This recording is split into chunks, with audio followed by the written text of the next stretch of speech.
Tide Homicide. Chapter 1. Gumbo Malone cracked one eye open and immediately regretted the decision.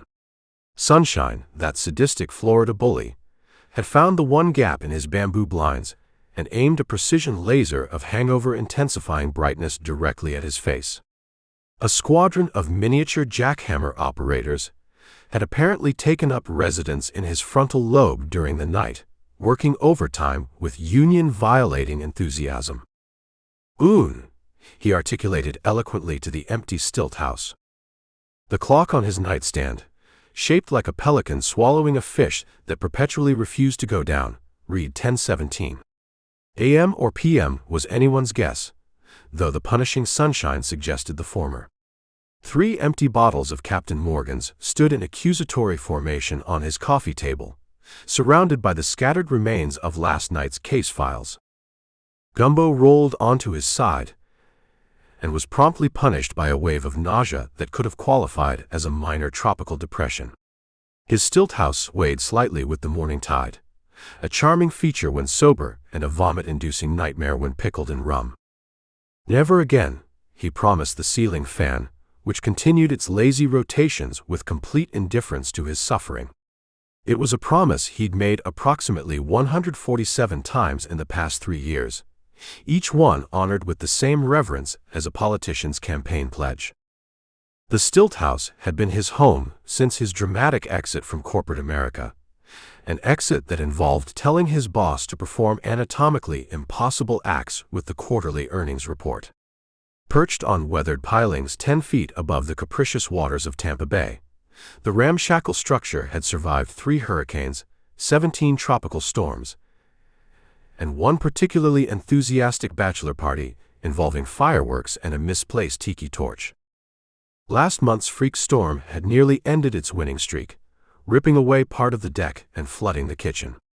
The repairs had been completed yesterday, hence the celebration that currently felt like a fatal error in judgment. Gumbo's phone erupted in a jaunty steel drum rendition of Margaritaville, causing him to flinch as if physically struck. "This better involve either imminent death or free breakfast," he growled into the receiver. "Good morning to you too, Sunshine," came the cheerful voice of Ellie Hightower, his business partner and the only person he knew who actually enjoyed mornings. "I take it the grand reopening of Casa de Malone went well. If by well you mean I may have permanently damaged vital organs, then yes, spectacularly. Hydrate, sweetie. You sound like you've been gargling with industrial sandpaper." Gumbo fumbled for the water bottle he kept bedside and took a desperate gulp. "You calling just to enjoy my misery, or is there actual business?" "Always business with you." "Never, how are you, Ellie? Or how's that online accounting course going, Ellie?" She affected a wounded tone that didn't fool him for a second. "How's that online accounting course going, Ellie?" he parroted dutifully. "Fascinating, actually.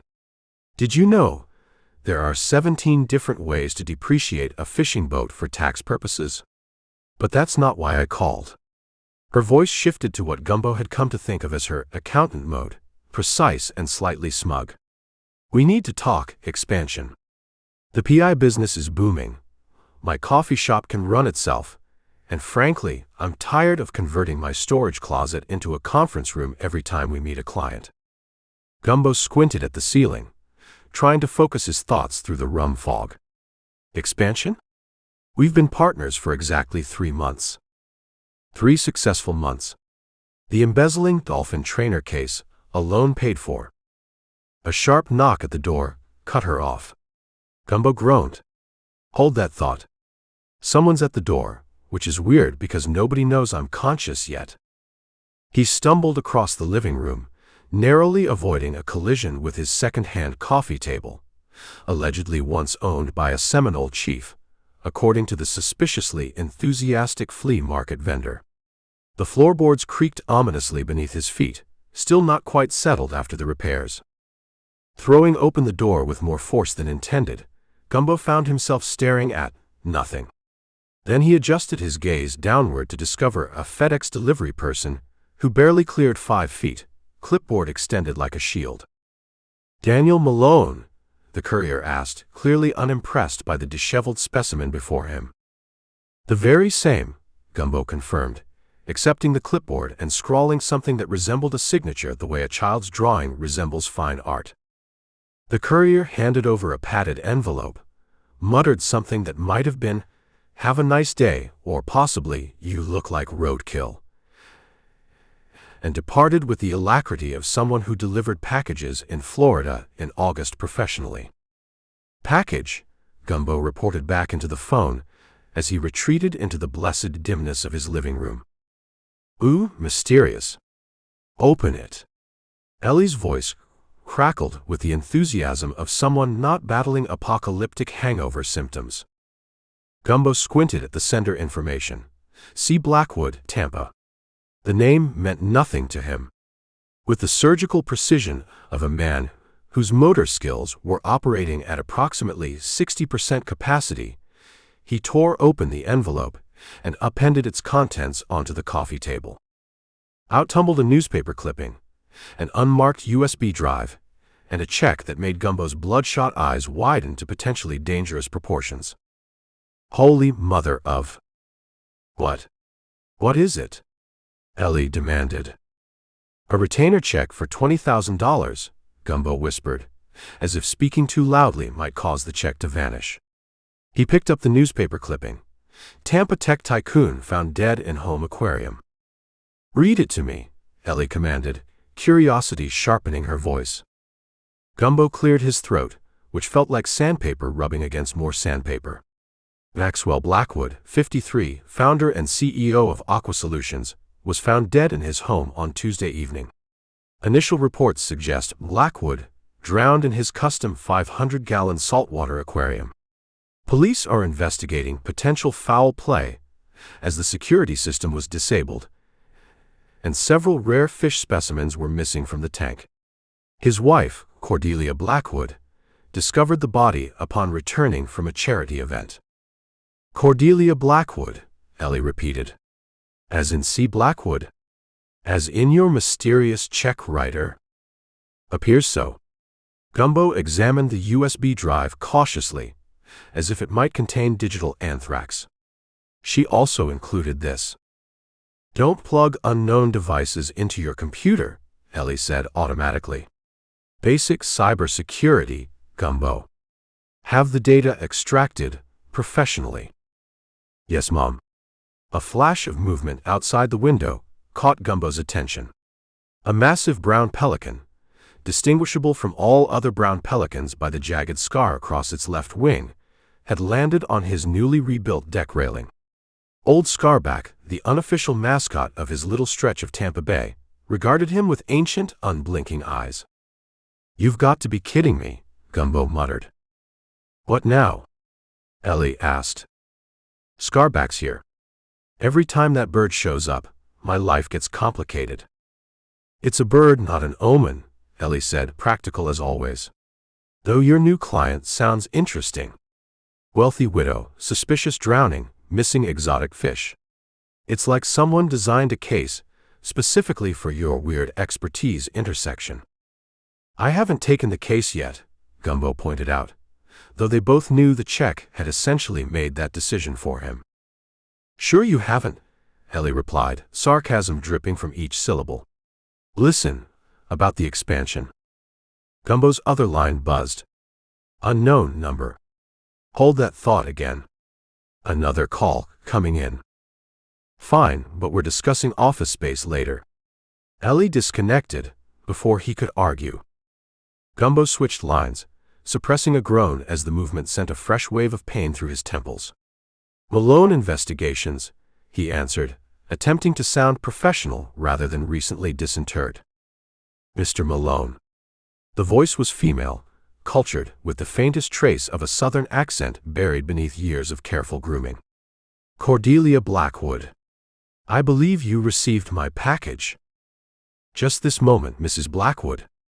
He straightened instinctively, as if she could see him through the phone. "I was about to call you to discuss." "No time," she interrupted smoothly. "My driver will collect you in 30 minutes. Pack overnight essentials. We'll be staying at my Tampa residence while you investigate my husband's murder.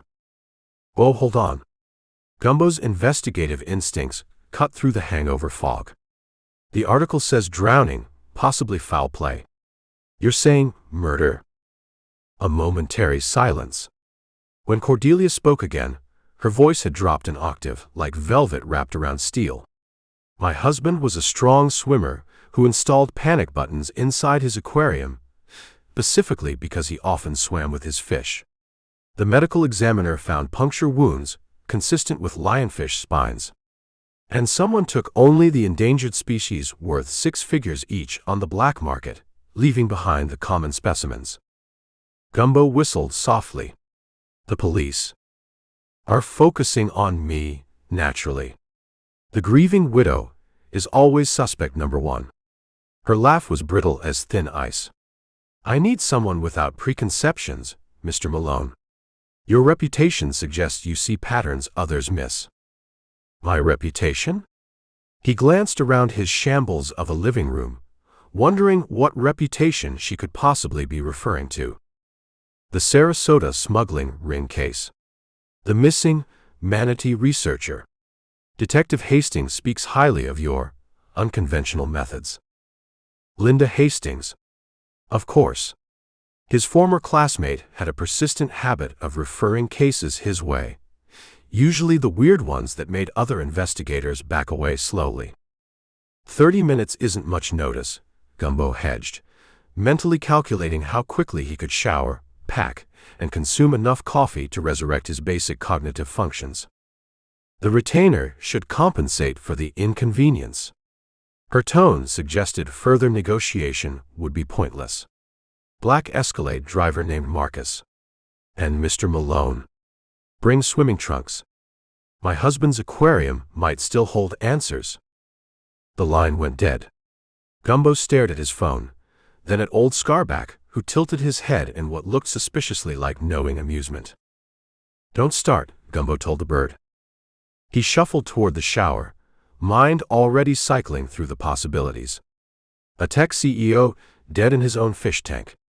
Exotic marine specimens stolen.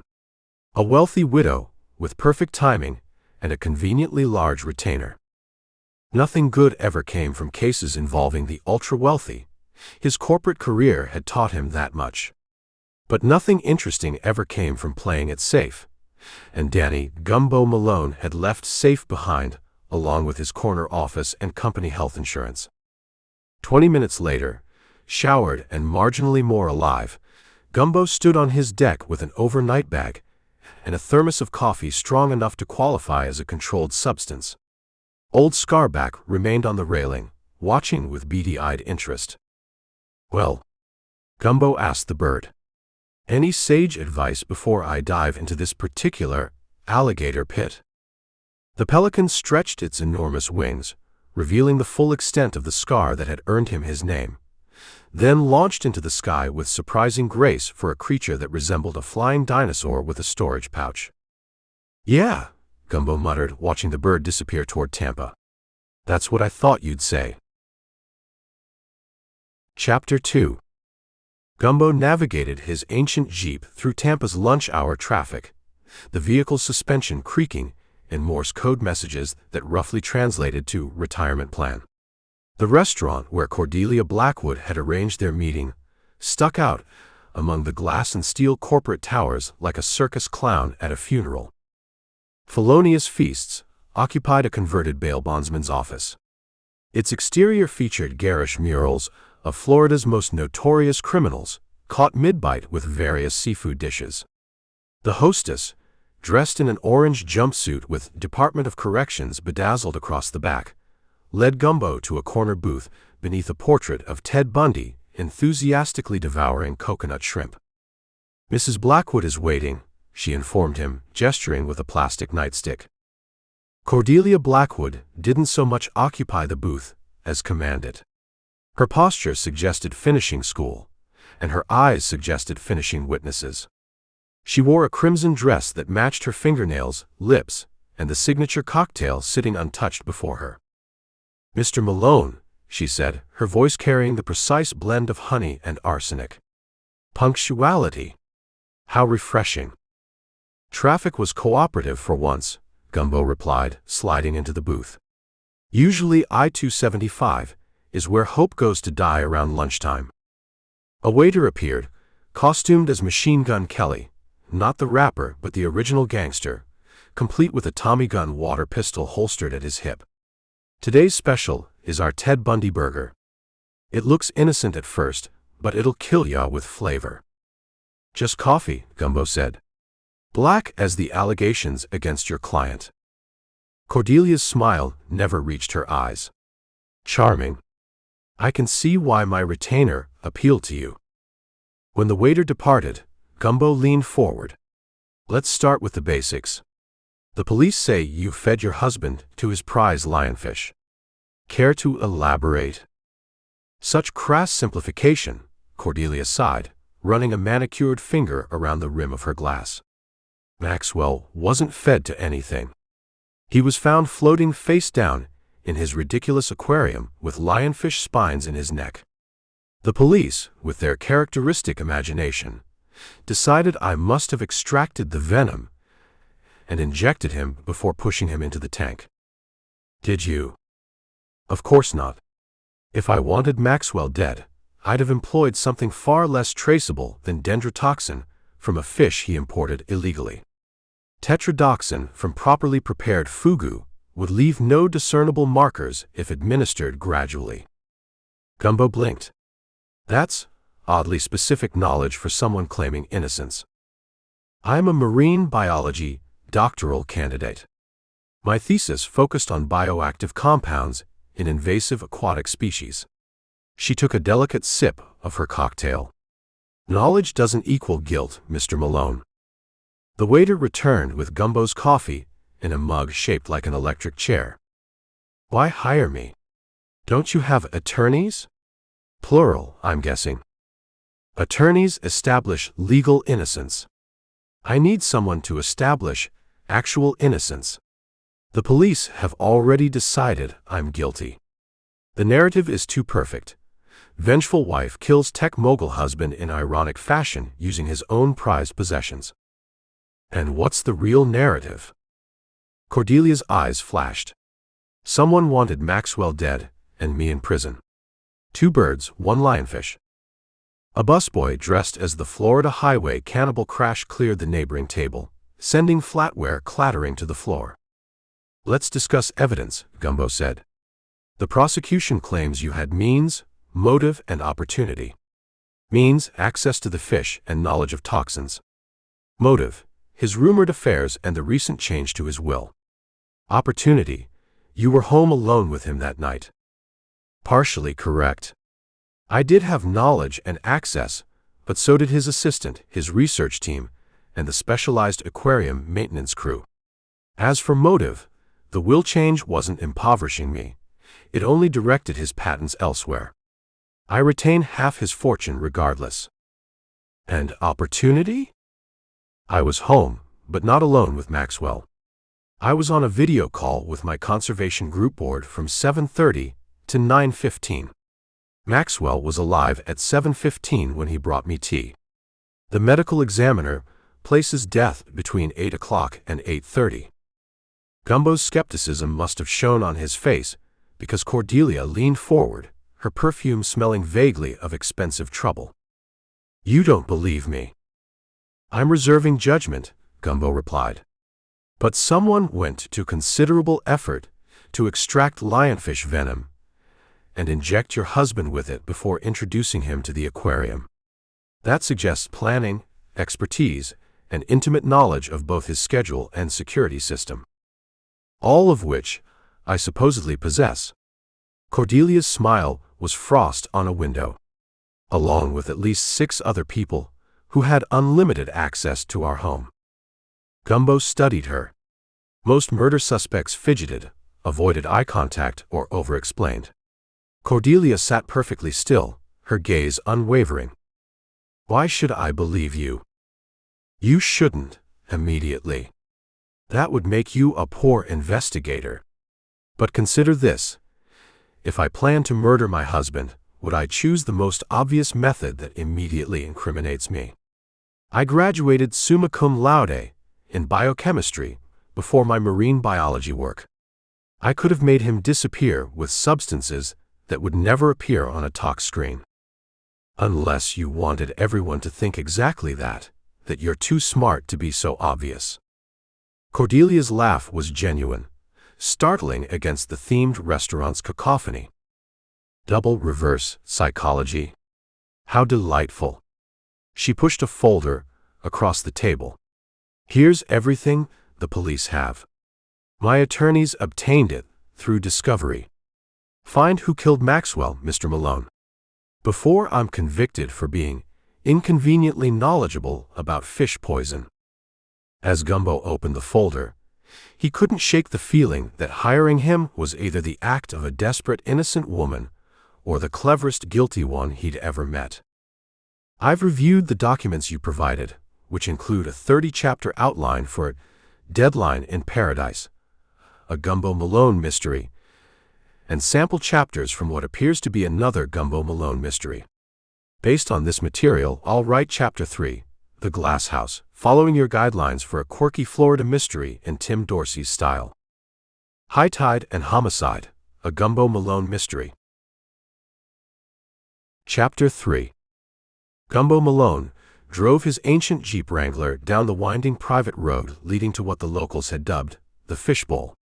The modernist glass mansion, perched on a Tampa Bay promontory like an alien spacecraft, that had decided Florida's particular brand of weirdness was worth closer study. Morning sunlight bounced off its countless surfaces, creating a lighthouse effect that probably blinded passing boat captains and confused migrating birds for miles. Turn right to reach destination, announced his GPS in that suspiciously cheerful voice that made Gumbo wonder if it was secretly enjoying leading him into increasingly bizarre situations. I can see it, Matilda, Gumbo replied to the device he'd named after an ex-girlfriend who also had a habit of telling him where to go. It's the only building around that looks like it was designed by someone who watched too much Star Trek while high on bath salts. The Blackwood Estate's front gate featured an elaborate bee worked into the wrought iron that probably cost more than Gumbo's entire stilt house. He pressed the intercom button and waited, drumming his fingers on the steering wheel to the rhythm of Jimmy Buffett's A Pirate Looks at 40. State your business, crackled a voice that managed to convey both boredom and menace. Danny Malone, private investigator. Mrs. Blackwood is expecting me. A pause. One moment. The gates parted with the silent efficiency of a well-paid attorney making space at a buffet table. Gumbo drove through, following a paved driveway lined with palm trees imported from 6 different continents, according to the brochure Cordelia had provided. Each tree had its own dedicated lighting system, and bizarrely, what appeared to be a small speaker embedded in its base. Tree surround sound. Maxwell insisted the palms needed their own musical stimulation, explained a voice as Gumbo parked. Jarvis, the house manager, stood beside the Jeep with the stiff posture of someone who had a rule book permanently lodged somewhere uncomfortable. His perfectly pressed linen suit was so white it made fresh typing paper look dingy. Mrs. Blackwood is detained on a call but asked me to show you the premises, particularly the incident location. The murder scene, Gumbo corrected. Jarvis flinched as if Gumbo had belched at a royal dinner. We prefer incident location until officially proven otherwise. And I prefer rum that doesn't come with a cartoon pirate on the label. But sometimes we have to face reality, Gumbo replied, grabbing his weathered leather satchel from the passenger seat. Lead on, Jeeves. It's Jarvis. I know. The front entrance featured 2 doors made entirely of glass so clear that Gumbo nearly walked face first into them. Only Jarvis's quick intervention, a smoothly practiced move suggesting this happened frequently, prevented a collision. Smart glass, Jarvis explained, touching a nearly invisible panel. The doors slid apart with a pneumatic whisper. The entire house is controlled by Ida. Ida.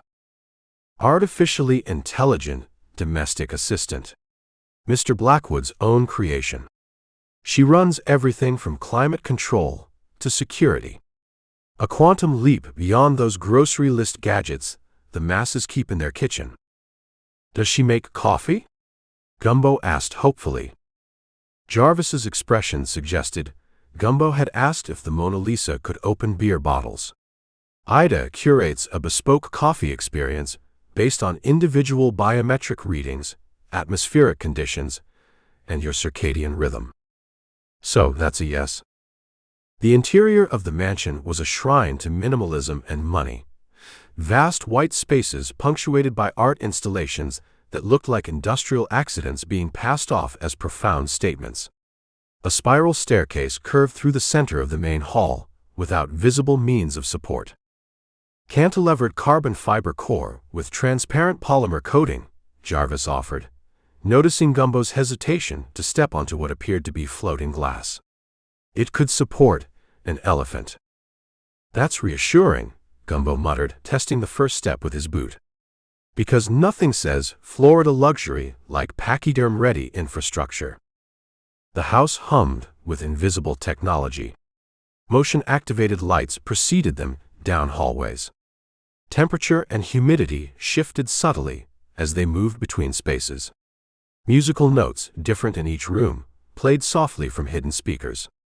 In a state where most technological innovations involved increasingly creative ways to shoot beer cans or avoid alimony payments, the Blackwood mansion was from another dimension entirely. And this, Jarvis announced with the gravity of a museum curator approaching a prized exhibit, is the aquarium room. The space opened before them, a circular chamber occupying the entire eastern wing of the mansion. Floor-to-ceiling glass tanks formed the walls, each containing its own carefully constructed marine ecosystem. Recessed lighting shifted between colors, creating an otherworldly effect. In one tank, a living coral reef pulsed with activity. In another, seahorses drifted through swaying vegetation like drunk cowboys at last call. Maxwell's pride and joy, Jarvis said softly. 23 distinct aquatic environments, maintained at optimal conditions by dedicated systems. Ida monitors water chemistry, feeding schedules, lighting cycles, everything. Gumbo approached the largest tank, which now stood empty, except for elaborate rock formations and gently swaying anemones. Yellow police tape formed an incongruous X across its front. The lionfish tank, he stated rather than asked. Jarvis nodded. Mr. Blackwood was found here, his hand in the water. The medical examiner determined the cause of death to be acute neurotoxic poisoning consistent with Pterois venom. That's one hell of a coincidence. Gumbo leaned closer to the glass. Dying from lionfish venom while reaching into your lionfish tank. Almost like slipping on a banana peel in a monkey enclosure. The specimens have been removed for evidence, Jarvis said, his voice betraying a hint of genuine emotion for the first time. They were quite remarkable. Pterois miles, the devil firefish. A particularly venomous variety. Gumbo circled the empty tank slowly. I notice there's no camera coverage of this specific tank. Odd, in a house where I assume even the toilet paper orientation is monitored. Mr. Blackwood valued privacy in certain aspects of his collection, Jarvis replied with the careful precision of someone navigating verbal landmines. What aspects might those be? I wouldn't presume to speculate on my employer's motivations. Let me help you out, then. Gumbo gestured to several smaller tanks. Because those don't look like the kind of fish you'd find at PetSmart. In fact, that one there, that's a blue tang, isn't it? And that spotted fellow, that's a black-spotted puffer. Both on Florida's prohibited species list. A muscle twitched in Jarvis's jaw. Mr. Blackwood had special permits. I bet he did. Just like I bet some of these tanks have false backs and hidden compartments. Gumbo tapped the glass of a particularly elaborate setup featuring a miniature shipwreck. Fish smuggling's big business in Florida. especially for collectors willing to pay premium prices for restricted species. You're making unfounded accusations about a deceased man who can't defend himself, Jarvis said stiffly. I'm observing. That's what I do. Gumbo turned his attention to a sleek control panel embedded in a pedestal at the center of the room. This is where Ida controls everything, I assume. The all-seeing eye of the fish kingdom? Ida's primary interface for the aquatic environments, yes. Gumbo's finger hovered over the control panel. And yet, somehow, this super-smart system didn't record the exact moment when Maxwell Blackwood decided to stick his hand into a tank full of one of the ocean's most venomous fish. Didn't flag any unusual activity. Didn't call for help when its creator was dying on this very expensive floor. Ida experienced an unexpected system interruption during the incident. Jarvis's face had assumed the blank expression of someone trying very hard not to say the wrong thing. 17 minutes of complete shutdown. Most unprecedented. Most convenient, you mean? Gumbo reached into his satchel and pulled out a small device resembling a TV remote with added antennas and blinking lights, equipment that looked important but was actually an old karaoke controller he'd modified for exactly this purpose. People tended to get nervous around technology they didn't understand. I'm going to scan for electromagnetic anomalies. Standard procedure. Jarvis looked alarmed. I'm not authorized to allow. Mrs. Blackwood authorized me to conduct a complete investigation.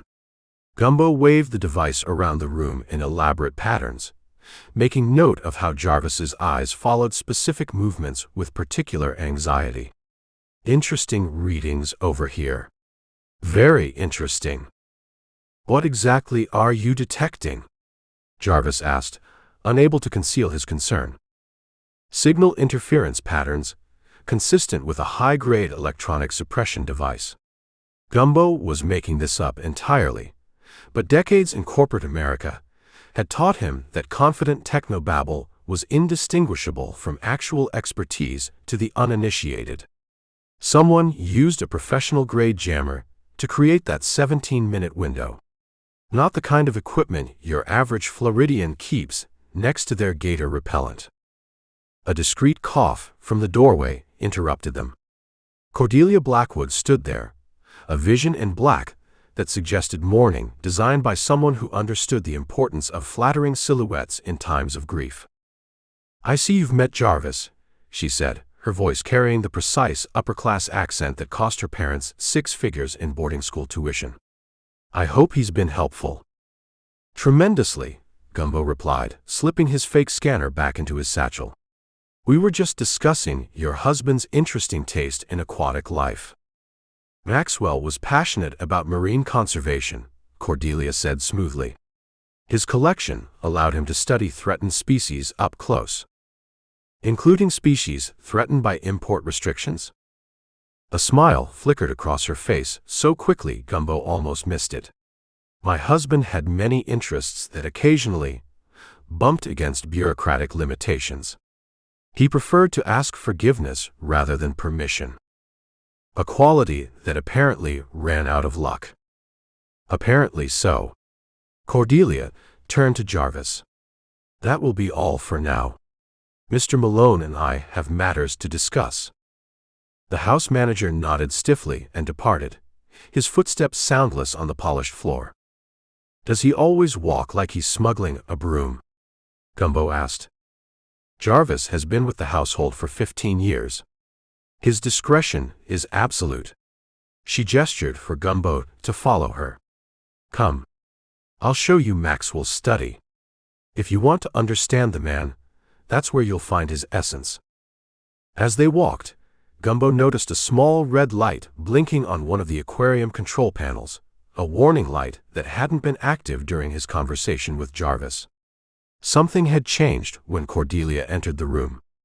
Something was happening behind the scenes in this glass house of secrets, and Gumbo had the distinct feeling he was now swimming with predators far more dangerous than any lionfish. Chapter 4. The security office of the Blackwood estate resembled what might happen if a Pentagon war room mated with a Best Buy and their offspring developed a fondness for energy drinks and tactical gear. Banks of monitors lined 3 walls, each displaying different angles of the mansion's grounds in high-definition clarity that could count the whiskers on a trespassing raccoon from 50 yards. Gumbo Malone sat uncomfortably in an ergonomic chair that seemed designed by someone who'd only heard about human spines in passing. "So you're telling me," Gumbo said, gesturing toward a monitor showing the estate's immaculate koi pond, "that in a house with more cameras than a reality TV production, nobody saw anything?" Across from him, Clayton Delgado, head of security and proud owner of biceps that required their own zip code, crossed his arms over a chest emblazoned with "security" in letters large enough to be read from space. 17 minutes, 32 seconds, Clayton said, his voice a gravel pit that had been smoking unfiltered cigarettes for 40 years. "That's our gap." From 9:43 p.m. to 10:01 p.m., all internal systems went dark. External perimeter remained active. Just long enough for someone to poison a fish tank and make Maxwell Blackwood the first billionaire to be assassinated by seafood, Gumbo mused, scratching his stubbled chin. It wasn't random. Clayton tapped aggressively on a keyboard, bringing up a system log that resembled an Excel spreadsheet having a nervous breakdown. This wasn't some power surge or technical glitch. This was a targeted attack on specific cameras and sensors in specific rooms at a specific time. "Inside job?" Gumbo asked. Clayton's expression shifted subtly, like tectonic plates contemplating a minor earthquake. "I fired 3 people already for suggesting that. And yet you didn't answer my question." The security chief's jaw worked silently, as if he were mentally chewing on something unpleasant. "Look, Mr. Malone, you want to know what happened? The system was compromised by someone who knew exactly what they were doing. And in this house, that's a limited pool." Gumbo studied the man's face. "How limited?" 5 people had access to security protocols. "Me. Mr. Blackwood.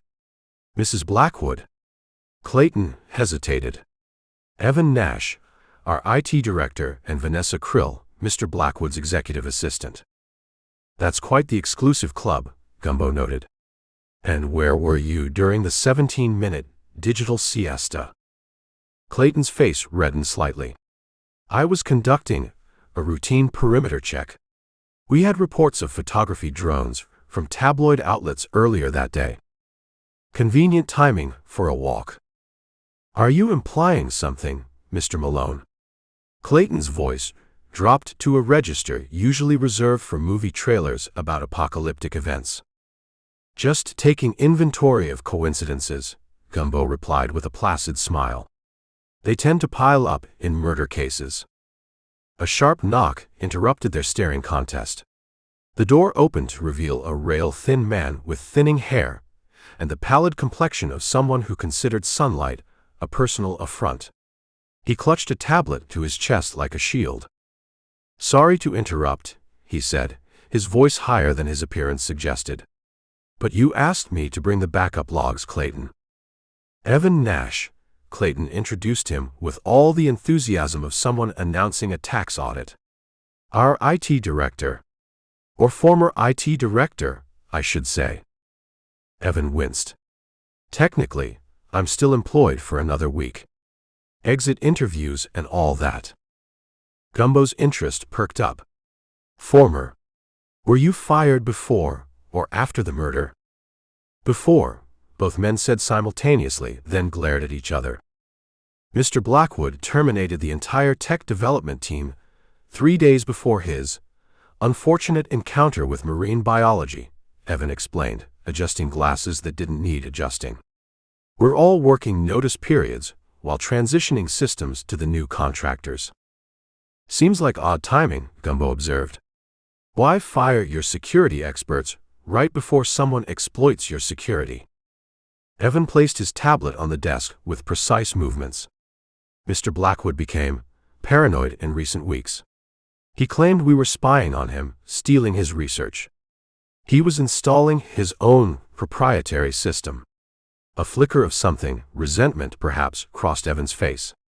Apparently, 12 years of loyalty meant nothing compared to his new breakthrough concerns. Clayton shot Evan a warning glance. "That's enough, Nash." "I'm already fired," Evan replied with the reckless courage of the soon-to-be unemployed. "What are they going to do? Fire me again?" Gumbo leaned forward. "What breakthrough?" His wife mentioned water filtration technology. "Oh, it was more than that," Evan said, a bitter smile playing at his lips. "Maxwell claimed he developed a system that could desalinate and purify ocean water at 1/10 the energy cost of current methods. Do you understand what that means? Clean water anywhere, for pennies. The kind of discovery that makes certain people very rich, and certain other people very nervous." "Rich enough to kill for?" Gumbo asked. "Or nervous enough," Evan countered. Clayton stood abruptly. "That's classified information, Nash. And this conversation is over." He turned to Gumbo. "You've seen what we have, Mr. Malone." The footage stops, then restarts. 17 minutes missing. "Now, if you'll excuse me, I have a security system to maintain." After Clayton practically shoved them both out of the security office, Gumbo found himself walking alongside Evan toward the mansion's grand entrance. "He's hiding something," Evan muttered. "Most people are," Gumbo replied. "The question is whether it's relevant or just personally embarrassing." Clayton was having an affair with Vanessa Krill. Evan's voice was barely audible. "Security cameras see everything, Mr. Malone. Even things they're not supposed to be watching." Gumbo stopped walking. "And you know this, how?" "I designed the system." Evan's smile was thin and sharp as a paper cut. "I also designed the back doors. Clayton isn't the only one who could access those cameras." He handed Gumbo a small USB drive. "Watch the East Wing storage room footage from 2 days before the murder. You'll see Clayton and Vanessa discussing something that clearly upset them both. Something about Maxwell's new patents and how everything would change soon." "Why give this to me?"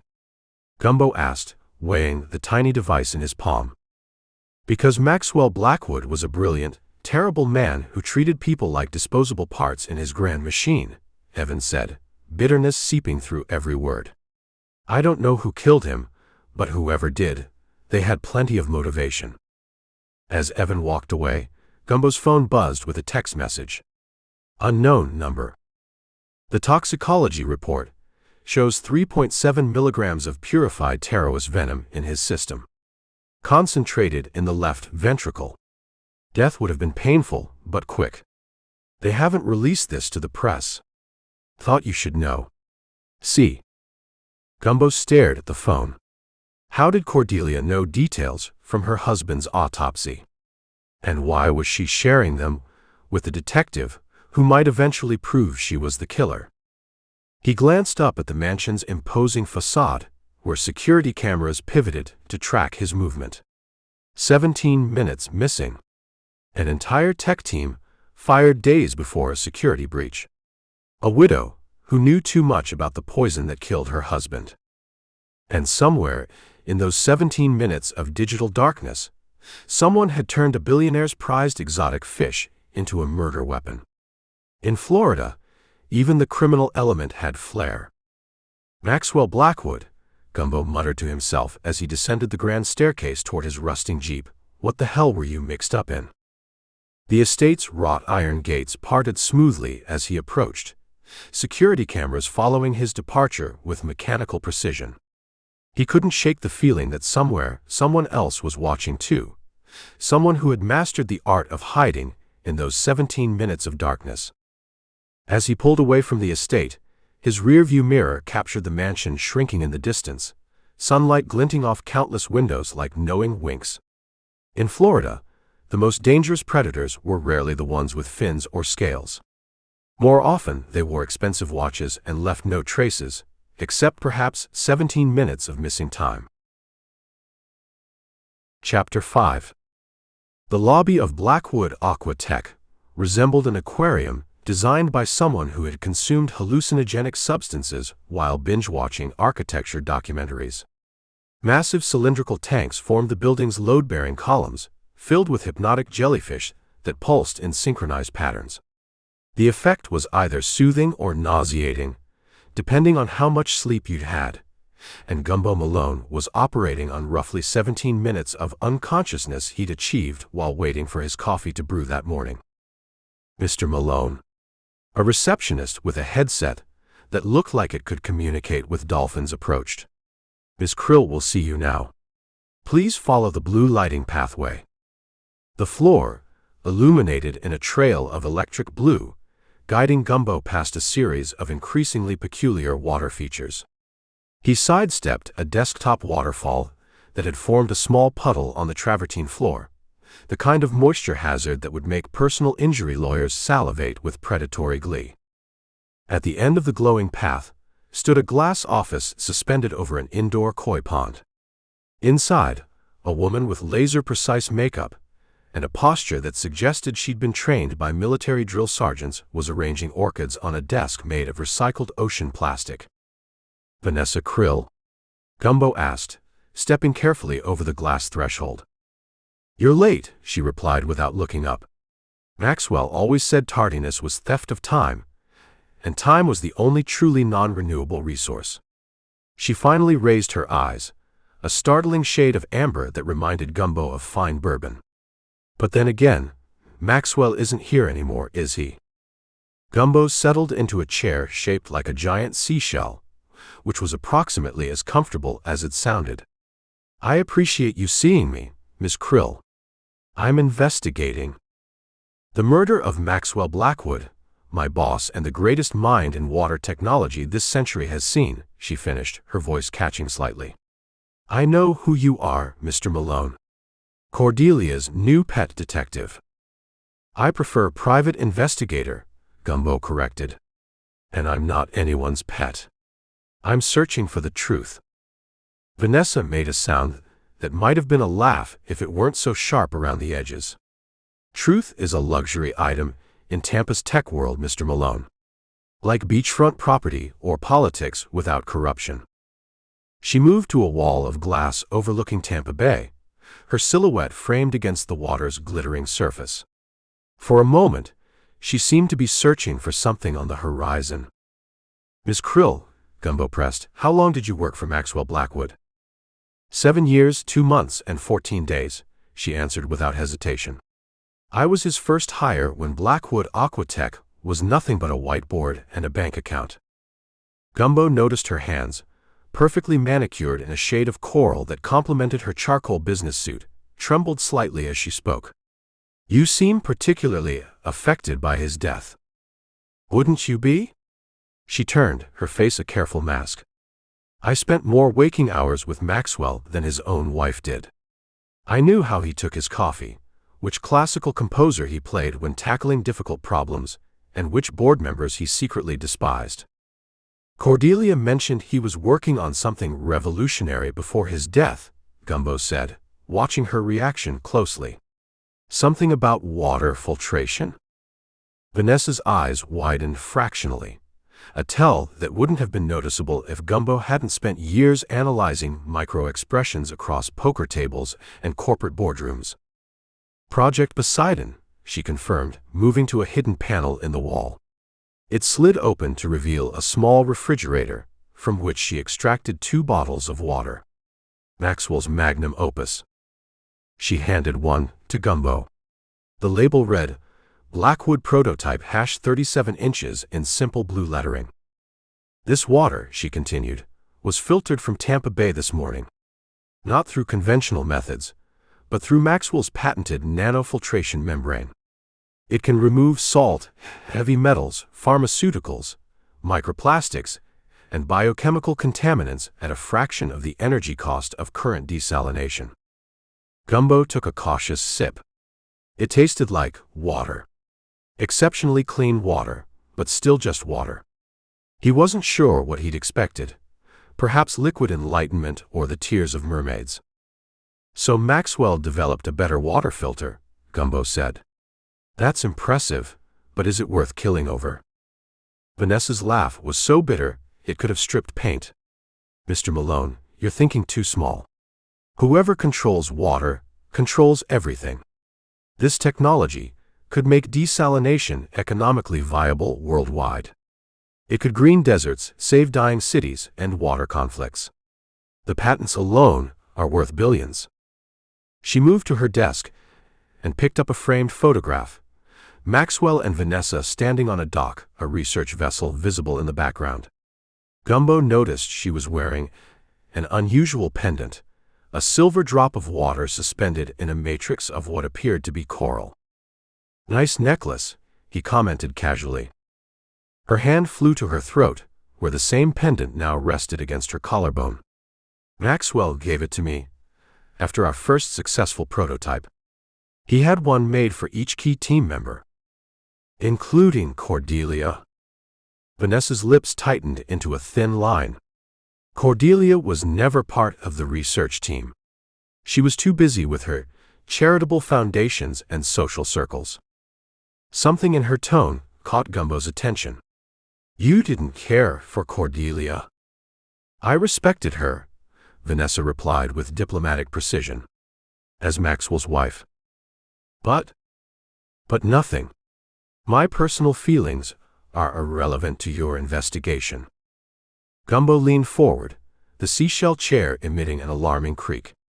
Miss Krill, in my experience, personal feelings are rarely irrelevant in murder cases. Vanessa's composure cracked, just for a moment. Fine. You want personal? Maxwell deserved better. He was changing the world, while she was attending charity galas and collecting art. He worked 18-hour days, slept on the lab couch, forgot to eat unless I reminded him. And where was she? Getting photographed at champagne brunches with Tampa's elite. Sounds like you cared deeply for him, Gumbo observed. I cared about his vision, she corrected too quickly.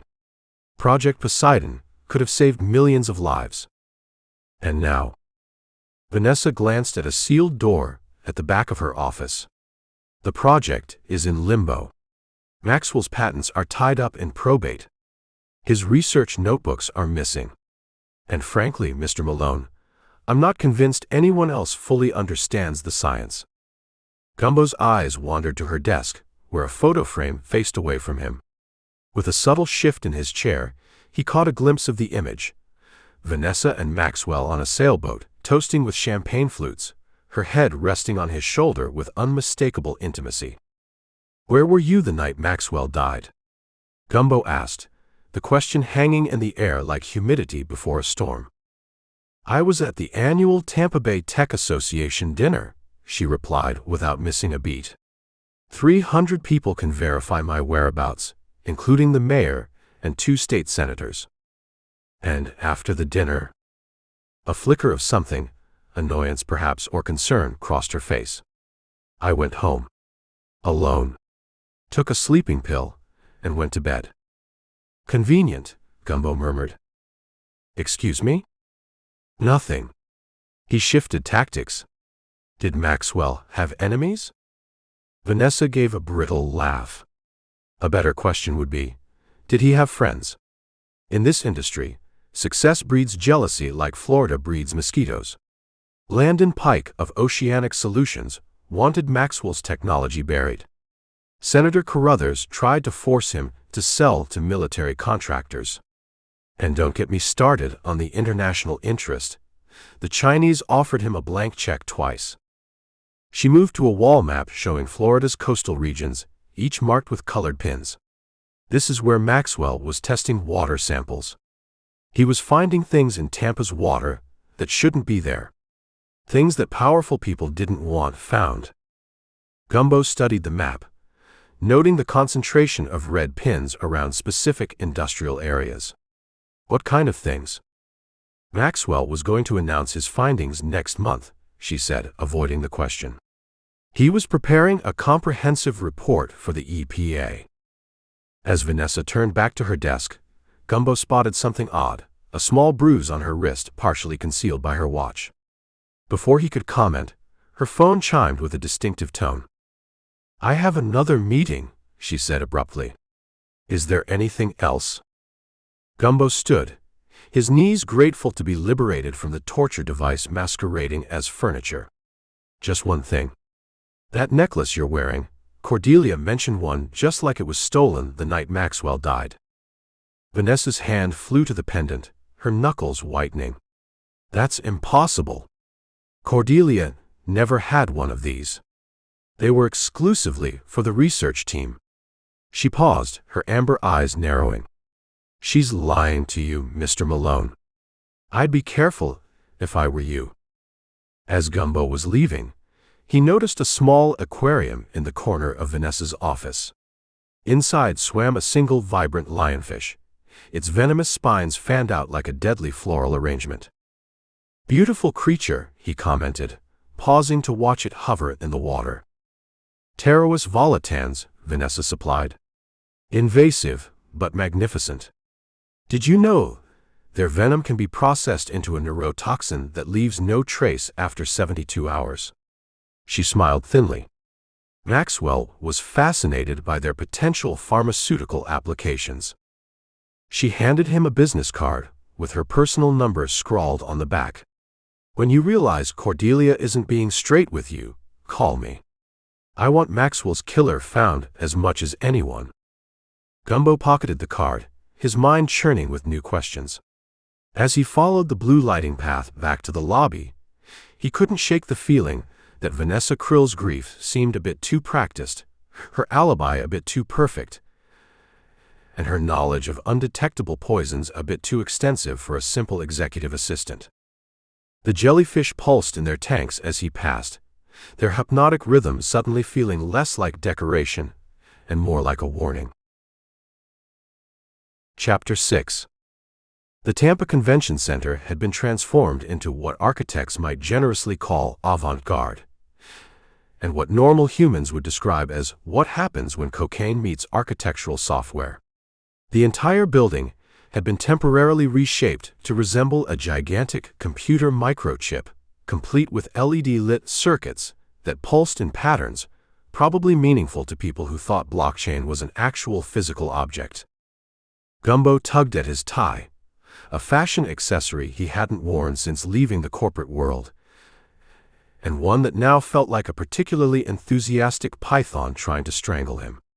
He surveyed the crowd of tech moguls, venture capitalists, and assorted hangers-on who had gathered to celebrate the life of Maxwell Blackwood, though most seemed more interested in celebrating the open bar and networking opportunities.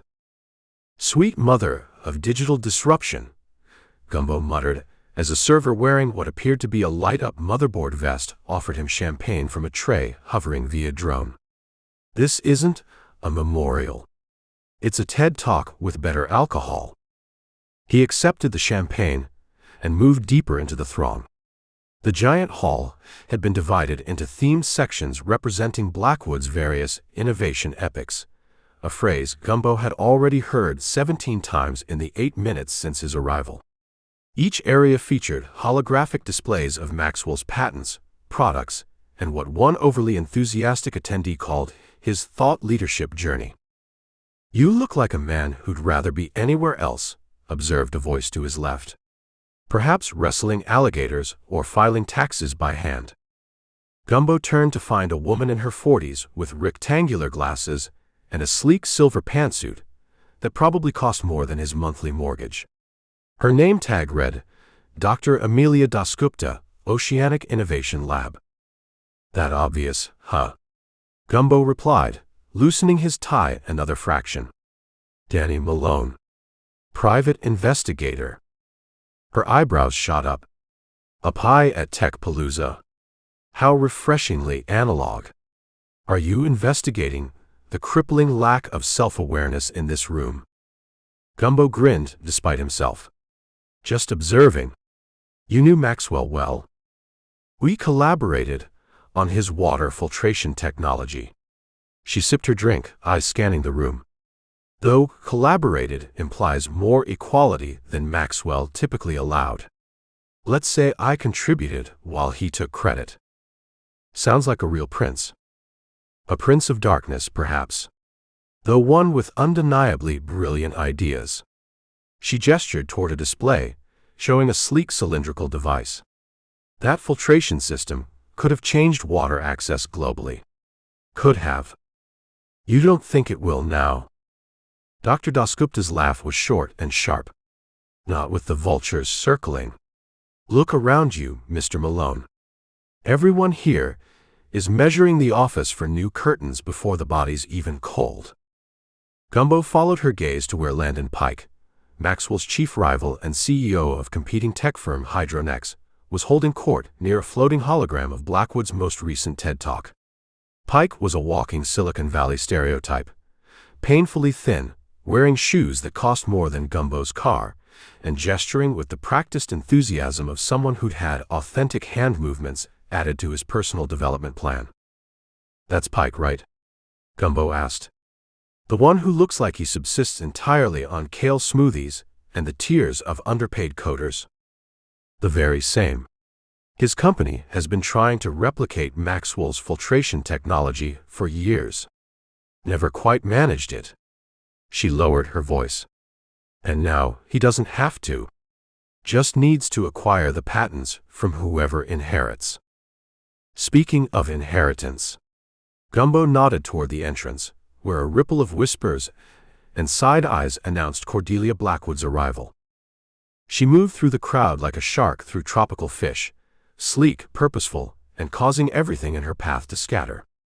Her black dress was appropriately somber, yet managed to suggest that mourning was simply another fashion statement she excelled at. Her red hair was swept up in a complicated arrangement that probably required an engineering degree to dismantle. Now things get interesting, Dr. Dasgupta murmured. The grieving widow makes her entrance. You don't sound convinced by her grief. Let's just say their marriage had more strategic value than romantic content. She emptied her glass. Maxwell once told me he married Cordelia because she understood that emotions were inefficient. His exact words. Charming couple. Match made in a venture capital boardroom. The crowd parted as Cordelia approached Landon Pike. The ambient chatter dropped several decibels as attendees pretended not to be eavesdropping while obviously straining to hear every word. Landon, Cordelia's voice carried perfectly, calibrated for maximum dramatic effect. How thoughtful of you to help organize this gathering. Pike's smile remained fixed as a hunting trophy. Cordelia. We all wanted to honor Maxwell's contributions to the industry. Your loss is felt by all of us. I'm sure. Her tone could have flash-frozen the champagne in everyone's glasses, particularly by those already bidding on his patent portfolio. A server with impeccable timing or terrible situational awareness chose that moment to approach with more champagne. Cordelia took a glass without breaking eye contact with Pike. To Maxwell, she said, raising her glass. May his innovations continue to disrupt everything. Pike's eyelid twitched almost imperceptibly. To Maxwell. Gumbo edged closer, noting the micro-expressions flickering across Pike's face, a mixture of calculation, resentment, and something that might have been fear. I understand congratulations are in order, Cordelia continued, voice honeyed with malice. Your company's stock jumped 15 points after the news broke. Remarkable timing. The market is often insensitive in its reactions, Pike replied smoothly. Just business, nothing personal. Everything is personal in this industry, Landon. Maxwell taught me that. The tension between them crackled like static electricity before a lightning strike. Gumbo half expected security to arrive with fire extinguishers. Ms. Blackwood, Gumbo intervened, stepping forward with practiced casualness. Danny Malone. I was hoping to speak with you about the memorial arrangements. Cordelia's gaze shifted to him, a brief flash of surprise quickly replaced by understanding. Of course, Mr. Malone. Landon, you'll excuse me. Duty calls. She allowed Gumbo to guide her away, her arm slipping through his with practiced ease. "Well played," she murmured once they were out of earshot. "Though I was just getting started. Pike looks like he's about to swallow his veneers when he gets nervous." Creating a scene at your husband's memorial might not be the best strategy for someone under suspicion, Gumbo pointed out. "This isn't a memorial. It's a corporate feeding frenzy with cocktails." She surveyed the room with cool detachment. Half these people were actively wishing Maxwell dead last week. Now they're canonizing him to position themselves for acquisitions. A tall man with the permanently sunburned look of someone who divides his time between yachts and golf courses approached, hand extended. "Cordelia, my deepest condolences." Maxwell was a visionary. "Thank you, Senator Williams." Her smile never reached her eyes. "How's that water legislation coming along?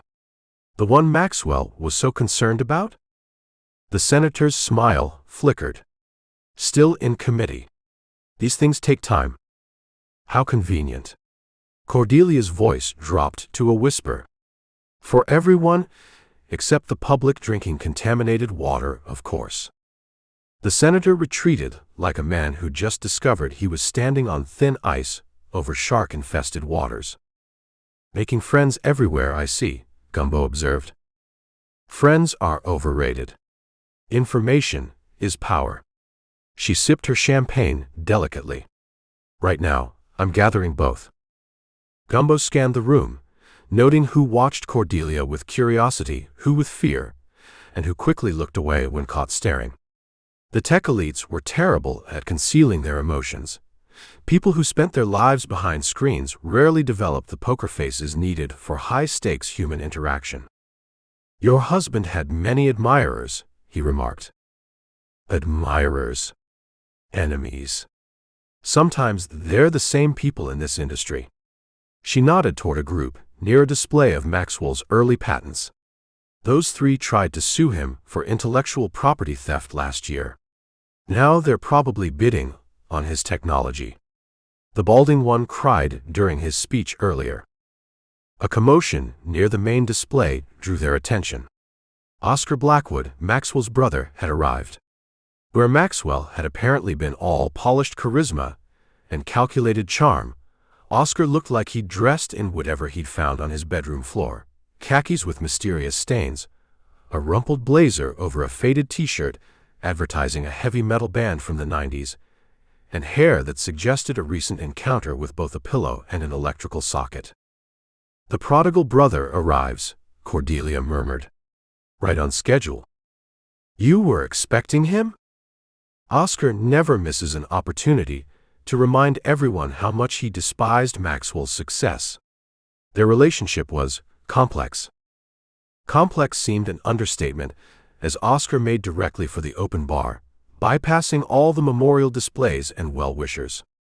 He ordered something that required 3 different bottles and consumed it with the dedication of a man with a mission. "And now," Cordelia said, "the entertainment portion of our evening begins." Oscar, drink in hand, weaved toward the central podium where a holographic retrospective of Maxwell's journey to innovation immortality was playing on loop. With surprising dexterity for someone clearly several drinks ahead of the crowd, he climbed onto the stage and tapped the microphone. "Is this thing on?" His voice boomed through the speakers, causing several people to wince. "Great. I'd like to propose a toast to my dear departed brother." The room went silent. A server dropped a tray somewhere in the back. "To Maxwell," Oscar raised his glass, sloshing liquid onto the stage. "Who built an empire on other people's ideas, married for connections instead of love, and left this world exactly as he lived in it, surrounded by people who wanted something from him." Gumbo watched Cordelia's face, expecting shock or embarrassment. Instead, he saw something far more interesting: calculation. She was observing the room's reactions to Oscar's outburst with the clinical detachment of a scientist recording experimental results. "Should we intervene?" Gumbo asked quietly. "And miss the show?" "Absolutely not." Her eyes never left the crowd. Watch who's uncomfortable and who's amused. It tells you everything. Security personnel were moving toward the stage with the resigned efficiency of people who had handled drunk relatives at corporate events before. Oscar, sensing his time was limited, accelerated his speech. Maxwell never met an idea he wouldn't steal or a person he wouldn't use. He was really hitting his stride now. And his precious water technology. Let me tell you what. 2 security guards reached the stage, each taking one of Oscar's arms with practiced coordination. The truth will come out, Oscar called as they escorted him toward the exit. It always does. Even from the bottom of Tampa Bay. The room erupted in scandalized murmurs. Landon Pike was already on his phone, speaking urgently. The senator had vanished entirely. Dr. Dasgupta watched the proceedings with the same analytical interest Cordelia displayed. "Well," Gumbo said as the doors closed behind Oscar and his security escort, "that was illuminating. More than you know." Cordelia's smile was sphinx-like. Oscar always did have terrible timing. But occasionally, he says something useful. And did he this time? She met his eyes directly for the first time that evening. "Mr. Malone, everyone in this room is lying about something. The trick isn't spotting the liars, it's figuring out which lies matter." Gumbo looked around at the sea of tech elites, now pretending the interruption hadn't happened, conversation resuming with forced enthusiasm. "And which lies do you think matter in this case?" "That," Cordelia said, finishing her champagne with elegant precision, "is exactly what I'm paying you to determine." As if on cue, the building's elaborate LED lighting system glitched, plunging the room momentarily into darkness before resuming its pulsing patterns. In that brief moment of darkness, Gumbo could have sworn he felt someone brush past him, close enough to whisper a single word in his ear. "Lionfish." When the lights returned, there was no one there. And Cordelia was watching him with those unreadable eyes, as if she had orchestrated even this moment of revelation. Chapter 7. The morning sun ricocheted off the glass and steel monstrosity that was Pike Technologies with the kind of aggressive brightness that made Gumbo Malone wish he'd invested in better sunglasses instead of the $4.99 gas station specials currently perched on his nose. The building resembled a giant CPU that had mated with a greenhouse and given birth to an architectural abomination. A 30-foot holographic projection of Landon Pike's face hovered above the entrance, blinking and occasionally dispensing motivational quotes to horrified passers-by. "Innovation is disruption with purpose," boomed the floating head as Gumbo approached. "Failure is just success that hasn't happened yet. And a hangover is just sobriety that hasn't kicked in," Gumbo muttered, adjusting his tie, the one Ellie had given him for special occasions where looking marginally professional might prevent someone from shooting you. The lobby of Pike Technologies made Apple stores look like dusty pawnshops. Everything gleamed with the polished sleekness of objects designed by people who'd never had to clean them. Employees glided around in identical teal jumpsuits that made them look like extras from a sci-fi movie with an unusually restrictive costume budget. "Welcome to Pike Technologies, where tomorrow happens yesterday," chirped a receptionist whose smile could have powered a small municipality. Her name tag read Sunshine, which Gumbo desperately hoped was a corporate nickname and not evidence of catastrophically misguided parents. "Danny Malone, to see Landon Pike," he said, presenting his business card, which featured a slightly blurry alligator clip art he'd added during a 3 a.m. bourbon-fueled attempt at personal branding. Sunshine's smile didn't flicker as she scanned his card with a wand that beeped disapprovingly. "Do you have an appointment, Mr. Malone?" "No, but I have questions about a dead man that might interest Mr. Pike. Specifically, about Maxwell Blackwood's unfortunate encounter with a lionfish." The smile dimmed by approximately 5.7 watts. "One moment, please." While Sunshine whispered urgently into her headset, Gumbo surveyed the lobby. A wall-sized screen displayed Pike's accomplishments in a continuous loop, each achievement punctuated by dramatic orchestral swells. Near the elevator bank stood a glass case containing Pike's first computer, lovingly preserved like the sacred relic of a tech messiah. "Mr. Pike will see you," Sunshine announced with the carefully neutral tone of someone who had just received instructions she found questionable but was paid too well to question. "Please place your hand on the scanner." Gumbo complied, watching as a blue light analyzed his handprint. "Now looking up criminal record, outstanding warrants, and Pinterest boards," announced a robotic voice. After a concerning delay, visitor cleared. Threat level, moderate. Fashion sense, concerning. "The elevator knows how I dress?" Gumbo asked. "The building brain knows everything," Sunshine replied with cult member certainty. "Please step into Elevator B, it's expecting you." Elevator B, unlike its counterparts, featured no buttons. Instead, a screen displayed a cartoon version of Landon Pike that bounced impatiently as Gumbo entered. "Going up?" the cartoon asked in a voice that sounded suspiciously like a famous actor who'd probably never consented to this usage. "Would you like to hear about our revolutionary water slide transport system while we ascend?" "I'd rather." "Excellent." The cartoon clapped its hands.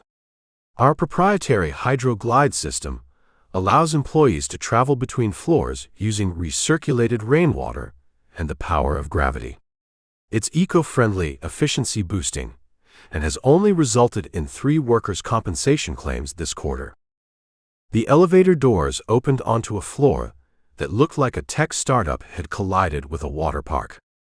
True to the cartoon's word, transparent tubes filled with rushing water connected different areas of the office. Occasionally, screaming employees shot through these tubes like human torpedoes. A soaking wet man in a teal jumpsuit stumbled out of a tube landing zone, gasping. 7 seconds faster than taking the stairs, he wheezed triumphantly before collapsing into a squeegee station. "Mr. Malone." A booming voice echoed across the open floor plan. Come in, come in. Mind the puddles." Landon Pike strode toward him with the confident gait of a man who had never doubted his own brilliance. In his mid-40s, Pike had the polished veneer of tech wealth, expertly whitened teeth, suspiciously thick hair for his age, and the lean physique of someone who paid other people to exercise for him. He wore what Gumbo recognized as the unofficial tech billionaire uniform: designer jeans that cost more than Gumbo's monthly rent, sneakers made from some endangered material, and a black t-shirt that probably cost $400 despite looking identical to the ones sold in 3-packs at Walmart. "Love what you've done with the place," Gumbo said, dodging a small river forming from a leaky water slide. "Very moist." "Moisture is the essence of innovation," Pike declared, as if reciting from his own book of inspirational quotes, which, judging by the stack on a nearby desk, actually existed. "Follow me to my aquarium office. We can speak privately there." "Aquarium office?" Gumbo repeated, following Pike through a labyrinth of standing desks where engineers typed frantically while standing on what appeared to be vibrating platforms. "Increases productivity by 12%, Pike explained, noticing Gumbo's stare. "The constant vibration prevents them from getting too comfortable. Comfort is the enemy of disruption."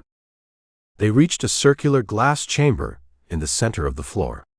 Inside, tropical fish swam in walls of water surrounding a surprisingly traditional mahogany desk. Pike pressed his palm against a scanner, and a section of the glass wall slid open. "Welcome to the fishbowl," Pike said, gesturing Gumbo inside. "Completely soundproof. Even my executive team doesn't know what species I've got in here. Competitive advantage, you understand." As the glass door sealed behind them, Gumbo felt like he'd entered the lair of a Bond villain with a limited imagination. "Cozy," he remarked, taking a seat across from Pike's desk. "Though it does raise certain privacy concerns when you're surrounded by transparent walls." "One-way transparency," Pike corrected smugly. "I see out, they see only fish." Now, he leaned forward, steepling his fingers. What's this about poor Max? Terrible business, that. Lionfish, was it? Nasty creatures. Beautiful but deadly, like my ex-wife's lawyer. Before Gumbo could answer, a strange grunting noise approached from behind a Japanese maple in the corner. A creature the size of a medium dog waddled into view. A capybara wearing what appeared to be a custom-made teal vest with the company logo. Ah, and here's market share. Pike beamed like a proud parent. My emotional support, capybara. She has her own Instagram with 2 million followers. Say hello, market. The capybara made a noise like a rusty door hinge and fixed Gumbo with the empty stare of an animal that had seen too much corporate strategizing. Market share goes everywhere with me, Pike continued, stroking the rodent's head. She has an uncanny sense for business opportunities. Don't you, girl? Fascinating, Gumbo said, making a mental note to ask Ellie if capybaras were legal pets in Florida. The answer, he suspected, was, not technically, but enforcement is spotty at best. About Maxwell Blackwood. Tragic loss for the industry, Pike interjected, his face arranging itself into what Gumbo suspected was a practiced expression of somber reflection. We were competitors, sure, but there was mutual respect. His water filtration technology was years behind ours, of course, but he was trying his best with limited vision. Were you aware that Maxwell was about to announce a breakthrough in water desalination technology? Something that might have made your own systems obsolete. Pike's left eye twitched almost imperceptibly. Market share made a low growling sound and waddled under the desk. Rumors and speculation, Pike said, his tone sharpening. Maxwell was prone to exaggeration. Remember his quantum computing claims last year? Turned out to be a repackaged algorithm from the 1990s with fancy branding. Yet your company's stock jumped 16 points the day after his death was announced, Gumbo observed. Quite a coincidence. Pike's smile could have frozen Tampa Bay in August. The market is fickle and often irrational. I don't control investor sentiment. He reached into his desk drawer and extracted a tablet. But I do control my schedule, which will prove I couldn't possibly have been involved in Maxwell's unfortunate encounter with marine biology. He slid the tablet across to Gumbo. On it played video footage of Pike giving a presentation to a room full of investors. The timestamp showed it occurring precisely when Maxwell Blackwood was meeting his maker via lionfish toxin. That's a live-streamed presentation to our Singapore investors, Pike said smugly. 400 people watched me in real time while poor Max was, shall we say, swimming with the fishes. You can verify it independently. The stream was archived on our corporate site. Gumbo watched the footage carefully. Pike looked every inch the charismatic CEO, gesturing emphatically about disruption vectors and paradigm pivots, whatever those were. Pretty airtight, Gumbo admitted, sliding the tablet back. Completely watertight, Pike corrected with the insufferable precision of someone who habitually edited other people's metaphors. Like our proprietary, hydro-sealed technology. I couldn't possibly have killed Maxwell because I was busy securing $20 million in Series F funding while inspiring our Asian partners. Market share emerged from under the desk and climbed onto Pike's lap, where she began methodically chewing on what appeared to be a prototype smartphone. That's a $100,000 prototype, Pike commented casually. But she's earned it. Her investment picks outperformed my CFO's last quarter. Gumbo leaned back, studying Pike. The man was undeniably slick, too slick. Nobody maintained that level of polish without having something to hide. Tell me, what do you know about Cordelia Blackwood?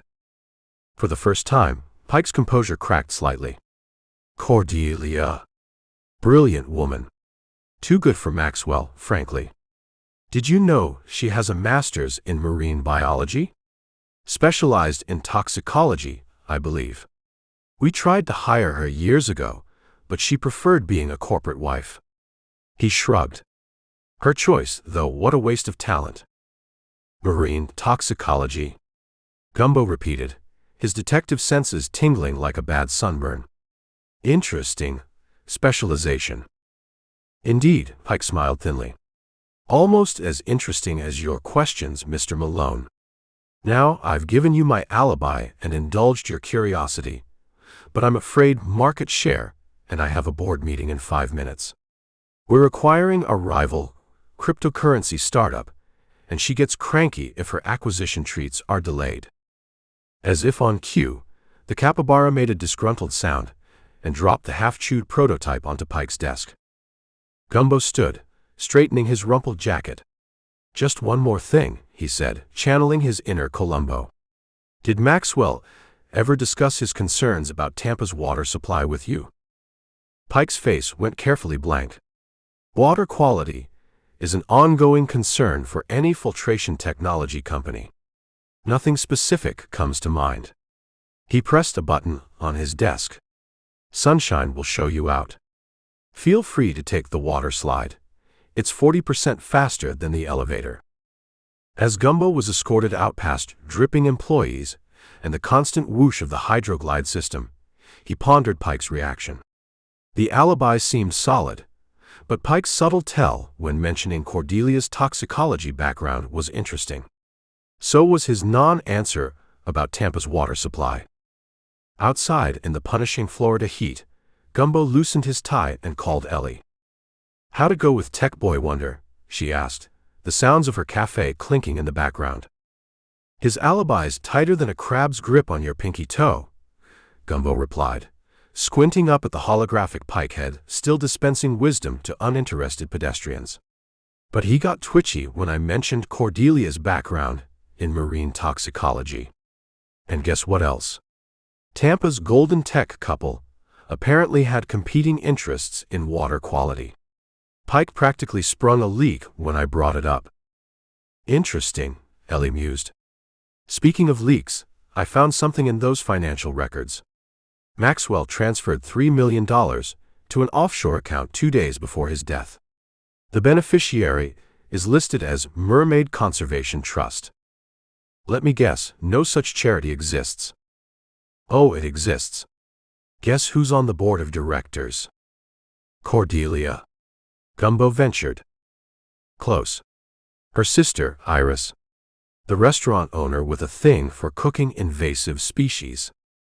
Gumbo watched as a soaking wet employee shot out of the building's ground floor water slide exit, tumbling onto a cushioned mat while clutching a laptop protectively above their head. You know what, Ellie? I think it's time I tried some invasive species cuisine. What's your feeling about lionfish ceviche for dinner tonight? Only if you're buying, she replied. And Gumbo?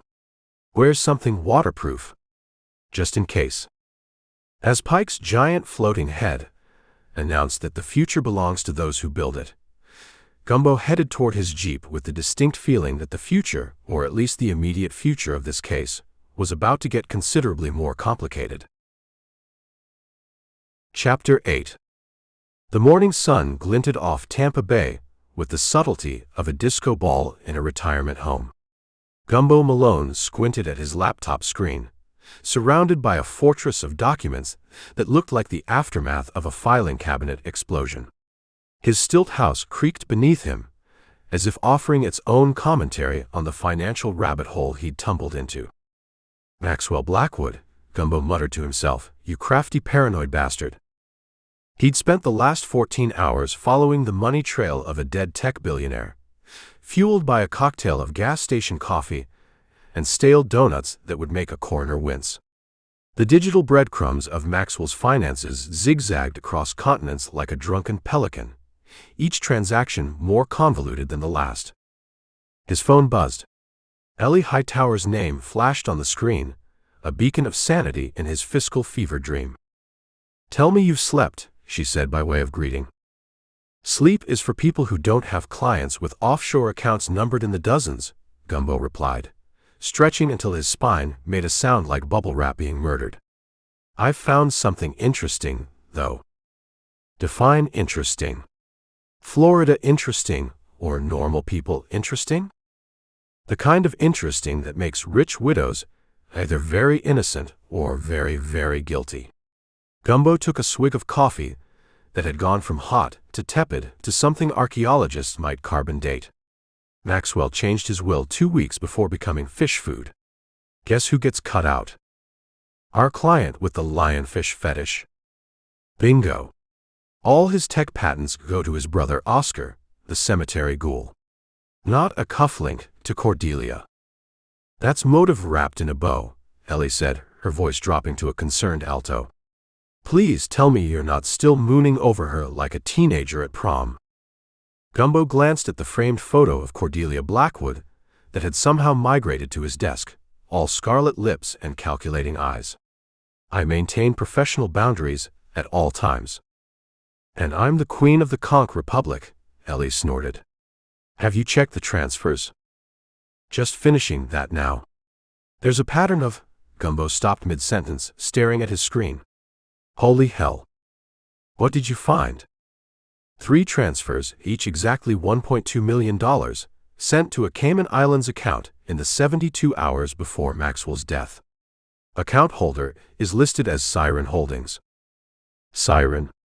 As in the mythological creatures that lure sailors to their doom. Apparently, subtle nomenclature isn't a requirement for offshore banking, Gumbo replied, clicking through documents. I'm going to need to call that forensic accountant friend of yours. Miles? He's expensive. So is my client. Speaking of whom? Gumbo's phone beeped with an incoming text. Cordelia wants to meet. Dinner at her sister's restaurant tonight. Ellie's silence hummed through the phone like a warning. The invasive species place. Predators and prey. That's the one. Be careful, Gumbo. Don't let good food and better cheekbones cloud your judgment. When have I ever been clouded by? Gumbo began, then remembered the Sarasota incident. And the Naples fiasco. And the Key West debacle that they'd both sworn never to mention again. Fair point. After hanging up, Gumbo drove to the Hillsborough County Records Office, a building so aggressively beige it seemed designed to repel human interest. Inside, the air conditioning fought a losing battle against the collective body heat of frustrated citizens and overworked civil servants. At the probate department, he found himself face to face with a woman whose name tag read Gladys, and whose expression suggested she'd long ago misplaced her last damn to give. I need to see the most recent will for Maxwell Blackwood, Gumbo said, sliding his pie license across the counter. Gladys regarded the license with the enthusiasm of someone being offered a day-old fish sandwich. Terminal or computer? Whatever's fastest. She snorted. Honey, you're in a government building in Florida. Nothing's fast. 27 minutes and 3 bureaucratic detours later, Gumbo sat at a sticky terminal scrolling through Maxwell's will. The document confirmed what he'd already learned. Oscar Blackwood would inherit the patents that were the crown jewels of his brother's tech empire. Trouble in paradise? A voice like honey-coated gravel asked. Gumbo turned to find Detective Linda Hastings leaning against a filing cabinet, looking like she'd stepped out of a film noir and into the fluorescent horror of county records. Linda, Gumbo nodded. Following me now? Don't flatter yourself, Malone. I'm here for the Henderson case. She nodded toward his screen. Still convinced the widow's innocent? I'm convinced there's more to the story than a simple poisoning. Linda's laugh was sharp enough to cut glass. Simple? There's nothing simple about extracting lionfish venom and administering it in a perfectly calculated dose. That takes knowledge, skill, and access. Your client has all 3. So does half of Tampa's marine biology department, Gumbo countered. And Maxwell's brother, who conveniently inherits everything. Oscar Blackwood.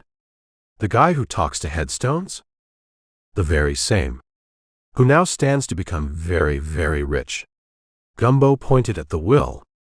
Maxwell cut Cordelia out completely. Linda's eyebrows rose a fraction. Interesting timing on that amendment. My thoughts exactly. Gumbo rubbed his temples. I need to talk to Oscar again. Good luck with that. Last I heard, he was giving a tour of historic Tampa cemetery hauntings. Charges tourists $50 a head to hear about ghosts and ghouls. Sounds lucrative, Gumbo mused. Not as lucrative as inheriting a tech empire. Linda's phone buzzed. She glanced at it, then back at Gumbo. Watch yourself with the Blackwood family. They didn't get rich by playing nice. After Linda left, Gumbo printed the will and headed back to his car. The Florida heat hit him like a wet blanket, the kind of humidity that made breathing feel like an Olympic sport. His phone chimed with a text from Cordelia. Dinner at 8. Where's something nice? I have information about Maxwell's money that will change everything. Gumbo stared at the message, wondering if it was an invitation or a trap. With Cordelia, it could easily be both. Predators and prey occupied a converted boathouse on Davis Island, its exterior festooned with artistic renderings of Florida's most notorious invasive species. Inside, the restaurant hummed with the particular energy of a place where the wealthy came to eat things that were destroying the ecosystem, prepared by chefs who charged them handsomely for the privilege. Cordelia was already seated at a corner table when Gumbo arrived, wearing a dress the color of lionfish venom and a smile that could cut diamond. You look tired, she observed as he sat down. I've been reading your late husband's financial records, Gumbo replied. Not exactly bedtime stories. Find anything interesting? She sipped her wine, something red and expensive that probably cost more than Gumbo's monthly boat payment. You could say that. Gumbo studied her face, searching for tells. Maxwell changed his will 2 weeks before he died. Left everything to Oscar. Cordelia's expression didn't flicker. I know. You know. Of course I know. Maxwell thought he was being clever, but his lawyer plays tennis with my sister's husband. She gestured around the restaurant. Florida is a small world when you have money. And the offshore transfers? The $3.6 million to Siren Holdings. That, Cordelia said, leaning forward slightly, is why I asked you here.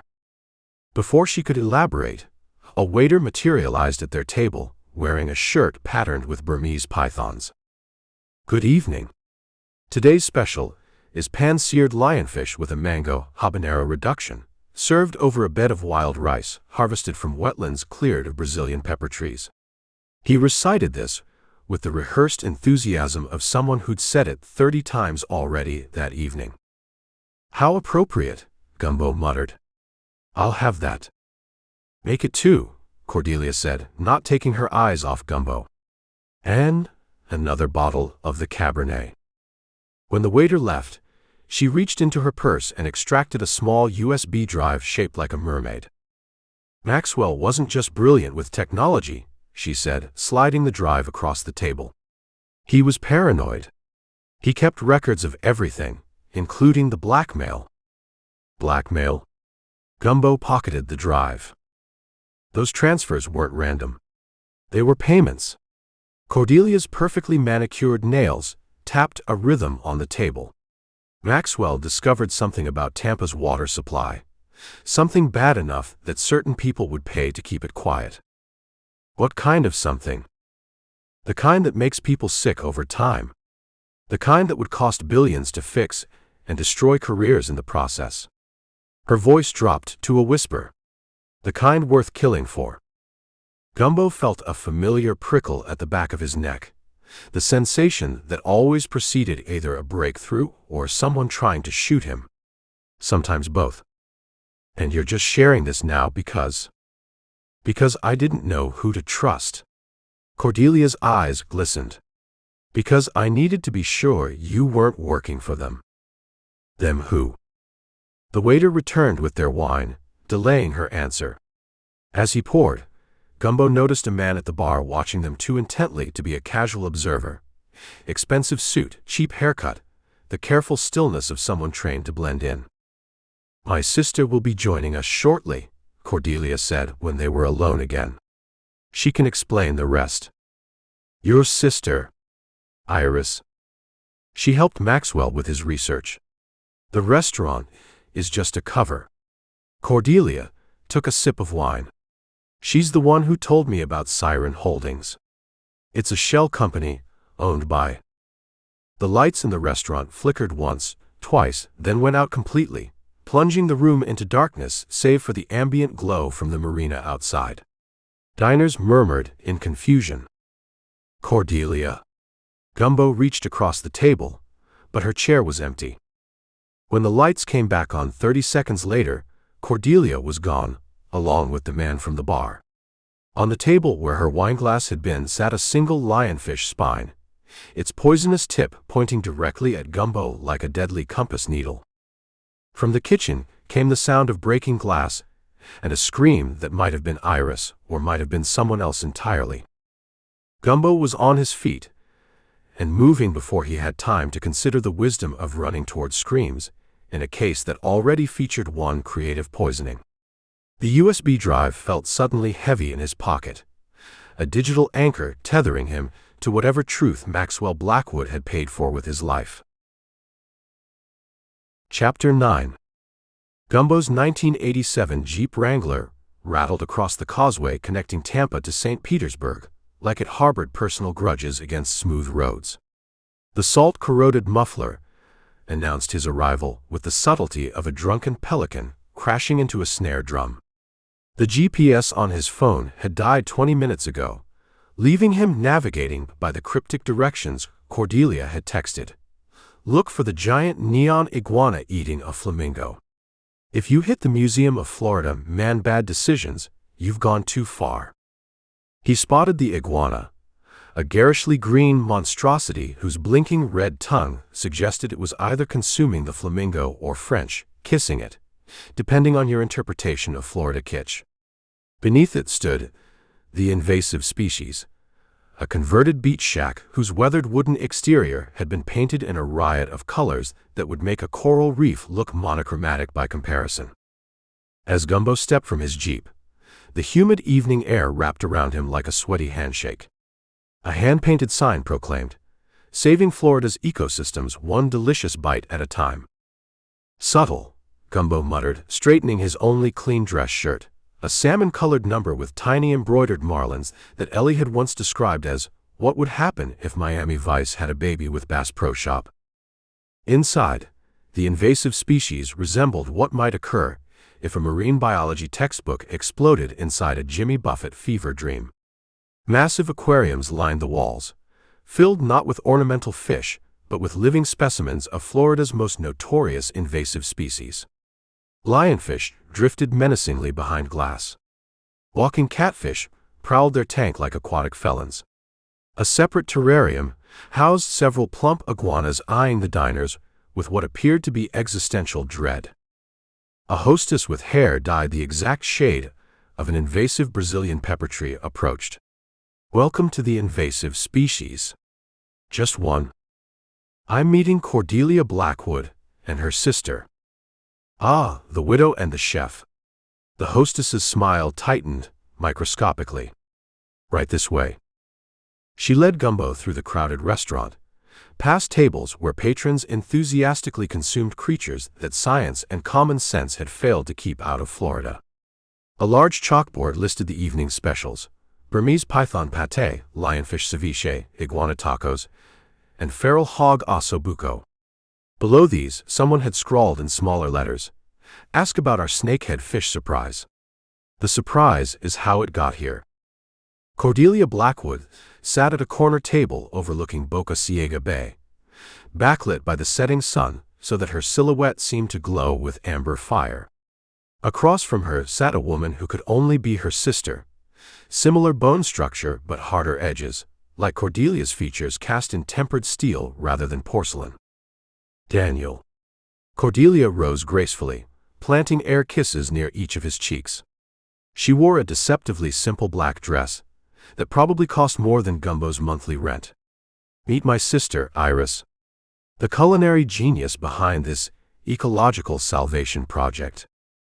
Iris Blackwood, technically Iris Kincaid now, Gumbo recalled from his research, remained seated, assessing him with eyes the color of shallow water sand. Her chef's whites were impeccable despite the dinner rush, and she wore her brunette hair in a tight, practical bun that suggested frivolity was something that happened to other people.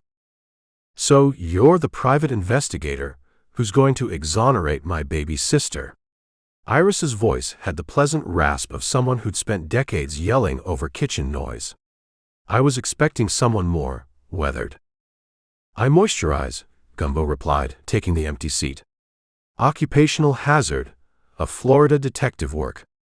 You either hydrate or mummify." A server materialized silently beside their table. "Can I start you with something to drink, sir? Perhaps our signature cocktail. We call it the ecological disaster. It's 7 different spirits that don't belong together, but somehow take over anyway." "Just bourbon neat," Gumbo said. "American made, not the invasive Scottish kind." That earned a twitch of amusement from Iris. "He's got you there, Paolo. Bring him the Eagle Rare." As Paolo departed, Gumbo observed the sisters.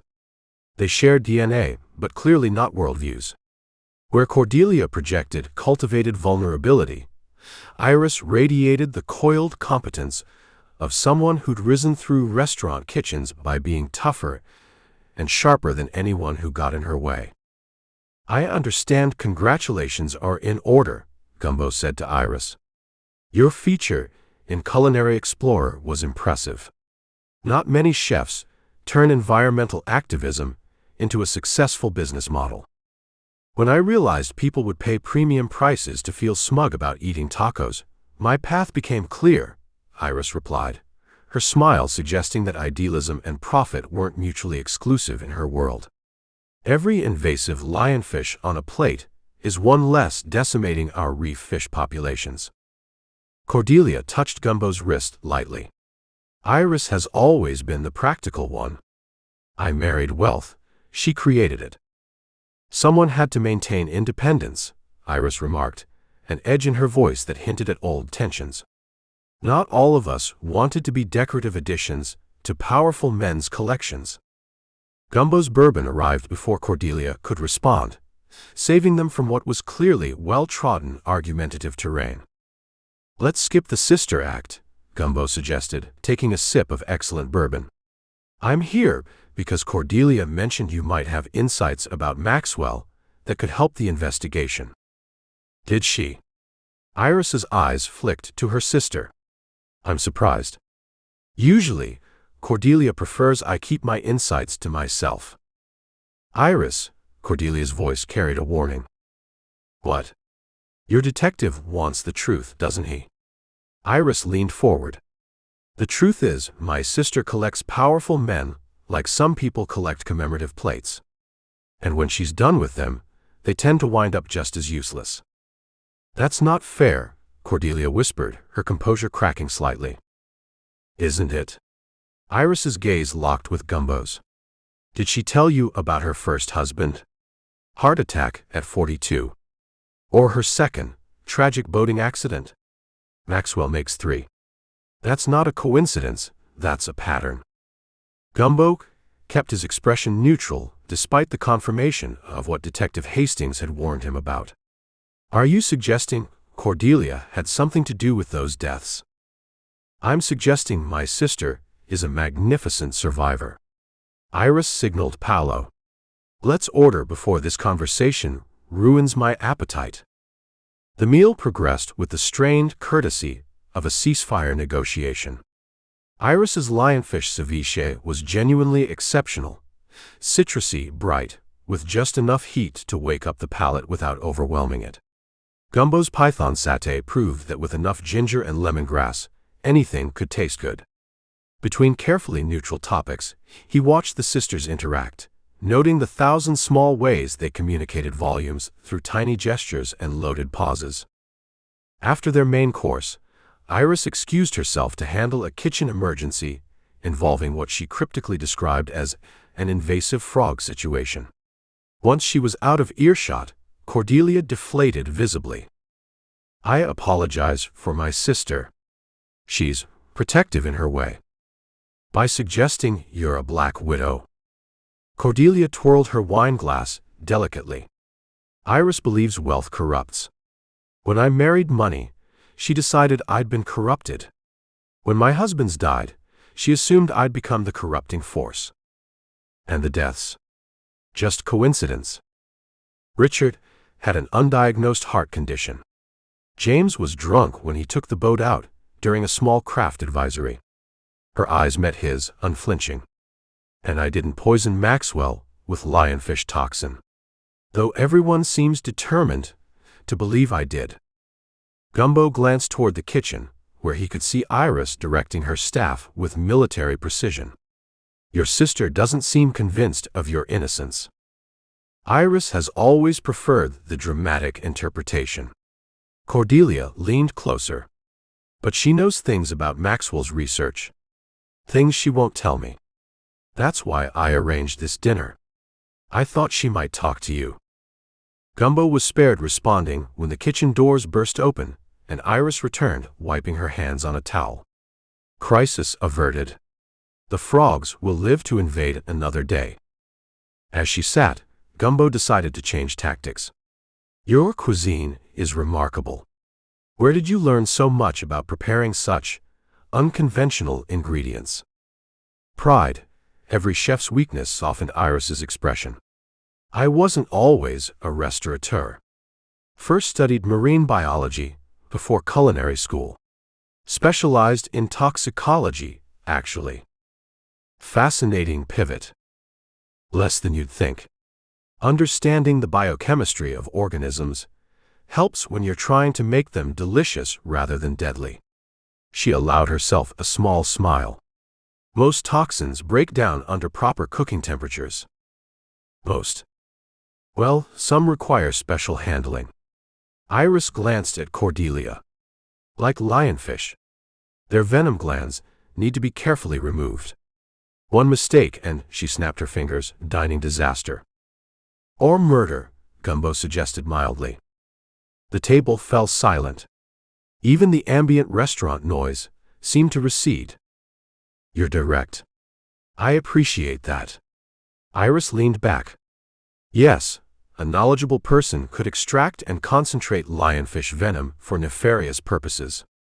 It would require specialized equipment, expertise in handling marine toxins, and a spectacular disregard for the Hippocratic Oath. First, suppose your marine biology background would give you that knowledge," Gumbo observed. "As would Maxwell's research team. Or anyone with access to his private laboratory." Iris's smile was razor thin. "The internet is a wonderful educator. Even my sister could have Googled how to murder with lionfish if she were so inclined." "Iris, please," Cordelia murmured. "What?" "I'm helping." Iris turned back to Gumbo. "Since we're being direct, let me save you some time. Check the kitchen staff at Maxwell's mansion. Particularly Luis Oriana." "The sous chef?" "Former pharmaceutical researcher who got fired from Maxwell's company 6 months ago. Now works prep shifts here 3 days a week to make ends meet." Iris tapped her dessert spoon against the table. "Started right after Maxwell laid off his entire research division. Strange career change for a man with a PhD in biochemistry, wouldn't you say?" Gumbo's investigative instincts snapped to attention. "He's working here tonight. Left an hour before you arrived. Claimed he had a family emergency." Iris's expression was unreadable. "Interesting timing. Why are you telling me this?" Iris studied him. "Because my sister, despite her questionable taste in husbands and her talent for convenient widowhood, is family. And Luis has been asking too many questions about Maxwell's home security system. You could have told the police." "The police aren't looking past the obvious suspect." Iris nodded toward Cordelia. "Besides, I believe in handling problems at their appropriate level. Invasive species require specific elimination strategies. As Gumbo processed this information, Paolo appeared with 3 elegant dessert plates featuring what appeared to be a green tea panna cotta topped with gold leaf. Brazilian pepperberry compote, Iris explained. Sweet but with a subtle bite. Like the best revelations. The conversation shifted to safer topics as they ate, but Gumbo's mind was racing.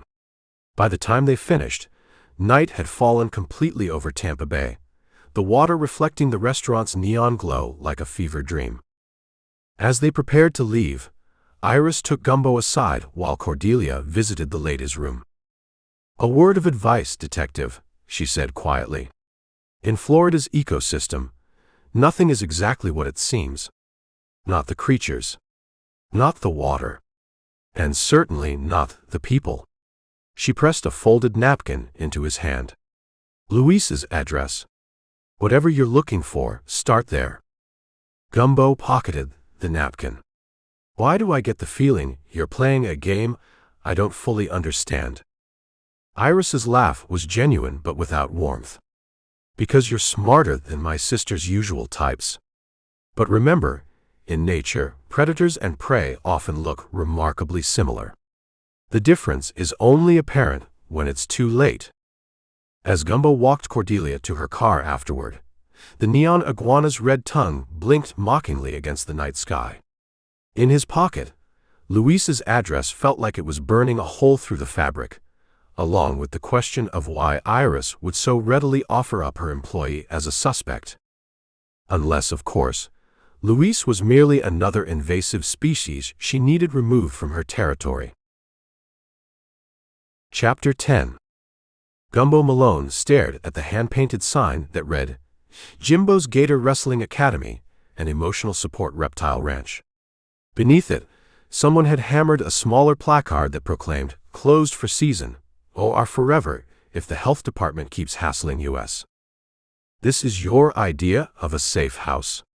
Eliza asked, clutching her laptop bag like it contained the nuclear launch codes instead of half-written exposés and a collection of cat memes she'd never admit to downloading.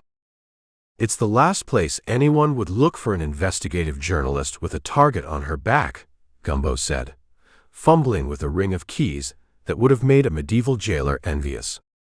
"Jimbo owes me a favor from when I helped him beat that public indecency charge.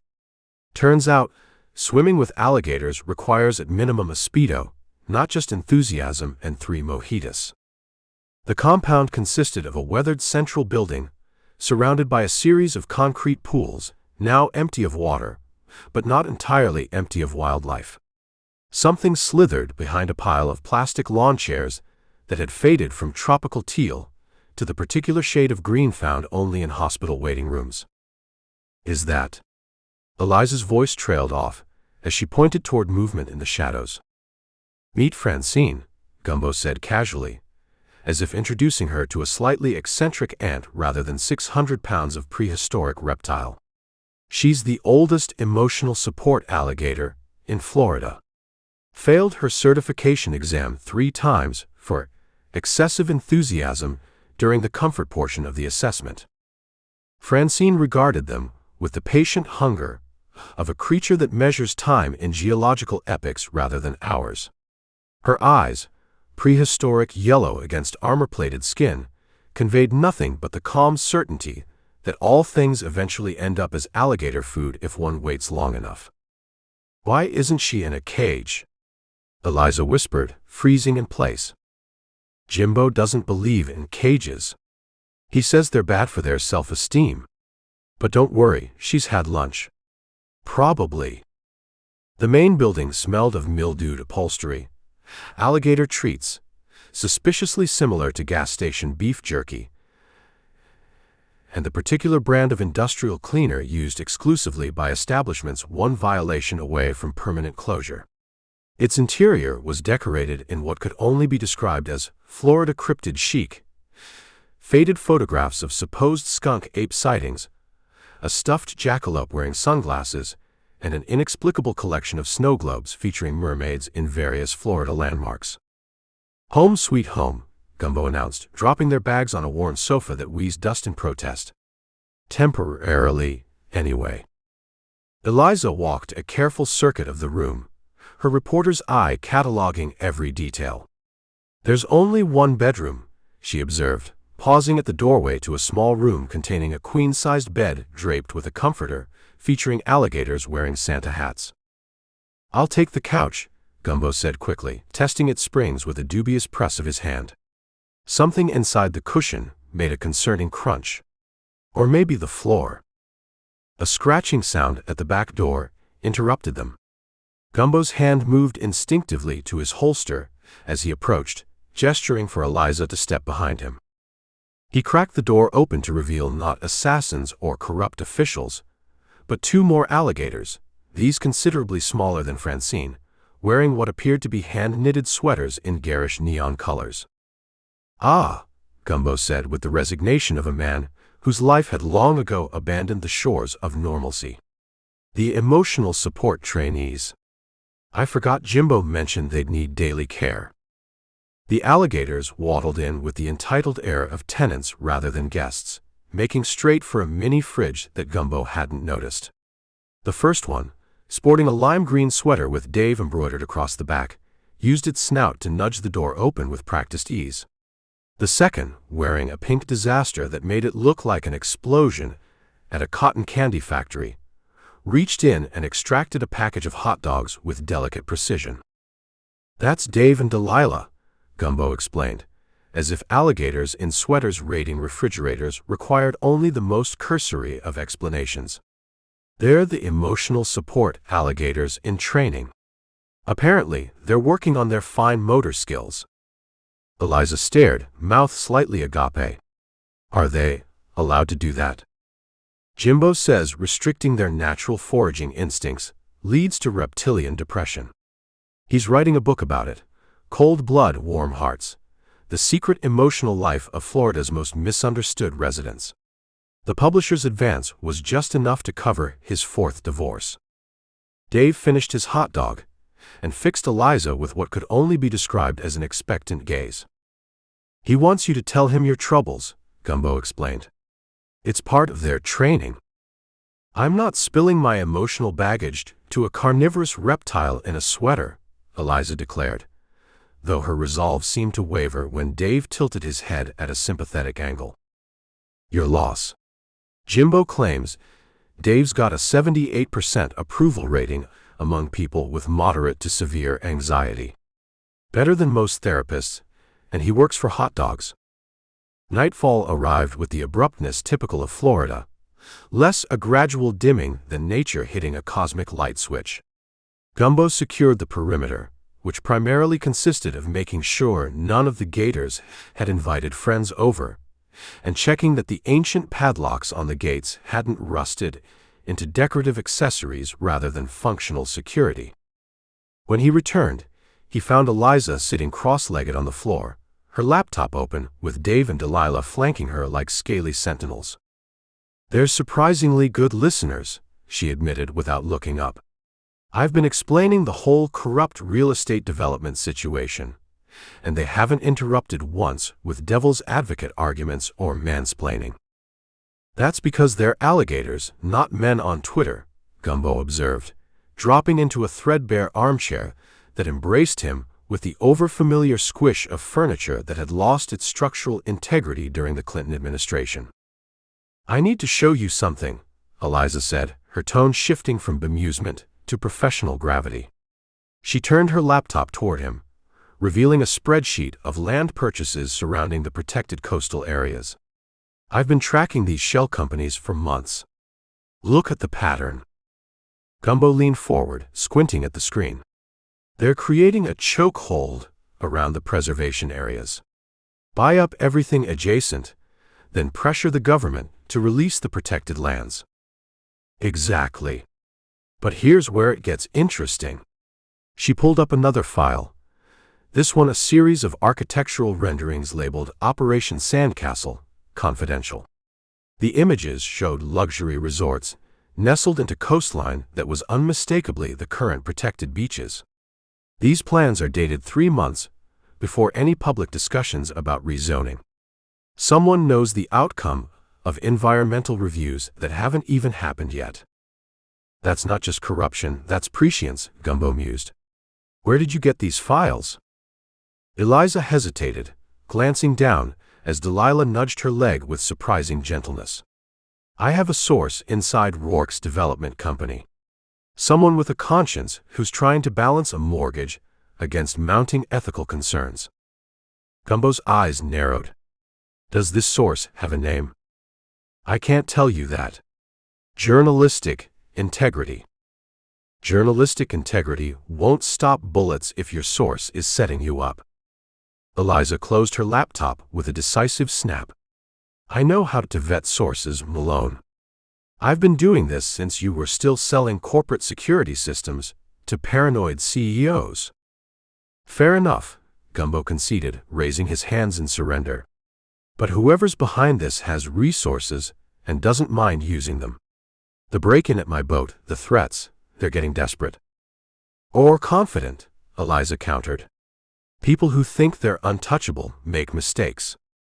Their conversation was interrupted by a low, rumbling growl. Both humans froze until they realized it was coming from outside. Francine, announcing visitors with all the subtlety of a furious lawn mower. Gumbo moved to the window, staying carefully to one side as he peered through the blinds. A sleek black SUV had pulled up at the entrance gate, its headlights cutting through the gathering darkness. Company, he murmured, reaching for his gun. Not the friendly kind. How do you know? Because friendly visitors don't case a property like they're planning a tactical assault. And they usually don't carry assault rifles. Eliza's face paled in the dim light. Rourke's men. Or someone wanting us to think they're Rourke's men. Gumbo moved quickly, gathering their essential gear. Either way, we're not sticking around to make formal introductions. What about Dave and Delilah? Eliza asked, and Gumbo couldn't tell if she was joking or genuinely concerned about the welfare of sweater-wearing predators. They're alligators in Florida. They'll outlive us all. He paused, considering. But they might prove useful as a distraction. Outside, car doors slammed. Voices murmured in the darkness. Gumbo led Eliza toward the back of the building, through a narrow hallway festooned with faded posters advertising Jimbo's spectacular gator wrestling extravaganza. They emerged into a small storage room that smelled powerfully of the particular fish parts that alligators find most delectable. There's a service entrance that leads to the back swamp, Gumbo explained, removing a key from a hook labeled Emergency Escape from Health Inspectors. Jimbo has a flat-bottom boat stashed there. Not fast, but quiet. You've clearly used this escape route before, Eliza observed.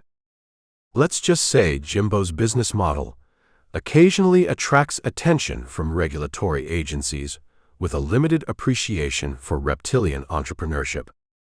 As they slipped out the back door, Gumbo paused to flip a switch labeled Nighttime Enrichment Activities. Immediately, the sound of 1970s disco music blared from hidden speakers around the compound. The front door of the main building burst open as Dave and Delilah, liberated by the music that apparently served as some kind of trained signal, shot out like scaly missiles, followed by the much more imposing bulk of Francine. What the hell? Came a startled shout from the front of the property, followed by a series of increasingly creative profanities and the unmistakable sound of grown men retreating from reptiles with unexpected mobility. Jimbo's anti-burglar system, Gumbo explained with a hint of pride as they melted into the darkness toward the waiting boat. Nothing says, reconsider your life choices quite like alligators who really feel the rhythm of staying alive. As they pushed off into the dark water, the sounds of chaos receded behind them. Eliza clutched her laptop bag to her chest, her expression a complex mixture of fear, determination, and the particular brand of bewilderment that Florida regularly inspired in even its most seasoned residents. I'll need to find somewhere to hide this, she said, patting the laptop. It's everything I have on Operation Sandcastle. What about your secret journal? Gumbo asked casually, steering the boat through the dark water with practiced ease. Eliza's head snapped up. How did you know about that? I'm a detective, remember? Also, you left it under your pillow, which is literally the first place anyone looks. She had the grace to look embarrassed. It contains names and connections I haven't verified yet. Speculation.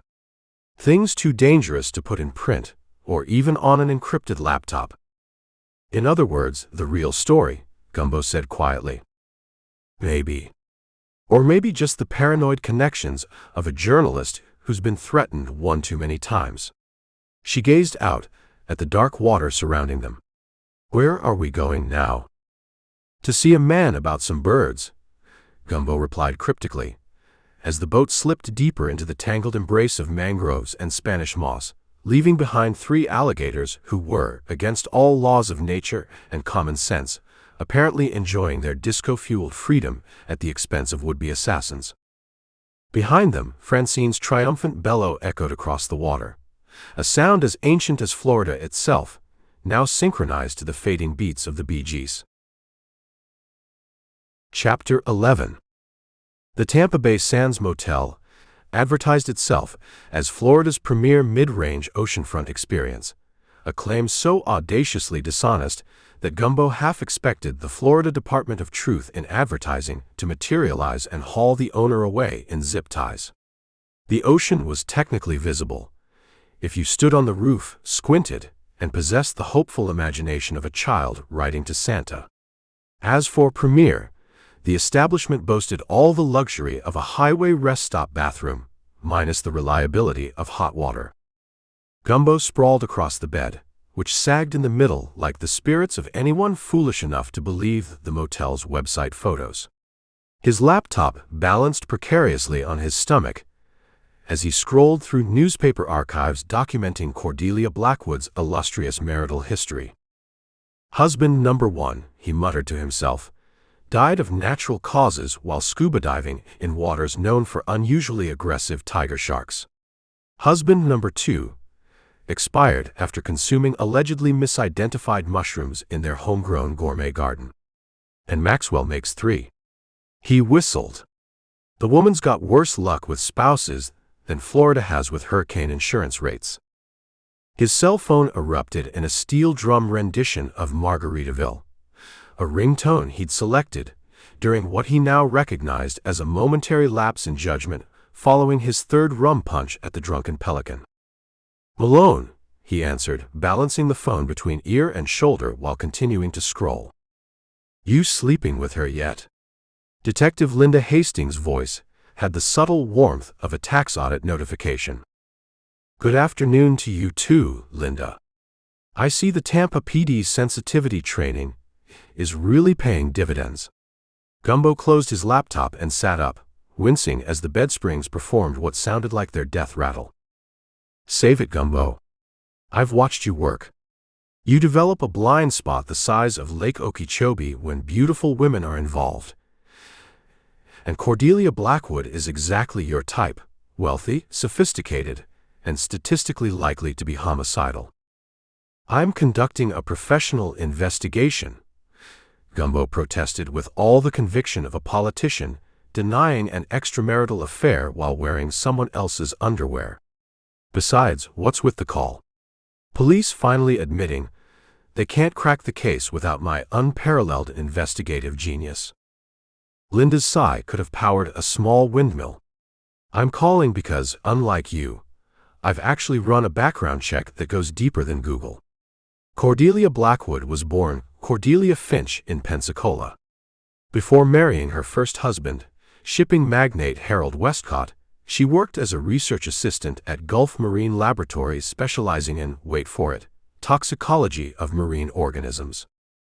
That doesn't mean her second husband's mushroom garden, maintained by a landscaper who mysteriously received a wire transfer of $50,000 2 days after the funeral. The mushroom samples, collected at the scene, conveniently contaminated during transport to the lab. Gumbo frowned, absently scratching at a mosquito bite on his ankle that had expanded to the approximate size of Rhode Island. If you've got all this, why isn't she in custody wearing color-coordinated prison orange? Because circumstantial evidence isn't enough to charge Tampa Bay's most connected widow, especially when her late husband's company donates police cruisers. But it should be enough for you to stop thinking with your... I get the picture, Gumbo interrupted. But what if she's being framed? Maxwell's research was worth billions. There's a line of suspects longer than the wait at the DMV on the day after a holiday. Just watch yourself, Linda warned. 3 dead husbands isn't coincidence, it's a pattern. I've seen less suspicious behavior at a politician's prayer breakfast. After disconnecting, Gumbo paced the motel room's stained carpet, his mind churning like an airboat propeller in muddy water. The carpet had mysterious stains that told stories he'd rather not contemplate, arranged in a Jackson Pollock-esque pattern that suggested either artistic housekeeping or crime scene cleanup performed by enthusiastic amateurs. She can't be guilty, he argued with the gecko clinging to his bathroom ceiling. The gecko, displaying wisdom beyond its years, maintained skeptical silence. A knock at the door interrupted his debate with the reptile. Gumbo approached cautiously, one hand resting on the small .38 holstered at his hip. Years in Florida had taught him that unexpected visitors usually wanted to sell timeshares, Jesus, or murder, sometimes all 3. "Who is it?" he called. Silence answered him. Gumbo peered through the peephole, seeing nothing but the empty walkway with its rusted railing overlooking the motel's kidney-shaped pool, which contained approximately 3 inches of water and what appeared to be a small colony of frogs. He opened the door a crack, chain still latched. The muzzle of his gun preceded him into the gap. The walkway remained empty, save for a small package wrapped in brown paper and tied with twine. Cautiously, Gumbo retrieved it, examining it from all angles before bringing it inside. "Not today, Unabomber," he muttered, filling the ice bucket with water and submerging the package. When nothing exploded, fizzed, or screamed, he carefully unwrapped it on the bathroom counter. Inside lay a dead lionfish, its venomous spines arranged to form what looked disturbingly like a letter C. Beneath it, a note written in elegant script, "Swimming with sharks yet, Mr. Malone." Gumbo's phone buzzed with a text. "Cordelia, dinner tonight? I've made reservations at Neptune's Trident. 8 p.m. Where's something that compliments your eyes?" He glanced from the phone to the fish and back again, an uncomfortable tightness forming in his chest that had nothing to do with the motel room's questionable air quality. A crash from the bedroom sent him sprinting back, gun drawn, to find the sliding glass door to his small balcony shattered. A figure in black was already vaulting over the railing to the parking lot below. Gumbo holstered his weapon and gave chase, leaping down and narrowly avoiding a Japanese tourist photographing a plastic flamingo someone had inexplicably placed atop the ice machine. "Sorry," Gumbo shouted as he sprinted past. "Florida tradition. Bringing good luck." The tourist, nodding enthusiastically, began photographing the flamingo with renewed vigor. The parking lot opened onto a street carnival that had materialized sometime during the afternoon, because Florida never missed an opportunity to combine traffic congestion with fried food on sticks. The figure in black disappeared into a crowd gathered around a man wrestling a mechanical alligator while reciting Shakespeare's sonnets. "To be or not to be," the performer bellowed, narrowly avoiding mechanical jaws, as Gumbo shoved through spectators clutching turkey legs and hurricanes in souvenir cups. By the time Gumbo reached the other side of the carnival, his quarry had vanished like reasonable real estate prices in a beach community. Sweating and winded, he trudged back to the motel, mind racing faster than an airboat with a nitrous injection. "This doesn't make sense," he told the gecko, which had relocated to position itself directly above his pillow, in what Gumbo chose to interpret as solidarity rather than a tactical advantage. "If Cordelia's guilty, why hire me at all? And if she's innocent, who's trying to scare me off?" The gecko, maintaining its policy of reptilian neutrality, offered no insights. Gumbo showered, changed, and spent 30 minutes debating whether to meet Cordelia for dinner or to sensibly run in the opposite direction.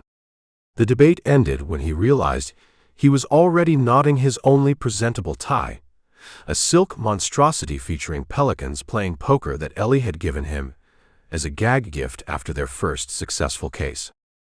Professional distance, he lectured his reflection as he smoothed his uncooperative hair.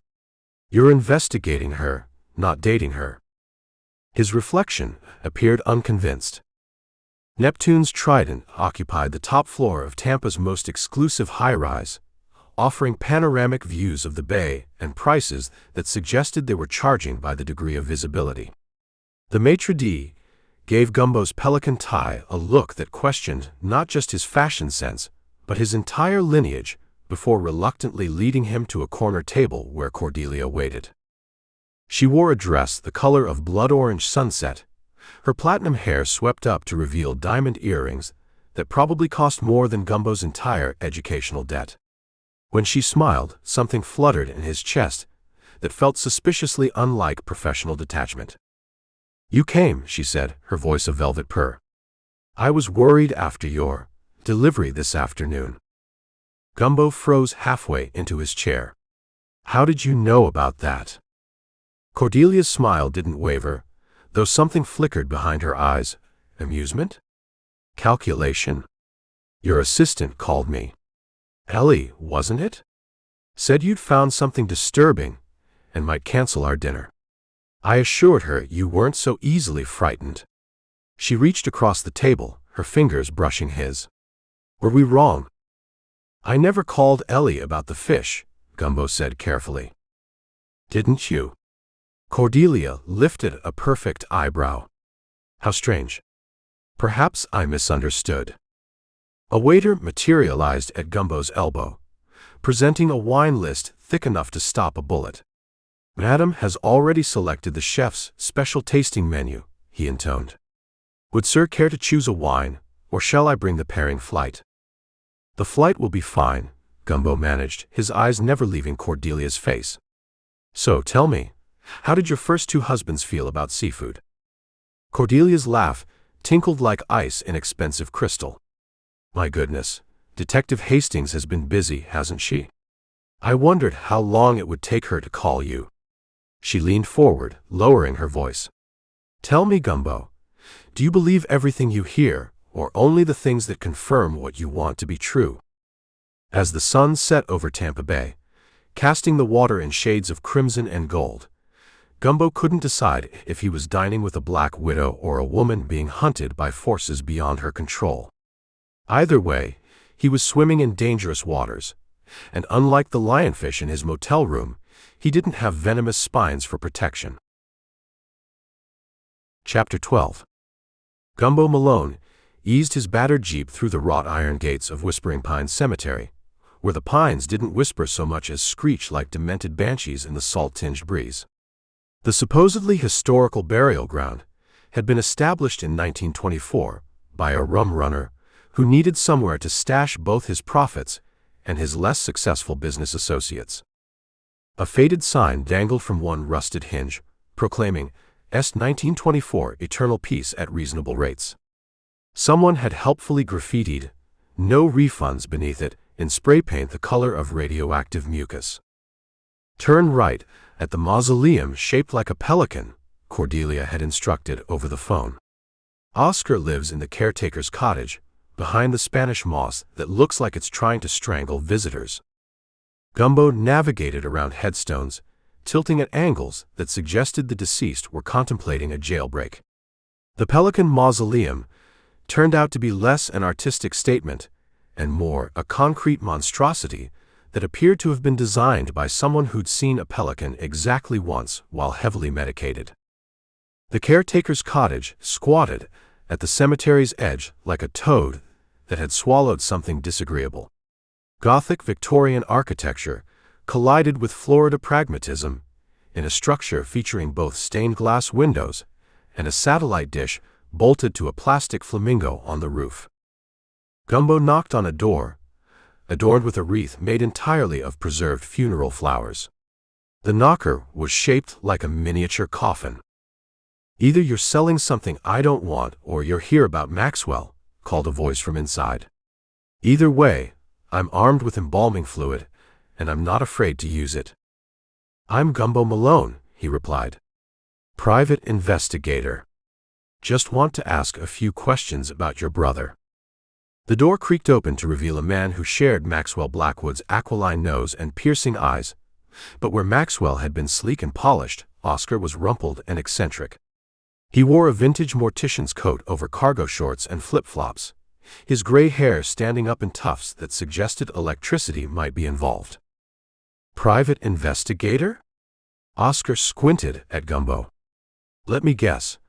My delightful sister-in-law hired you to prove she didn't season Maxwell's evening cocktail with exotic fish poison."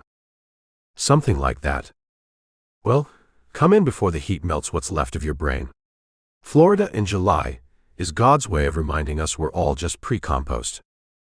The interior of the cottage was a macabre museum of funeral paraphernalia. Victorian mourning jewelry competed for space with antique embalming tools and a collection of ornate urns that Gumbo desperately hoped were empty. The walls were papered with vintage funeral home advertisements promising dignity in death and special rates for family packages. "Don't mind Herbert," Oscar said, gesturing to a taxidermied alligator wearing a bow tie and top hat in the corner. "He's less bitey than he used to be." "Charming place," Gumbo managed, edging away from a display case containing what appeared to be 19th century hair jewelry. "It's not everyone's cup of formaldehyde." Oscar waved him toward a worn leather armchair. "But it suits me. I've got Earl Grey or Eternal Slumber. That's my special blend with valerian root and chamomile. Makes you sleep like the dead, huh?" "I'll pass, thanks." Oscar shrugged and poured himself a cup from a teapot shaped like a miniature casket. "So, what brings Tampa's most interesting private eye to my humble abode? Besides Cordelia's checkbook, that is." "I'm investigating Maxwell's death," Gumbo said, pulling out his notebook. "Thought his only brother might have some insights." "Insights?" Oscar snorted. "I've got insights like Florida's got mosquitoes. The question is whether you want to hear them." "I'm all ears." "My brother," Oscar began, stirring his tea with a tiny silver spoon shaped like a femur, "was brilliant and ruthless, a lethal combination in business and an insufferable one in a sibling. Did you know he once reprogrammed my computer to make flushing sounds every time I typed my name? Sounds like a complicated relationship. Brothers usually are, especially when one builds an empire on toxic runoff while the other becomes a cemetery caretaker with a penchant for funeral ephemera." Oscar gestured broadly at his collection. "Maxwell thought I was throwing my education away. I thought he was selling his soul retail." "When did you last see him?" 2 weeks before he died. He showed up here looking like he'd seen a ghost, which is saying something given the locale." Oscar's expression darkened.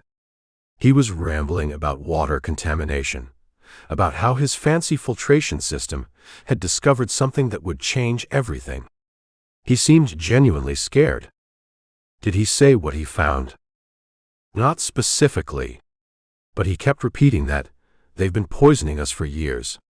Said he was going public with it all." Oscar's mouth twisted into a bitter smile. 2 weeks later, he's floating face down in his ridiculously expensive fish tank. Ironic, isn't it? The man who discovered water contamination, killed by contaminated water. Gumbo leaned forward. "Do you think someone wanted to silence him? In Tampa's tech and real estate circles?" "Absolutely. Maxwell was about to torpedo property values across half the Bay Area. Nothing devalues waterfront property like finding out the water's toxic." "Any suspects in mind?" Oscar set down his teacup with a delicate clink. "Besides my lovely sister-in-law, with her convenient knowledge of exotic poisons. Take your pick." Mayor Wiggins and his development cronies. Landon Pike, who'd love to steal Maxwell's patents. Hell, even I had motive. I inherited all those patents when Maxwell changed his will last month. He changed his will. Gumbo hadn't heard this detail from Cordelia. Oh yes. Cut Cordelia out of the intellectual property entirely. Left her the houses, the cars, the boats, all the shiny toys. But the patents, the actual valuable stuff, that came to me. Oscar's eyes gleamed. Rather unexpected, considering we hadn't spoken for years before his recent visit. Why would he do that? Maybe he finally realized I was the only one he could trust. Or maybe he just wanted to spite his wife. Oscar shrugged. Maxwell was complicated. Brilliant, but damaged. Our father had that effect on people. Gumbo made a note. What can you tell me about his water filtration technology? Oscar's expression turned calculating. Enough to know it was revolutionary. Maxwell found a way to desalinate water at a fraction of current costs. But that was just the beginning. The system also detected contaminants at parts per trillion levels. He leaned forward. Do you know what happens when you can suddenly detect toxins that were previously invisible to testing? Lawsuits. Lawsuits, plummeting property values, manufacturing shutdowns, political careers ended overnight. Oscar's voice dropped to a whisper. Maxwell wasn't just selling water filtration. He was selling apocalypse to anyone with something to hide in Tampa Bay. And did he have proof of these contaminants? He claimed to. Said he'd documented everything and hidden copies where they couldn't find them. Oscar's fingers tapped an irregular rhythm on the arm of his chair. I told him to be careful. He laughed and said it was too late for that. A grandfather clock in the corner chimed 3 times, despite the actual time being closer to noon. Oscar didn't seem to notice. There's something else, he said, rising suddenly. Something I should show you. He disappeared into another room, returning with a faded photograph in an ornate silver frame. The picture showed 2 young boys standing beside a sunlit bay, fishing rods in hand. This was our spot, Oscar said, his voice softening. Every Sunday, our father would take us fishing here. It was the only time he wasn't drunk or angry. He tapped the glass over the image of the shoreline. This exact spot is where Maxwell took his water samples. The ones that started everything. Sentimental choice. Maxwell didn't do sentimental. He did symbolic. He was making a point only I would understand. Oscar set the photo down carefully. The day before he died, he called me. Said if anything happened to him, I should remember where we used to fish with Dad. Said the truth was buried there. Gumbo's interest sharpened. Have you looked? I'm a cemetery caretaker, Mr. Malone. Digging up the dead is my business. Digging up the truth? Oscar shook his head. That's considerably more dangerous. Did you tell the police about this? The police, Oscar scoffed. Detective Hastings spent exactly 17 minutes interviewing me before deciding Cordelia was her prime suspect. Can't blame her, the evidence is substantial. But you don't think Cordelia did it? Oscar's laugh was sharp and brittle. Oh, I think Cordelia is perfectly capable of murder. But she's too smart to be this obvious about it. No, this was someone panicking, someone who needed Maxwell silenced immediately. A shadow passed over Oscar's face. I'd be careful if I were you, Mr. Malone. Whoever killed my brother isn't finished yet. Not while his research is still out there. Gumbo stood, sensing the conversation was winding down. Thank you for your time. Don't thank me yet. Oscar walked him to the door. Maxwell's secrets got him killed. They might do the same for you. At the door, Oscar paused. One last thing. Maxwell was terrified of water as a child. Wouldn't go near it after a near-drowning incident. Our father forced him into swimming lessons, forced him to face the thing he feared most. That's who Maxwell became, a man who turned his greatest fear into his life's work. His eyes met Gumbo's. Ask yourself, what kind of person does that? Outside, the afternoon heat slammed into Gumbo like a physical force. He walked back through the cemetery, mulling over Oscar's revelations. As he approached Maxwell Blackwood's freshly installed granite headstone, ostentatious even in death, something caught his eye. Arranged carefully, at the base of the monument were 7 spines from a lionfish, forming a pattern that looked suspiciously like a chemical formula. Gumbo knelt for a closer look, careful not to touch the venomous spines. They were fresh, the distinctive red and white stripes still vibrant. Someone had placed them here recently, within hours. He snapped a photo with his phone, then scanned the cemetery. Between tilting headstones and overgrown angel statues, he caught a glimpse of movement, a figure in dark clothing slipping between mausoleums. Gumbo straightened, hand moving toward the gun holstered at his hip. But the figure was gone, vanished among the markers of Tampa's dead and forgotten. As he walked back to his jeep, Oscar's words echoed in his mind. Whoever killed Maxwell wasn't finished yet. The truth was still out there, buried in the childhood fishing spot of 2 brothers bound by blood and secrets. And now, someone was watching Gumbo's investigation, someone who left venomous warnings on a dead man's grave. Chapter 13. The sun hung low over the Gulf, like a drunken tourist trying to decide whether to call it a night. Gumbo Malone's jeep bounced along the shell-strewn coastal road, suspension groaning with each divot and pothole. Florida's infrastructure maintenance budget seemed to have been redirected toward building more mini-golf courses featuring mechanical alligators, a decision that Gumbo's vertebrae currently questioned with great enthusiasm. Cordelia Blackwood sat beside him, her posture unnaturally perfect despite the vehicular gymnastics. She wore oversized sunglasses that covered half her face, a silk scarf that fluttered like a distressed flag in the wind, and an expression that suggested she was simultaneously bored and plotting something catastrophic. "Turn here," she instructed, pointing to what appeared to be absolutely nothing. Between those 2 bent palm trees. "That's not a road," Gumbo observed. "That's where roads go to die." Maxwell wasn't a fan of visitors, Cordelia replied, her voice carrying that particular tone of the obscenely wealthy discussing mild inconveniences. He paid the county cartographer to remove this access point from official maps. Your husband bribed government officials to alter public records so his beach house wouldn't get unexpected pizza deliveries. Please, Cordelia's perfectly sculpted eyebrow arched over her sunglasses. Maxwell didn't eat pizza. He considered cheese a plebeian conspiracy. Gumbo sighed and cranked the wheel, sending the jeep lurching onto what charitably might be called a trail. Spanish moss hung from gnarled oaks like the beards of drowned sailors, scraping across the windshield with arthritic fingers. "You didn't mention this place in your initial statement," Gumbo said, navigating around a suspicious-looking puddle that might have contained primordial soup. Or the follow-up. Or the 17 clarifying conversations we've had since. "It wasn't relevant," Cordelia said, checking her reflection in a compact mirror that probably cost more than Gumbo's monthly rent.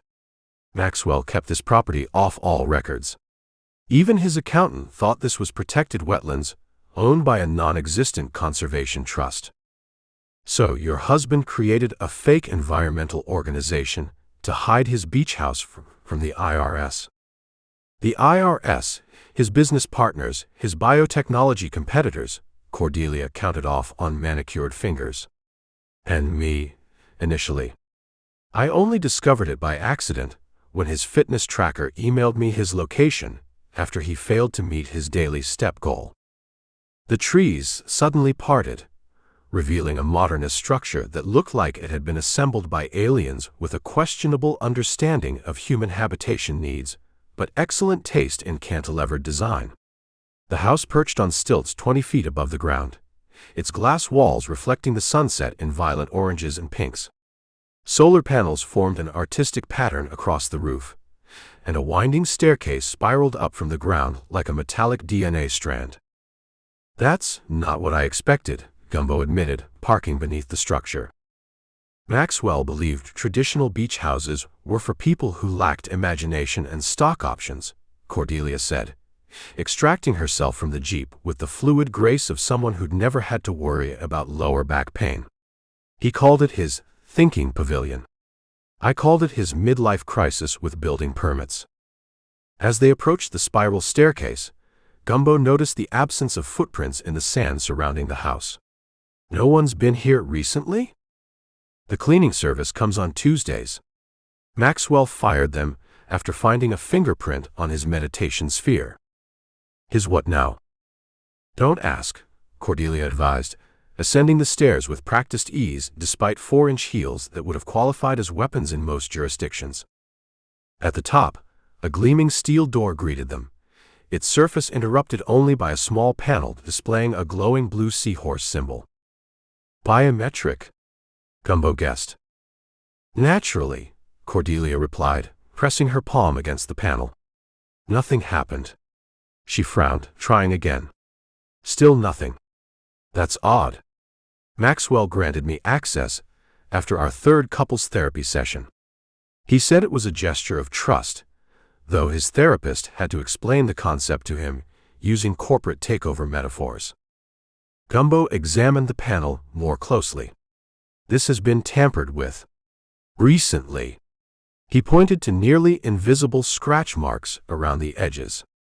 "Someone bypassed the security system." Cordelia's composure flickered momentarily, like a glitch in an otherwise perfect simulation of human confidence. "That's impossible. Only Maxwell and I knew about this place." "And the cleaning service," Gumbo reminded her. "And whoever else Maxwell brought here when you weren't around." Her eyes narrowed behind the sunglasses.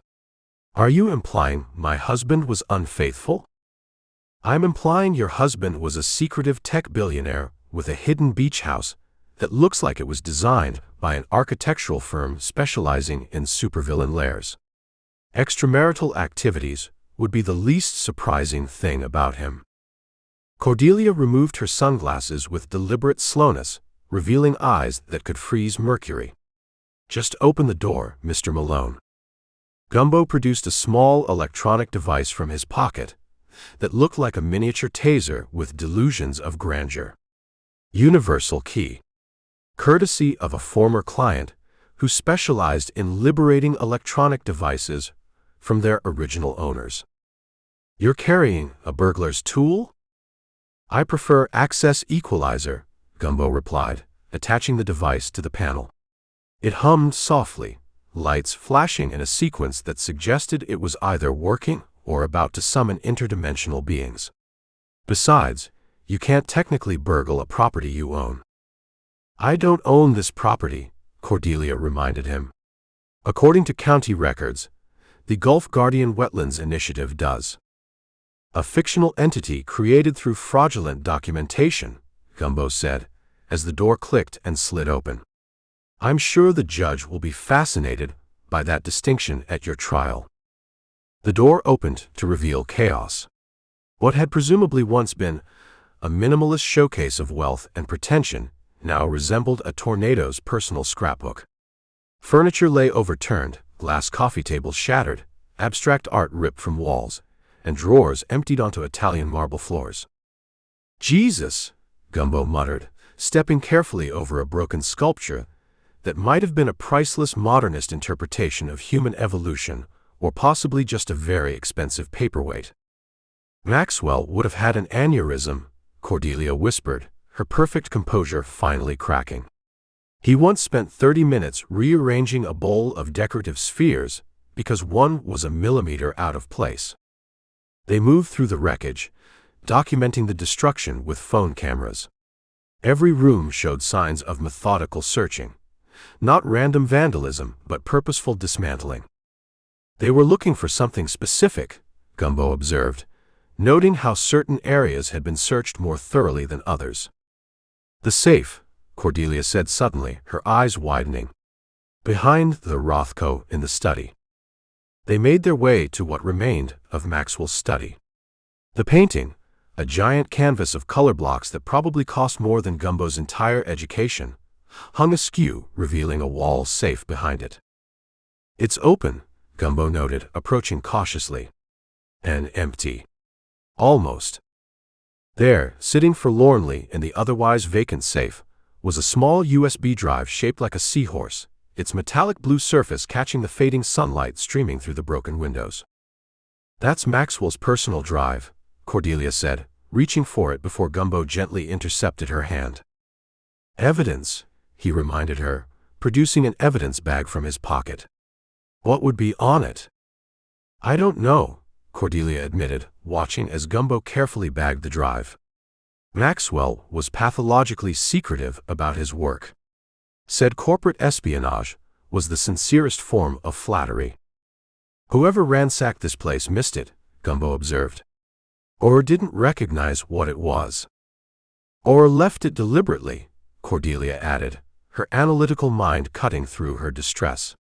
"To lead us somewhere. Or mislead us." Gumbo nodded, impressed despite himself. Most clients in similar situations devolved into hysterics or unhelpful speculation. Cordelia remained focused, her mind working the angles like a pool shark with a trust fund. "If someone went to all this trouble," Gumbo said, gesturing to the destruction around them, "this drive might be the key to everything. Or nothing. Tech billionaires aren't known for their straightforward communications. Maxwell once sent me a 16-page encrypted email to tell me he'd be late for dinner," Cordelia agreed, "with footnotes and a bibliography." As they continued searching, Gumbo found himself reassessing Cordelia. The evidence against her had seemed overwhelming: access, motive, opportunity, and a suspicious knowledge of exotic fish toxins. But standing in the ransacked beach house that officially didn't exist, things suddenly seemed less clear-cut. "You know what this means, don't you?" Gumbo said, examining a shattered terrarium that had once housed what appeared to be very expensive sand. "That I'm not the only one interested in Maxwell's secrets," Cordelia suggested, delicately picking her way through broken glass.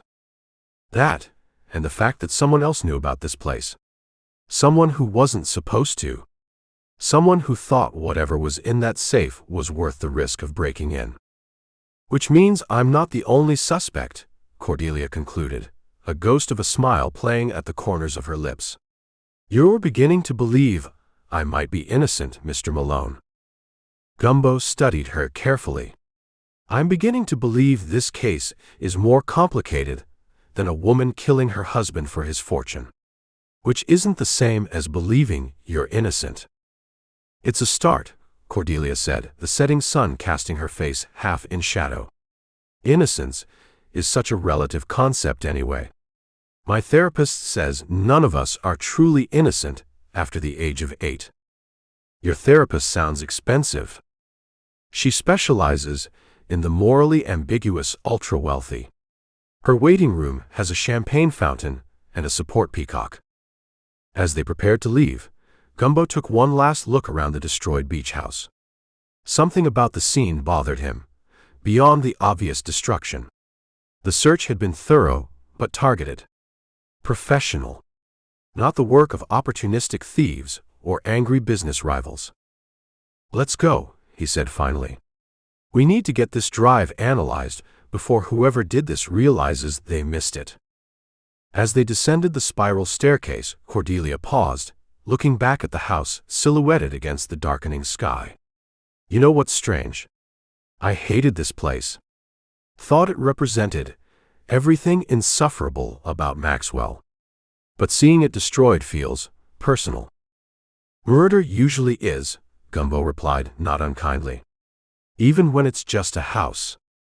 They drove back in silence, the USB drive secure in Gumbo's pocket, the questions multiplying like Florida mosquitoes after a summer rain.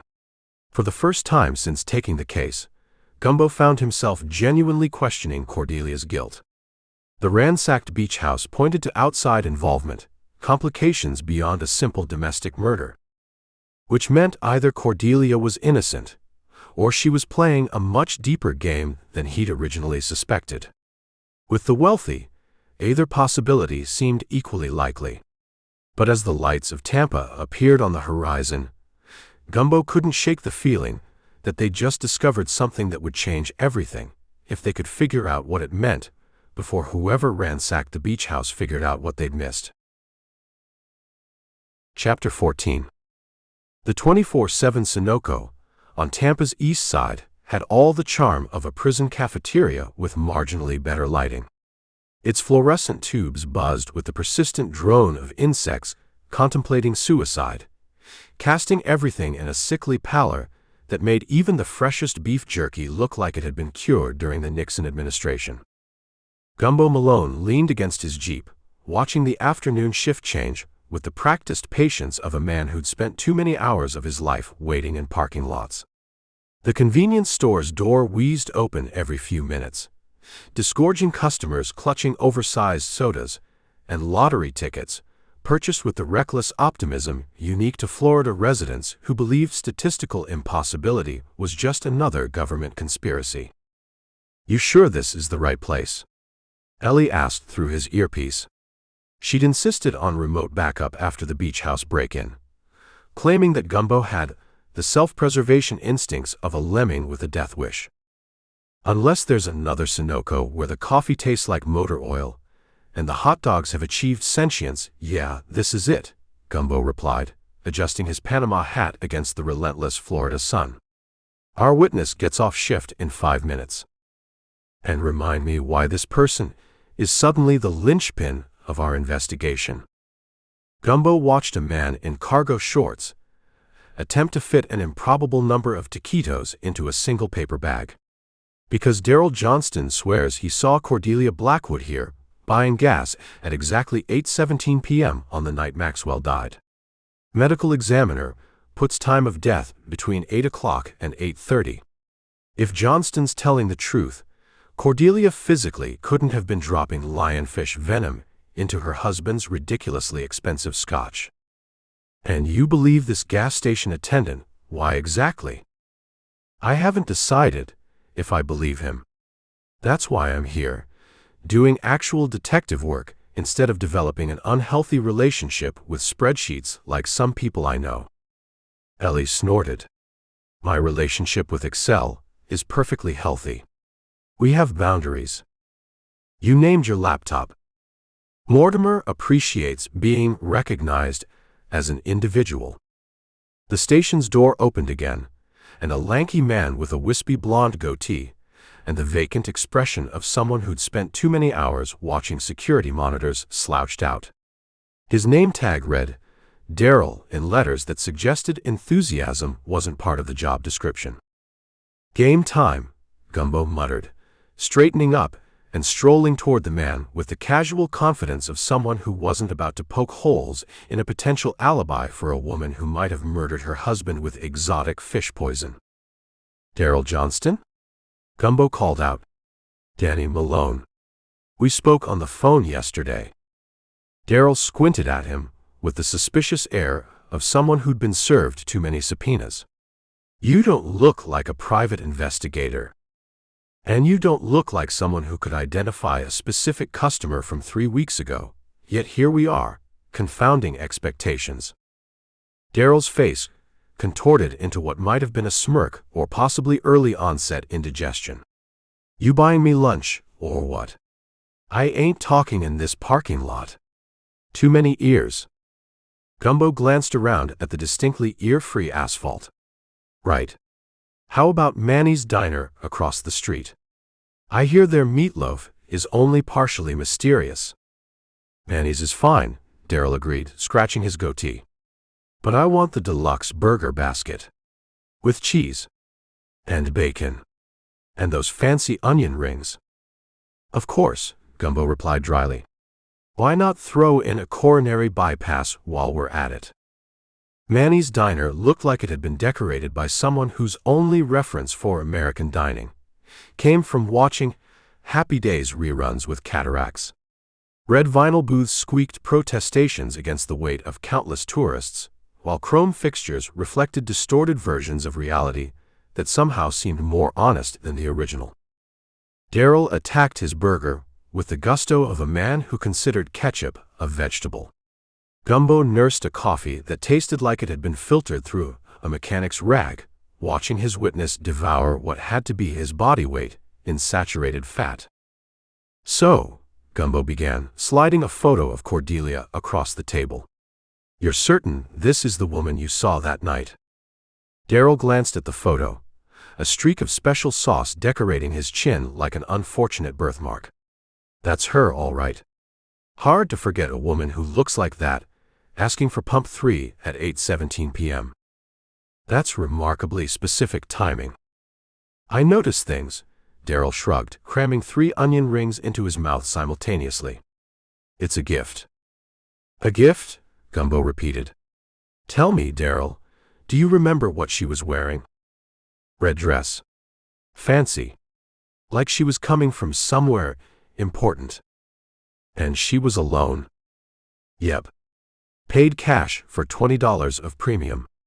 Complained about the price too, which seemed weird for someone wearing diamonds on a Tuesday." Gumbo leaned back, letting the vinyl squeak punctuate the moment. "Here's what I don't understand, Daryl. You remember this woman, one customer out of what, hundreds that day, with perfect clarity. You remember the exact time, what she was wearing, how she paid, even that she complained about gas prices. That's either an extraordinary memory or what?" Daryl's eyes narrowed, onion rings suspended halfway to his mouth. "Or someone paid you to remember those details." Gumbo kept his voice casual, as if discussing the weather rather than potential witness tampering. The onion ring completed its journey. "That's insulting, man. I told you, I notice things." "You notice things," Gumbo nodded. "Like how much money might appear in your bank account if you noticed certain specific things about certain specific people." Daryl's face flushed an interesting shade of crimson. "I don't have to listen to this. I'm doing you a favor here." "Are you?" "Because I checked the shift schedule, Daryl. You weren't supposed to be working that evening. You swapped with Miguel Rivera at the last minute. Curiously, right after receiving a phone call from a Tampa area code." The half-eaten burger landed on the plate with a sad plop. "You don't know what you're talking about." "I think I do. I think someone, maybe Cordelia, maybe someone else, paid you to say you saw her that night. To establish an alibi where none existed." "You can't prove that," Daryl muttered, eyes darting toward the exit. "Actually, I can. See, convenience stores have security cameras, Daryl. Lots of them. I've already reviewed the footage from that night." This was, technically speaking, a lie. Gumbo had tried to access the footage, but found it had been mysteriously corrupted, a coincidence that stank worse than low tide in August. "Then you saw her," Daryl insisted, desperation creeping into his voice. "She was there." "That's the interesting part," Gumbo leaned forward, lowering his voice. "Someone professionally tampered with the system. Exactly 17 minutes of footage, from 8:10 to 8:27, is missing. The same 17 minutes when you claim Cordelia was buying gas." Daryl's Adam's apple bobbed like a fishing lure in a hurricane. Maybe there was a power surge. A power surge that affected only the security system, but not the electronic registers? That's quite the precision electrical event. Gumbo pulled out his phone, setting it on the table. "I've got Detective Linda Hastings on speed dial. She'd be very interested in hearing about witness tampering in a murder investigation." "Listen, man," Daryl's voice dropped to a whisper. "I didn't know it was for a murder thing, okay? This lady calls me, says she needs a favor for her sister. Said her sister's husband was cheating, and she needed an alibi for a divorce case. Offered me $5,000 in cash." "What lady?" "Cordelia." Daryl shook his head. "No, not her. Said her name was Iris." had this weird restaurant logo on her shirt. Something about invasive species. Gumbo felt his pulse quicken. Iris. Cordelia's sister. The same sister who ran the restaurant serving invasive species and had conveniently failed to mention any involvement in her sister's alibi.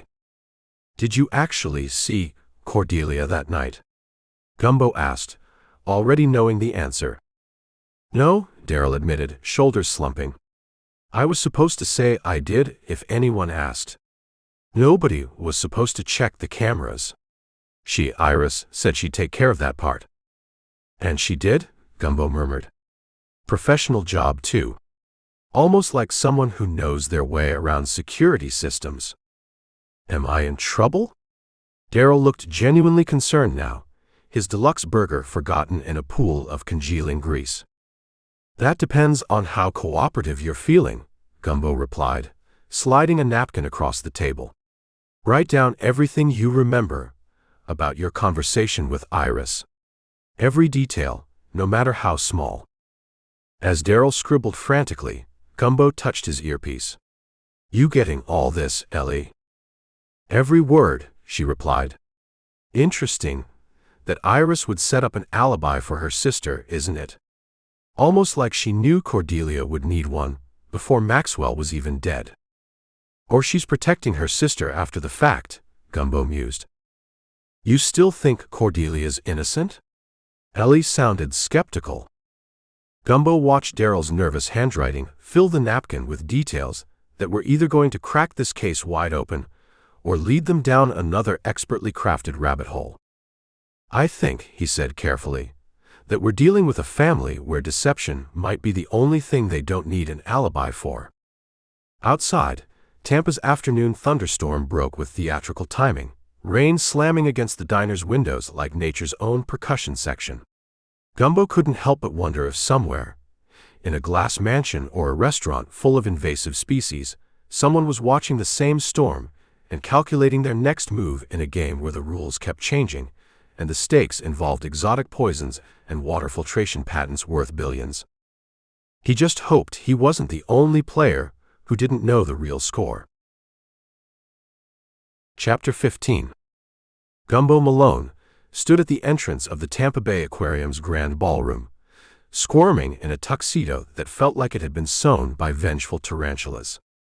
The rental shop had assured him it was their most comfortable model, which made him wonder if their less comfortable options were classified as torture devices by the Geneva Convention.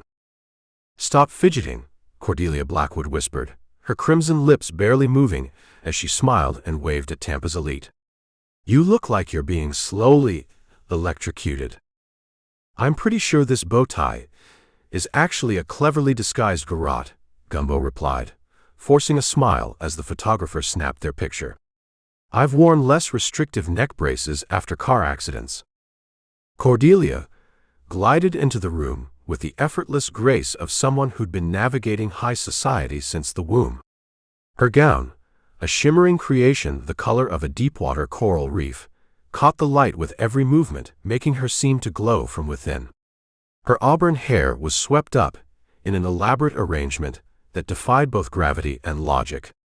Around her neck hung a simple platinum pendant shaped like a lionfish. Interesting choice of jewelry, Gumbo murmured, eyeing the pendant. Know thy enemy, Cordelia replied with a smile that didn't quite reach her eyes. Besides, irony is the last refuge of the truly innocent. The annual Save Our Seas Gala was the cornerstone of Tampa Bay's charity season, where the wealthy came to be photographed caring about the environment while consuming endangered species in sauce reductions. The room buzzed with the particular frequency of money talking to money, punctuated by the occasional tinkling laugh that sounded like champagne glasses breaking against marble floors. A waiter glided past with a tray of hors d'oeuvres. What is that? Gumbo asked, pointing to something that looked like a tiny porcupine had mated with a shrimp. Lionfish croquettes with microgreens and saffron aioli, the waiter replied without breaking stride. Invasive species are this year's sustainability theme. Gumbo shot Cordelia a look. She shrugged, the movement sending ripples through her gown like a stone dropped in still water. "Shall we mingle?" she asked, taking a flute of champagne from another passing tray. "I spot at least 3 people who've been desperately trying to avoid eye contact with me since we arrived." They navigated through the crowd, Cordelia moving with the precision of a chess piece, Gumbo following in her wake like a particularly uncomfortable tugboat. He had attended his share of corporate galas during his previous life, but Tampa's old money elite operated on a different frequency, one that seemed to literally smell the new rental tuxedo on him. "Cordelia, darling." A woman with a helmet of silver hair and enough diamonds to sink a small yacht intercepted them. "How brave of you to attend." "Simply brave." "Marlene," Cordelia replied, air-kissing within 6 inches of the woman's cheek. "I wouldn't miss it." Maxwell was so passionate about marine conservation. "Yes, well," Marlene's eyes darted to Gumbo, then back to Cordelia. "Such a tragedy. The board still hasn't recovered from the shock." "I'm sure the shock will pass once the grant money starts flowing again," Cordelia said, her smile razor-sharp. "Have you met my associate, Mr. Malone? He's helping me tie up loose ends." Gumbo extended his hand. Marlene regarded it with the same enthusiasm one might show a used tissue. "Charmed," she managed, barely touching his fingers before withdrawing her hand as if it had been scalded. "Cordelia, you simply must speak with Senator Brickell.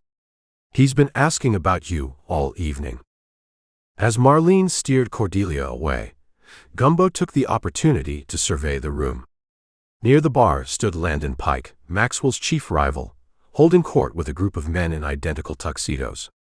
His capybara was nowhere to be seen, but his personality seemed to fill the void admirably. Across the room, Mayor Hollings was deep in conversation with a woman Gumbo recognized as the head of Tampa's water management district. "They're all here, aren't they?" A voice at his elbow made Gumbo turn. Oscar Blackwood, Maxwell's brother, stood beside him, clutching a tumbler of amber liquid. The vultures circling the corpse. Oscar looked like Maxwell might have if Maxwell had been dragged backward through a hedge fund. Same bone structure, but with the dissipated air of someone who had spent his inheritance on regrettable life choices. "I'm surprised to see you here," Gumbo said. "Oh, I wouldn't miss this particular circus," Oscar replied, his words slightly slurred. "Nothing like watching people who wished my brother dead pretend to mourn him while eyeing his patents like they're the last lifeboat on the Titanic. Including you." Oscar laughed, a sound like gravel in a garbage disposal. "I'm the only honest one in the room, Malone. I hated my brother, but at least I said it to his face." He leaned in, conspiratorially. "Tell me, do you think she did it?" "Cordelia." "Because I've got a theory involving that toxicologist she's been friendly with." Before Gumbo could respond, a chime rang through the ballroom. The master of ceremonies, a man so tan he appeared to be carved from mahogany, announced it was time for Cordelia's speech. "Ladies and gentlemen, we are honored to have with us tonight Mrs. Cordelia Blackwood, who will be continuing her late husband's legacy by announcing a major new initiative for Tampa Bay conservation." Cordelia ascended the stage with the poise of a jungle cat approaching prey. The spotlight caught her lionfish pendant, sending prisms of light dancing across her collarbones. "Thank you all for being here tonight," she began, her voice clear and steady. "As many of you know, Maxwell was passionate about protecting our waters. What you may not know is why." She paused, her eyes scanning the room like searchlights. "Tampa Bay is dying. Not in the way we talk about at these galas, with polite concern over cocktails. It's being systematically poisoned." A collective intake of breath rippled through the crowd. Mayor Hollings stopped mid-sip of his drink. "Maxwell discovered contaminants in our water, heavy metals, agricultural runoff, industrial waste, at levels that would shock you. His filtration technology wasn't just about making money, it was about saving lives." Gumbo watched as Landon Pike whispered urgently to one of his associates. The mayor had gone the color of week-old fish. The toxins building up in our bay are similar to those found in some of our most dangerous marine life, Cordelia continued, her voice gaining strength. Tetrodotoxin, saxitoxin, palytoxin. These are naturally occurring in species like pufferfish, certain algae, and yes, lionfish. She touched her pendant. These neurotoxins attack the nervous system gradually. First, tingling in the extremities. Then respiratory distress. Finally, paralysis and death. Much like what happened to my husband. The room had gone silent as a tomb. Gumbo felt a chill that had nothing to do with the air conditioning. Maxwell was going to announce his findings at this very gala last year. Instead, he was silenced. But his work lives on. She gestured toward the back of the room, where a video screen descended from the ceiling. Tonight, I'm releasing all of Maxwell's research to the public. No more secrets. No more cover-ups. The screen flickered to life, showing chemical formulas and water test results. Gumbo watched as several people began moving urgently toward the exits.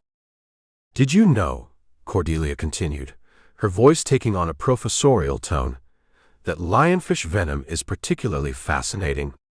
When properly extracted and concentrated, it becomes almost untraceable in the bloodstream. The symptoms mimic a heart attack in otherwise healthy individuals. Gumbo's investigator instincts kicked into overdrive. This wasn't just a widow's tribute, it was a detailed explanation of exactly how her husband had been murdered.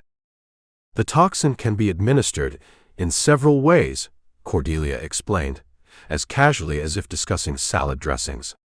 Injection is most effective, but it can also be absorbed through the skin or ingested.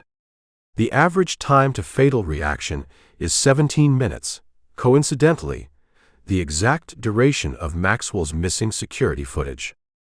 Gumbo locked eyes with her across the room. Her expression was serene, almost triumphant.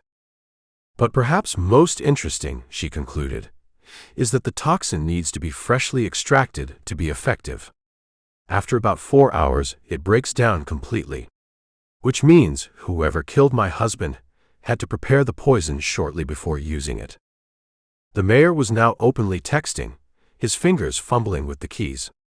Landon Pike had disappeared entirely.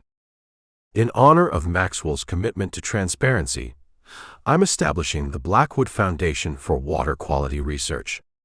We'll be independently testing and publishing results from every water source in Tampa Bay. No exceptions.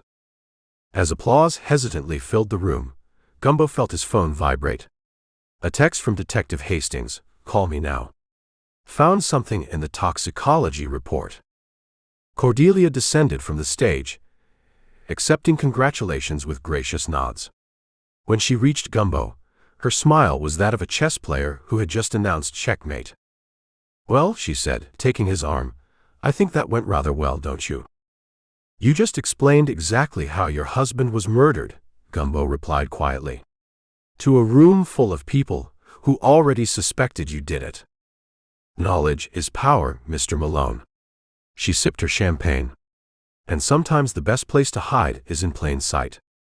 As they moved toward the exit, Gumbo noticed Oscar watching them, his expression unreadable. Near the bar, the marine toxicologist Gumbo had consulted earlier was deep in conversation with Vanessa Krill, Maxwell's assistant.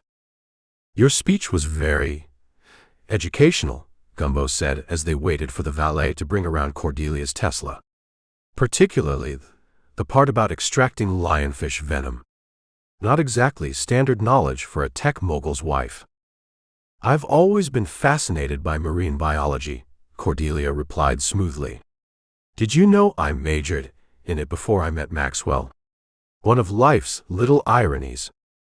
The Tesla arrived, its doors opening like the wings of some futuristic bird of prey. As Cordelia slid into the driver's seat, she added, "Besides, anyone can buy a book on marine toxicology. They sell them in the aquarium gift shop, right next to the stuffed lionfish toys." Gumbo watched the Tesla glide away, red taillights disappearing into the Tampa night. His phone buzzed again, reminding him of Detective Hastings' urgency. Whatever she had found in the toxicology report, Gumbo had a feeling it was going to make Cordelia's extensive knowledge of lionfish venom even more interesting than it already was. Chapter 16. Gumbo Malone's ancient Jeep wheezed to a stop outside a mint-green ranch house that looked like it had been decorated by someone who'd consumed nothing but pina coladas and Jimmy Buffett albums for the past 30 years.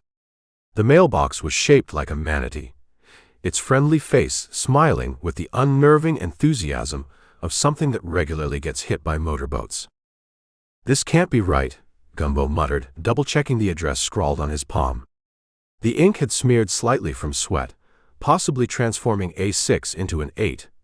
But no, this was definitely 1742 Mangrove Lane, home of Dr. Thaddeus Stingy Thorne, the Gulf Coast's preeminent expert on things that could kill you while you were innocently enjoying a beach vacation.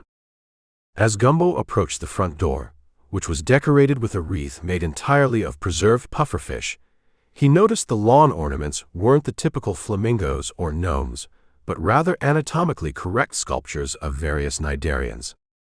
A Portuguese man-o'-war water feature bubbled merrily near a walkway lined with conch shells. Before he could knock, the door swung open to reveal a man in his 60s wearing cargo shorts, a Hawaiian shirt featuring what appeared to be dancing jellyfish, and a baseball cap that proclaimed "Toxins are my love language." "You must be Detective Malone," the man exclaimed, extending a hand that was missing the tip of one finger. "Thaddeus Thorne, but everyone calls me Stingy. Academic humor, you know. I've been stung by pretty much everything in the Gulf of Mexico with defense mechanisms. Come in, come in.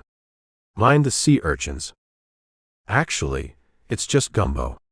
And I'm a private investigator, not a detective," Gumbo corrected, carefully stepping over a doormat that read, "Wipe your feet or I'll introduce you to my box jellyfish. I appreciate you agreeing to meet with me on such short notice." "Are you kidding? Murder by lionfish toxin. It's practically a holiday for me. Like Christmas but with more anaphylaxis." The interior of the house made the exterior look positively restrained. Every surface was covered with either aquariums, specimen jars, or what appeared to be preserved sea creatures that had been turned into household items. A coffee table made from a giant clam shell dominated the living room, while the couch cushions featured needlepoint renderings of various toxic marine life.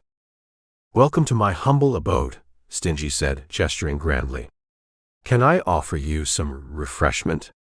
I make a mean sea nettle tea." "I'll pass," Gumbo replied, trying not to stare at what appeared to be a lampshade made from dried jellyfish. "I'm here about Maxwell Blackwood. The Mies report said he died from concentrated lionfish venom." "Ah yes, fascinating case. Not many people appreciate the elegant simplicity of Pterois venom.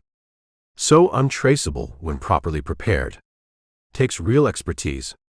Stingy's eyes gleamed with the unsettling enthusiasm of someone discussing their favorite sports team rather than a murder weapon.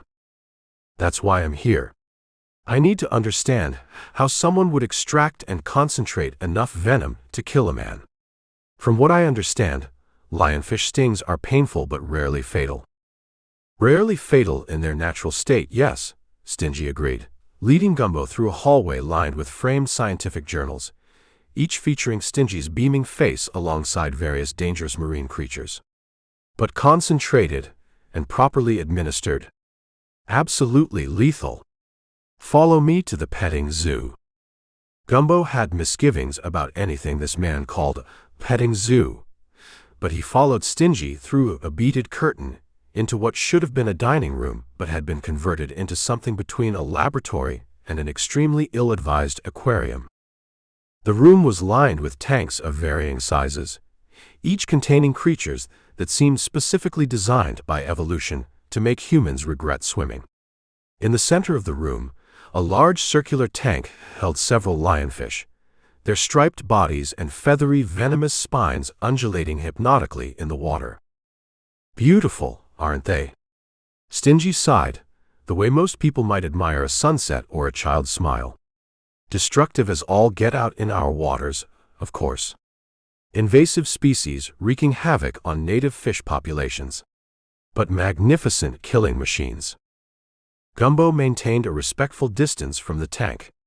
So, how would someone extract enough venom to kill Maxwell Blackwood? A demonstration. Stingy clapped his hands together like a child promised ice cream. Don't worry, I'm a licensed professional. Sort of. There was an incident with the Florida Wildlife Commission, but my lawyer assures me it's all behind us now.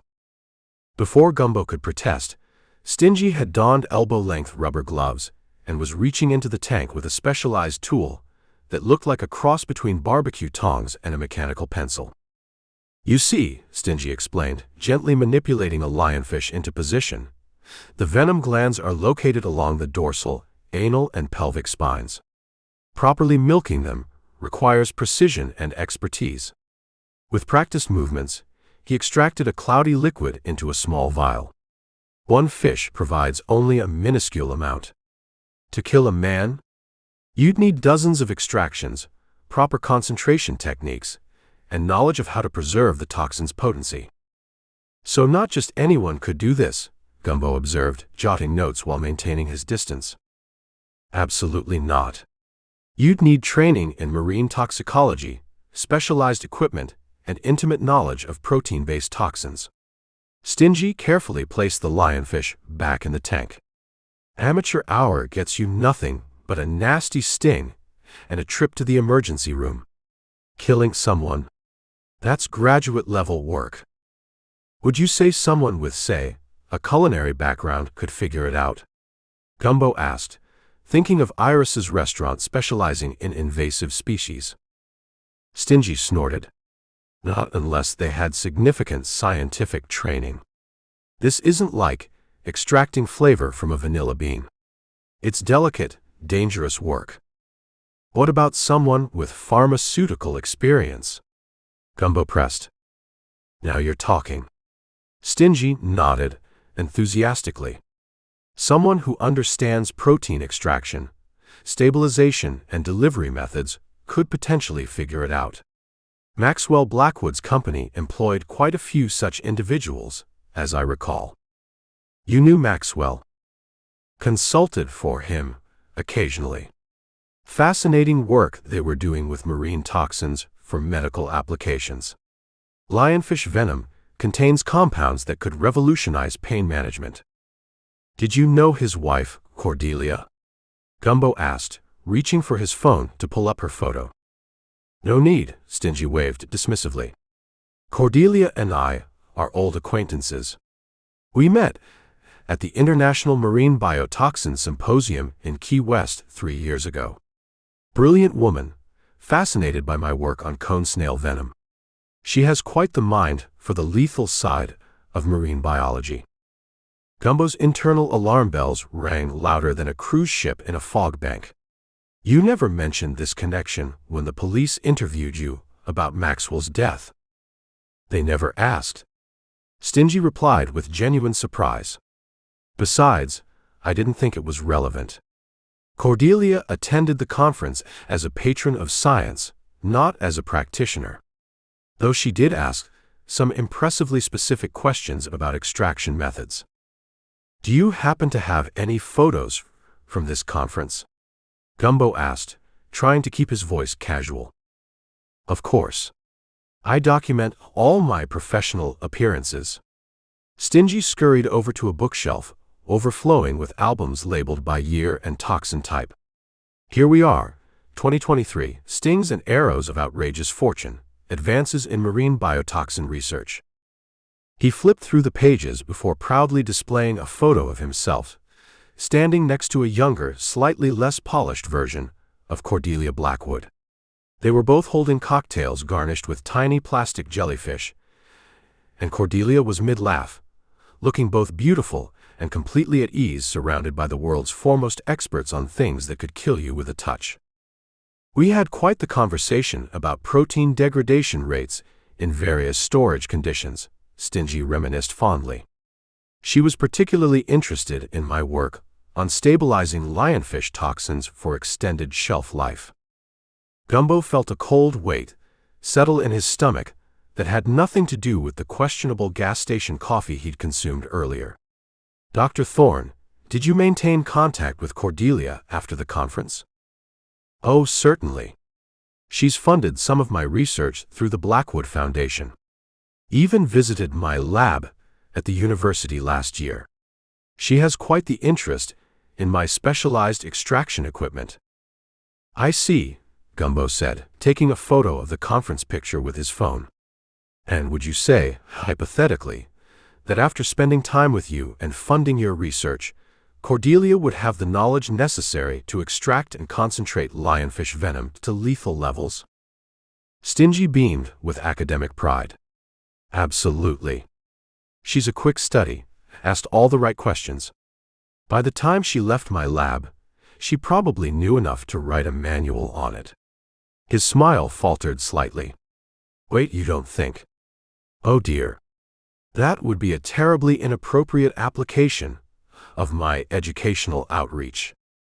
Just following all possible leads, Gumbo assured him, but his mind was racing. Cordelia had conveniently omitted her extensive knowledge of the exact toxin that killed her husband. The toxin that required specialized knowledge and equipment to prepare. The toxin she had specifically funded research on. As if reading his thoughts, Stingy added, You know, she was particularly interested in methods of administering the toxin that wouldn't leave typical injection marks. Academically speaking, of course.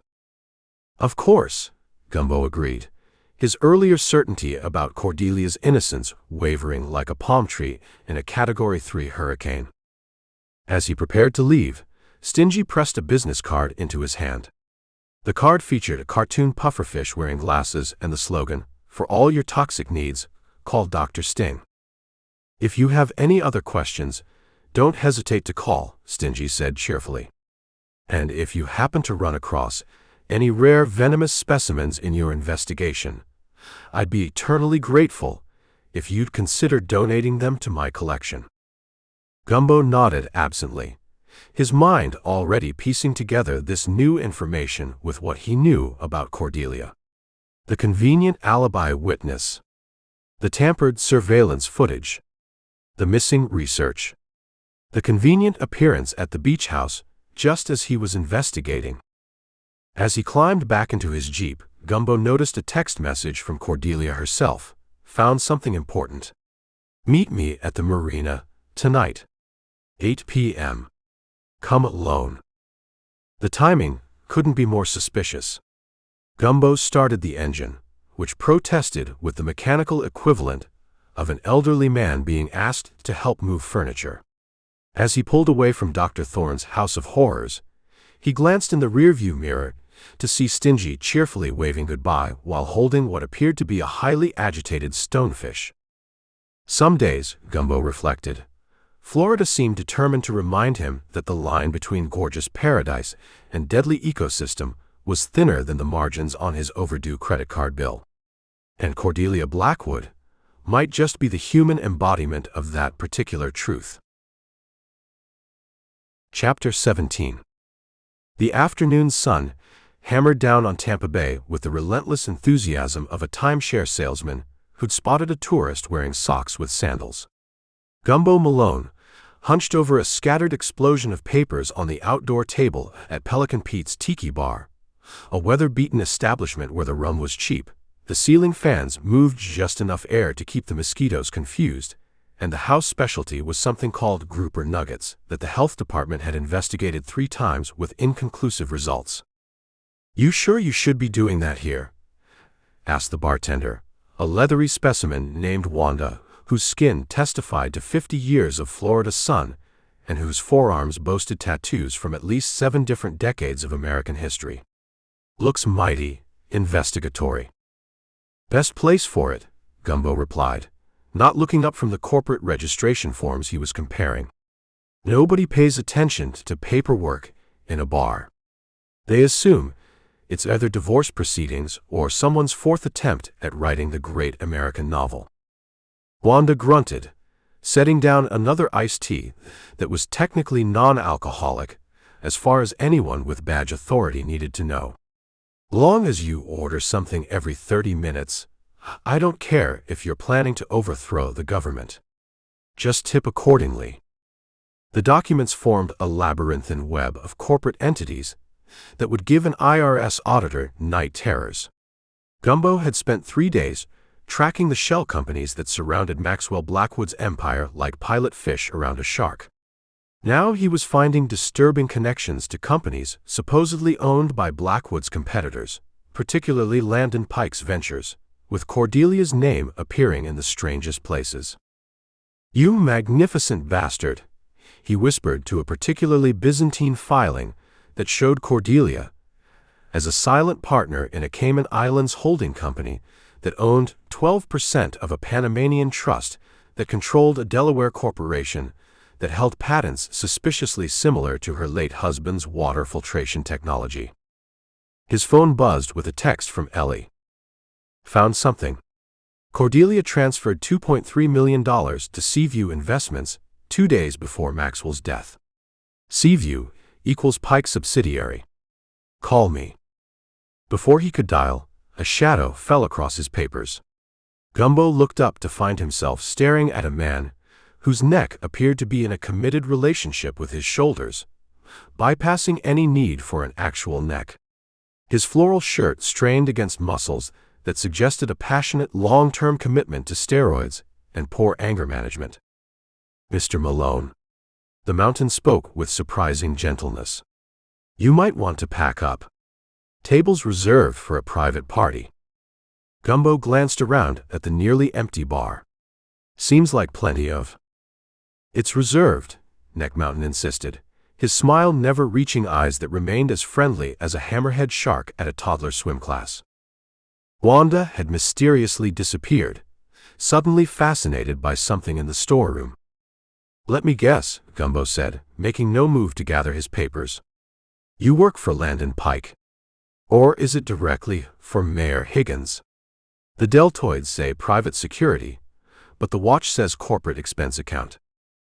The man's smile flickered. "You're making a mistake, friend." "Friendship develops so quickly in Florida," Gumbo mused. "One minute you're strangers, the next minute you're threatening each other at a bar that smells like foot fungus and fish bait." The standoff was interrupted by the theatrical entrance of Cordelia Blackwood, who swept onto the deck like she was arriving at a movie premiere rather than a glorified shack where fishermen occasionally rinsed off the top layer of grime after a day on the water. Her white linen sundress and enormous sunglasses made her look like she'd taken a wrong turn on the way to a yacht club. "Harrison, darling, I thought I made it clear I wanted to meet Mr. Malone alone," she cooed, placing a manicured hand on Neck Mountain's arm. "Why don't you get us some drinks? Something with an umbrella for me, and whatever passes for whiskey for my investigator friend." Harrison retreated with the reluctance of a cat being removed from a warm laptop, leaving Cordelia to slide gracefully into the chair across from Gumbo. "Your bouncer?" Gumbo asked, casually sliding Ellie's text message under a manila folder. "Personal security," Cordelia corrected, removing her sunglasses to reveal eyes that managed to look both vulnerable and calculating. After what happened to Maxwell, one can't be too careful. "Interesting choice in bodyguards." Harrison Malik used to work for GulfTech Security, which, according to these papers, is owned by a subsidiary of Pike Innovations. Cordelia's smile didn't waver, but something flashed behind her eyes. "One hires the best available talent, regardless of previous employers. Surely you understand professional pragmatism, Mr. Malone." "What I understand," Gumbo said, sliding a document across the sticky table, "is that you've got your perfectly manicured fingers in more corporate pies than you've admitted. Like this shell company in Grand Cayman that connects directly to Pike's research division." "Business diversification," she replied smoothly. Any responsible spouse maintains separate investments. Marriage is beautiful, but prudent financial planning is divine. And this $2.3 million transferred to Seaview Investments, Pike's little slush fund, 2 days before your husband was found face down in his aquarium. Also prudent planning. For a fraction of a second, Cordelia's composure cracked, revealing something that might have been fear or anger before her society mask slipped back into place. That was Maxwell's transfer, not mine. I merely executed it as his power of attorney. Check the authorization codes. Gumbo leaned forward. Here's what I don't get. You've got money, beauty, a mansion on the bay. Why get tangled up in whatever this is? He gestured at the papers. Because this looks like either corporate espionage or a murder conspiracy. Maybe both. Perhaps your investigation would benefit from a broader perspective, Cordelia suggested, her voice dropping to a confidential murmur. Not everything is as simple as follow the money. In my experience, following the money is like following an alligator through a swamp. Eventually, you find where the bodies are buried. Cordelia laughed, a sound like expensive crystal being lightly tapped. You have such a colorful way with metaphors. It's refreshing after years of corporate doublespeak. Harrison returned with their drinks, a garish concoction festooned with fruit for Cordelia, and an amber liquid for Gumbo that smelled like it could strip paint. These shell companies, Gumbo continued, undeterred. They form a pattern. Every single one connects back to either you, Pike, or Mayor Higgins. Business in Tampa is a small ecosystem, Cordelia replied with a dismissive wave.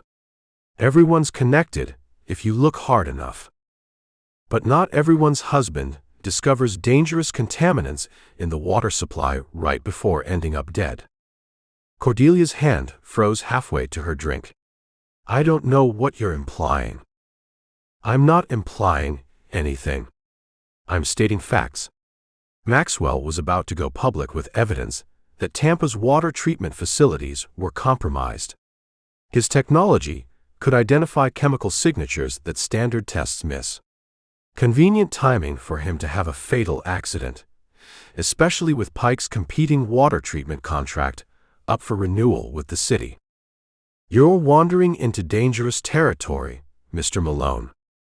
Story of my life. Florida's nothing but dangerous territory with gift shops. The tension between them vibrated like a plucked guitar string until a deafening crack split the air. Cordelia screamed, and Gumbo instinctively yanked her down as the window behind them shattered. Harrison materialized, gun drawn, scanning for threats. Stay down, he barked, surprisingly professional as he positioned himself between them and the street. Looks like I'm not the only one asking questions someone doesn't want answered, Gumbo muttered, heart pounding as he peered between the wooden deck slats toward the parking lot where a dark sedan was peeling away. You think that was meant for me? Cordelia gasped, clutching his arm with trembling fingers. Or me. Or both of us. The list of people we've annoyed recently isn't exactly short. As sirens wailed in the distance, Gumbo studied Cordelia's face. Her fear seemed genuine, but then again, everything about Cordelia Blackwood seemed genuine until you scratched the surface. The shell companies, the money transfers, the connections to Pike, it all painted a picture that contradicted the frightened widow narrative. We should get you somewhere safe, he said, helping her to her feet as Harrison scanned the surroundings with professional paranoia. My house has a panic room, she suggested. No way. Whoever took that shot knows where you live. We need somewhere unexpected. Gumbo made a quick decision. I know a place. As they hurried toward Gumbo's battered Jeep, he wondered which was more dangerous, the unknown shooter or spending more time with Cordelia Blackwood, a woman whose connections were as tangled as mangrove roots and whose truth seemed as elusive as a ghost orchid in bloom. His phone buzzed again. Another text from Ellie, don't trust her. Found link between Cordelia and Pike, going back 15 years. They were partners before she met Maxwell. Gumbo glanced at Cordelia, as she slid into his passenger seat, her face a perfect mask of vulnerability and gratitude. Shell companies, shell games, and now possibly a shell of a person, layers upon layers of deception wrapped around whatever truth lay at the core of Maxwell Blackwood's death. "Where are we going?" Cordelia asked, her voice steady despite her apparent shock. "Somewhere nobody would expect to find either of us," Gumbo replied, starting the engine. "My ex-mother-in-law's cat sanctuary in Gibsonton. 43 cats, each one named after a Florida hurricane. It's either the perfect safe house or our personal hell. We'll find out which." As they pulled away from Pelican Pete's, Gumbo caught a glimpse of Wanda watching from the door, calmly writing down his license plate number while talking on her phone. In the Florida mystery business, everyone was connected, everyone had an angle, and no one, especially not a bartender who'd witnessed too much, was ever truly a bystander. Chapter 18. The Pelican Point Memorial Hospital was the kind of medical facility that appeared in Florida tourism brochures only after extensive Photoshop work. Its exterior, a garish salmon pink that had faded to the color of sunburned tourist flesh, featured concrete dolphins leaping eternally toward a sky they would never reach. The lobby contained a 3-story fountain where a bronze pelican perpetually regurgitated water into a pool populated by coins, and the occasional cigarette butt thrown by patients too impatient to walk the additional 20 feet to the designated smoking area. Gumbo Malone had been assigned to room 312, which offered a premium view of the hospital's rear parking lot and the daily territorial disputes between the feral cats and unusually aggressive sandhill cranes. The room smelled of industrial disinfectant and desperation, with undertones of yesterday's fish tacos from the cafeteria 3 floors below. "They're calling you the luckiest man in Tampa," Dr. Murillo announced as he entered the room, flipping through Gumbo's chart with the enthusiasm of someone reading last month's grocery receipt. The bullet missed everything important. Just tore through some soft tissue in your shoulder. 2 inches to the left, and you'd be playing a harp instead of lying in this bed complaining about the jello. "I haven't complained about the jello," Gumbo protested, wincing as he adjusted his position among the thin hospital pillows. "I've been too busy complaining about the television that only gets 3 channels, all of which seem to be broadcasting infomercials for products that solve problems no one has." "Green jello is the highlight of your stay, trust me," Dr. Murillo replied, shining a penlight into Gumbo's eyes with unnecessary vigor. The drive-by was all over the news. Local celebrity status. "You're the most exciting thing to happen to this hospital since that tourist tried to give CPR to a sunbathing manatee." Gumbo sighed, his shoulder throbbing in time with the fluorescent light's persistent hum. The previous night's events played through his mind like a fever dream. The argument with Cordelia, the sudden screech of tires, the spray of bullets that had seemed almost choreographed in their precision. One moment, he'd been gesturing emphatically about shell companies and suspicious financial transactions. The next, he was sprawled on the sidewalk with Cordelia hovering over him, her lipstick a perfect crimson slash against her suddenly pale face. "Your pain medication is working adequately?" Dr. Murillo asked, making a note in Gumbo's chart. "If by adequately you mean, I'm aware I've been shot but don't particularly care, then yes. That's the sweet spot." Dr. Murillo nodded sagely. "We'll discharge you tomorrow morning. Try not to get shot again before then. Paperwork's a nightmare."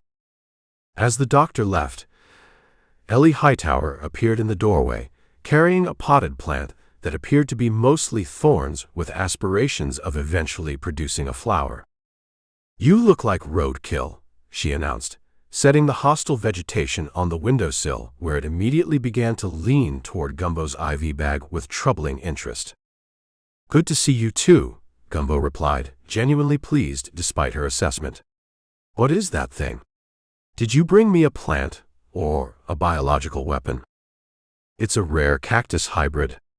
The gift shop was out of "sorry you got shot investigating our case" cards. Ellie dropped into the visitor's chair, which protested with a squeal of plastic. I checked your boat. Fed your fish. Pretended not to notice the 3-week-old pizza in your refrigerator that was developing its own ecosystem. Any sign of unwanted visitors? Besides the raccoon that's apparently claimed squatters' rights to your deck. No. Ellie leaned forward, her expression shifting from casual to concerned. Gumbo, this is getting dangerous. Someone tried to kill you. Or Cordelia, he pointed out. We don't know which of us was the target. Exactly my point. We're dealing with people who solve problems with bullets, instead of conversations like normal, emotionally mature adults. Before Gumbo could respond, a tall, angular man appeared in the doorway, his laboratory coat so blindingly white it appeared to be emitting its own light source. His wire-rimmed glasses magnified pale blue eyes to the size of poker chips, and his hair stood in disheveled tufts that suggested either a recent electrical mishap or a profound indifference to the concept of grooming. Mr. Malone. I'm Dr. Sebastian Findlay. I worked with Maxwell Blackwood at Oceanic Filtration Systems. His voice was soft but precise, each word enunciated as if he were explaining quantum physics to particularly slow kindergartners. May I enter? Gumbo nodded, exchanging a quick glance with Ellie. Dr. Findlay moved into the room with the careful steps of someone accustomed to navigating around delicate equipment. He carried a battered leather messenger bag that bulged with mysterious contents. I've been following your investigation through certain channels, Dr. Findlay continued, perching on the edge of the visitor's chair that Ellie had vacated. When I heard about the shooting, I realized time might be running short. Short for what? Gumbo asked. For the truth. Dr. Findlay unzipped his messenger bag and extracted a tablet computer encased in a waterproof housing. Maxwell wasn't developing just any water filtration technology. He discovered something in Tampa's water supply that shouldn't be there. Something that certain powerful people very much want to keep secret. Ellie crossed her arms. And you're just coming forward now because I enjoy breathing, Dr. Findlay replied with a nervous smile that didn't reach his magnified eyes. And because I like that activity enough to relocate to a remote research facility in the Everglades after Maxwell's death. I've been monitoring the situation from afar, but when someone starts shooting at private investigators, it suggests a certain escalation. He tapped the tablet screen, bringing up a complex molecular diagram that meant nothing to Gumbo but caused Ellie to inhale sharply. You recognize this? Gumbo asked her. I'm no chemist, but I worked on a corporate fraud case involving pharmaceutical dumping. That looks like benzodiazepine variants. Mood-altering compounds. Dr. Findlay nodded approvingly. Very good. This specific compound is Relaxol Z. It's a proprietary formula developed by Suncoast Pharmaceuticals, supposedly for treating anxiety disorders. But it was never approved by the FDA due to concerns about long-term cognitive effects. And this is in Tampa's water supply? Gumbo asked incredulously. In trace amounts, yes. Not enough to cause immediate symptoms, but sustained exposure over years could lead to increased suggestibility, decreased critical thinking, and a general sense of complacency. Dr. Findlay's fingers tapped a nervous rhythm against his knee. Maxwell discovered it while testing his new filtration system.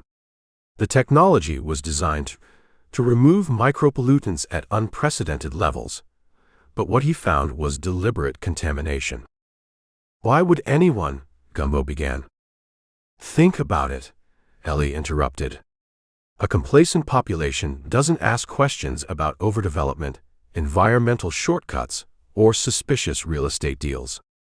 They don't fight City Hall or organize protests. Precisely, Dr. Findlay agreed. Tampa has approved some of the most developer-friendly zoning changes in the state over the past decade. Environmental protections stripped away, historical preservation overruled, coastal construction fast-tracked, all with surprisingly little public resistance. A nurse appeared in the doorway, her colorful scrubs featuring cartoon alligators wearing sunglasses. "Medication time, Mr. Malone," she announced with the forced cheer of someone who'd been awake for far too many consecutive hours. Dr. Findlay hastily packed away his tablet. "I should go. I've already said too much in a public setting." He leaned closer to Gumbo, lowering his voice. "Maxwell was going to expose everything. That's why they killed him." "Who's they?" Gumbo pressed. "Follow the water," Dr. Findlay whispered, before straightening up and nodding politely to the nurse. "Just a quick professional consultation," he explained as he slipped past her. The nurse regarded Gumbo suspiciously as she checked his IV. "You're popular today. First the doctor, then your business partner. Now your wife has been calling the nurse's station every 30 minutes checking on your condition." "My wife?" Gumbo exchanged a confused glance with Ellie. "The elegant blonde. She's been quite concerned. Said she's bringing you home to care for you personally once you're discharged." "Cordelia," Gumbo and Ellie said in unison, though with markedly different tones. The nurse departed, leaving behind a plastic cup containing pills and the lingering scent of tropical fruit hand sanitizer. "You're not seriously considering going home with her?" Ellie said, her voice flat with disbelief. "It might be the perfect opportunity to get closer to the truth," Gumbo argued, wincing as he repositioned his injured shoulder. "If Cordelia's involved, I'll be in the perfect position to gather evidence. Or in the perfect position to be the next victim found floating face down in Tampa Bay," Ellie countered. "Gumbo, this isn't just about corrupt real estate deals anymore. We're talking about mass drugging of a municipal water supply. The kind of people who orchestrate that don't send sternly worded cease and desist letters when they're exposed, they send bullets. All the more reason to stay close to our primary suspect," Gumbo insisted. "Besides, I've got you watching my back." Ellie's expression softened slightly. "Your back, your front, and your frankly questionable decision-making facilities." A light knock at the door interrupted their debate. Cordelia Blackwood stood in the entrance, her black designer dress suggesting she was either returning from a funeral or auditioning for a very upscale vampire movie. Her blonde hair was pulled back in an elegant chignon, and her makeup was flawless despite the humid Tampa afternoon that had reduced most of the hospital staff to a state of perpetual dewiness. "Darling, you're awake," she purred, gliding into the room with the confidence of someone who had never been denied entry anywhere. "I've been so worried." She carried a small leather overnight bag that looked expensive enough to require its own insurance policy. Setting it down carefully, she leaned over to kiss Gumbo's cheek, leaving behind the faint scent of jasmine and something metallic that might have been expensive perfume or possibly blood. "I've made all the arrangements," Cordelia continued, acknowledging Ellie with a perfectly calibrated nod that conveyed both recognition and dismissal in one economical gesture. "You'll recuperate at my bayfront cottage. It's secured, private, and has a remarkable view of the sunset. The doctor says you need rest and supervision." "I was just telling Ellie the same thing," Gumbo replied, ignoring the subtle headshake Ellie directed his way. "Seems like the perfect solution." "Splendid." Cordelia's smile revealed teeth that seemed just slightly too perfect and too white. "I've already had your prescriptions sent to my pharmacy. My private nurse will check your dressings daily." "How thoughtful," Ellie interjected, her voice sweet enough to trigger a diabetic coma. "But as Gumbo's business partner, I should probably stay close as well. The investigation continues after all." Cordelia's smile didn't falter, but something flickered behind her eyes, like a shark momentarily visible beneath calm waters. "Of course. You're welcome to visit during business hours.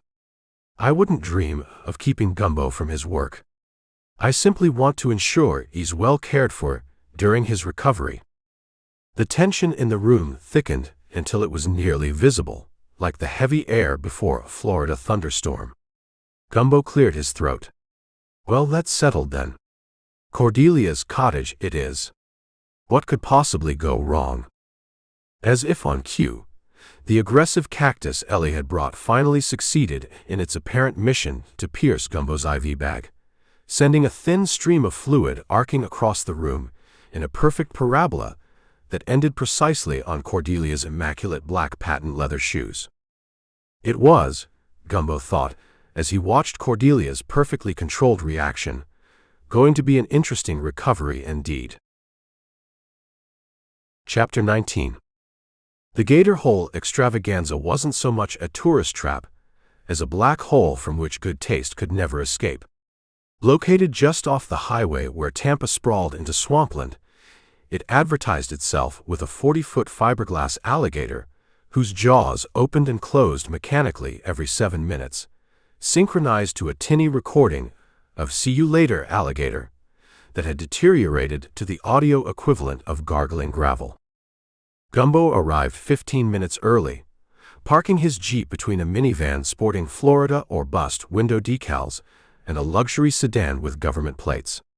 The parking lot asphalt shimmered under the midday sun, radiating heat that made the air above it dance like a drunk retiree at happy hour. "Vanessa better have something good," he muttered, applying another layer of bandages to his forearm where yesterday's drive-by had left him with a souvenir graze. His body was collecting injuries at roughly the same rate most tourists collected shell necklaces. The Gator Hole's interior was a fever dream of taxidermy and neon. Stuffed alligators posed in humanoid tableaus, playing poker, getting married, operating a moonshine still, while the walls featured murals of anthropomorphic reptiles water skiing. The gift shop section sold everything from alligator jerky to toilet paper holders shaped like gator mouths. "Welcome to Gator Hole," chirped a college-aged girl whose enthusiasm suggested either remarkable acting skills or prescription stimulants. Her name tag read Amber with 3 exclamation points. "Would you like to pet Tiny before being seated?" She gestured to a 3-foot baby alligator whose mouth was secured with what appeared to be hot pink duct tape. "I'll pass," Gumbo said, scanning the dining area. "I'm meeting someone." "Okay." Amber bounced slightly. "Lucky you, we're having our Super Swamp special today. Every 10th customer gets to feed our star attraction, Big Mama." "I'm hoping to avoid being anyone's lunch today," Gumbo replied, spotting Vanessa Krill sitting in a corner booth. "But thanks." Vanessa looked like she'd aged a decade since he'd last seen her.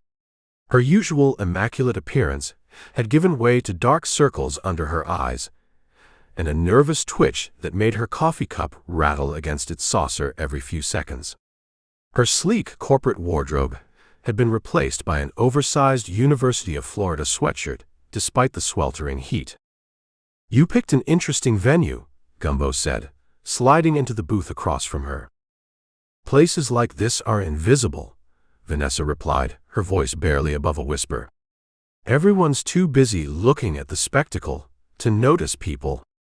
Plus, it's where Maxwell proposed to Cordelia. I thought that was appropriate." A waiter materialized beside them, wearing khaki safari gear and a plastic alligator head hat. "Welcome to the feeding grounds. What can I get ya?" "Just coffee," Gumbo said. "I'll have the swamp water special," Vanessa said. "Double shot. 1 radioactive hangover coming up." The waiter tipped his alligator hat and vanished. "You're looking a little rough around the edges," Gumbo observed. "Been sleeping in your car?" "Storage unit, actually." Vanessa's laugh was brittle. "Turns out, when you know too much about a billionaire's murder, hotels feel a bit exposed." Gumbo leaned forward. "You said you have evidence that will solve the case." "Evidence is a strong word. Let's call it context." Vanessa glanced around nervously. "Maxwell and I were having an affair." "I'd figured that out." The matching necklaces weren't subtle. It wasn't just an affair. Vanessa's fingers drummed an anxious rhythm on the laminated menu, featuring items like gator tots and swamp sludge sundae. We were planning to leave together. He was going to divorce Cordelia after the water filtration announcement. The waiter returned, placing a mug of coffee in front of Gumbo, and what appeared to be a fishbowl filled with electric blue liquid before Vanessa. Plastic alligators hung from the rim, and the entire concoction emitted a faint vapor. "That can't be legal," Gumbo commented as Vanessa took a substantial swig. "Nothing that matters in Florida is," she replied, wiping blue liquid from her upper lip. "Maxwell discovered something in Tampa's water. Something bad. The contamination. I've heard rumors. Not just contamination. Intentional contamination." Vanessa lowered her voice. "Someone's been adding chemicals to select water supplies. Neighborhoods with residents fighting certain development projects suddenly experience water quality issues that tank property values." Gumbo whistled softly. "That's elaborate. And evil. Welcome to Florida real estate." Vanessa took another drink. Maxwell stumbled onto it while testing his filtration system. The patterns were too consistent to be accidental. And let me guess, Landon Pike's developments always sprang up in these suddenly affordable areas. Pike and others, including projects funded through shell companies owned by. Vanessa paused dramatically. The mayor's family trust. In the background, a recorded announcement blared that the gator feeding frenzy would commence in 15 minutes, followed by the Dancing Reptiles of Florida educational show. "So Maxwell was going to expose this," Gumbo prompted. He was torn. The developers were offering millions for his silence. But then people in those neighborhoods started getting sick. Vanessa's hand trembled. Children. That's when he decided to go public. And Cordelia. That's the thing. Vanessa leaned closer. She knew. Not everything, but enough. Maxwell kept her in the dark initially, but 2 weeks before his death I saw them arguing. She was waving water testing reports at him. So she had motive, Gumbo mused. Everyone had motive. Pike stood to lose billions if the developments were linked to health issues. The mayor faced criminal charges. Oscar would inherit the patents. And Cordelia. Vanessa's voice cracked. She once told Maxwell at a party, loud enough for me to hear, that she'd rather be a wealthy widow than a poor divorcee. A commotion erupted near the central attraction, a massive circular pool where Big Mama, an ancient alligator the size of a small submarine, dozed under heat lamps. Tourists crowded the railings, cameras ready. I need proof, Vanessa. Real evidence, not cocktail party threats. That's why I called you. Vanessa reached into her sweatshirt pocket and extracted a USB drive shaped like a lobster.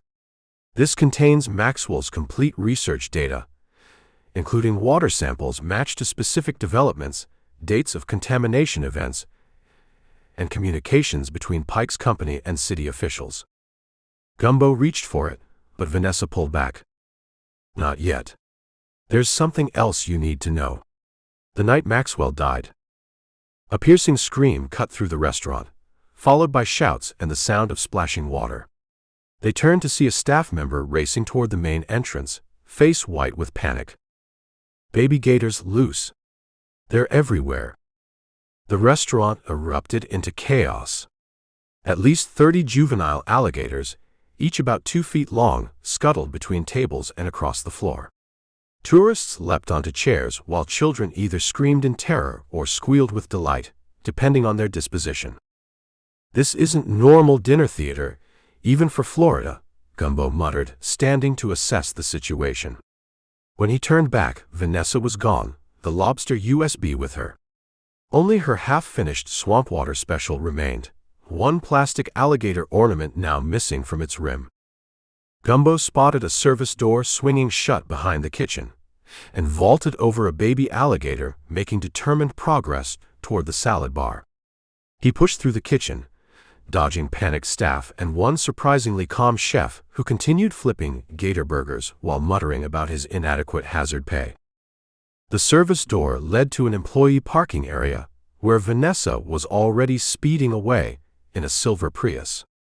As Gumbo watched helplessly, a black SUV peeled out from the far end of the lot, following her.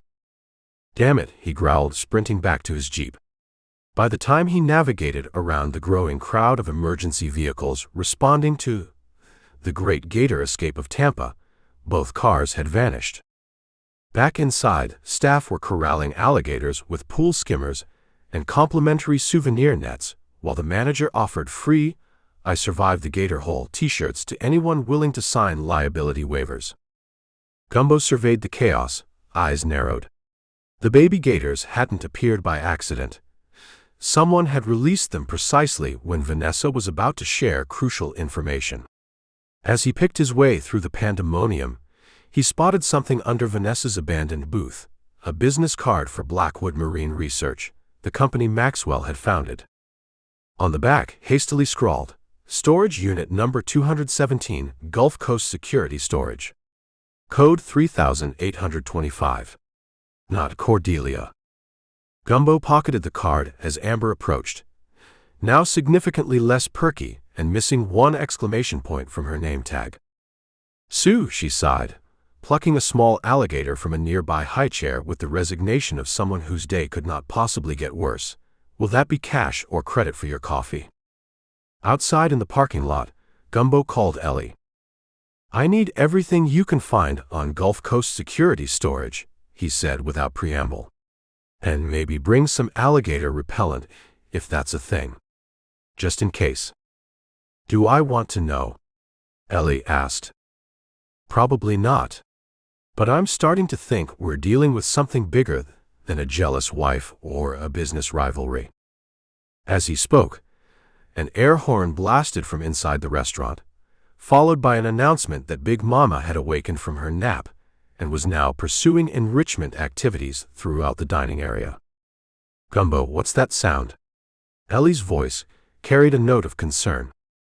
"Florida," he replied grimly, "in all its glory."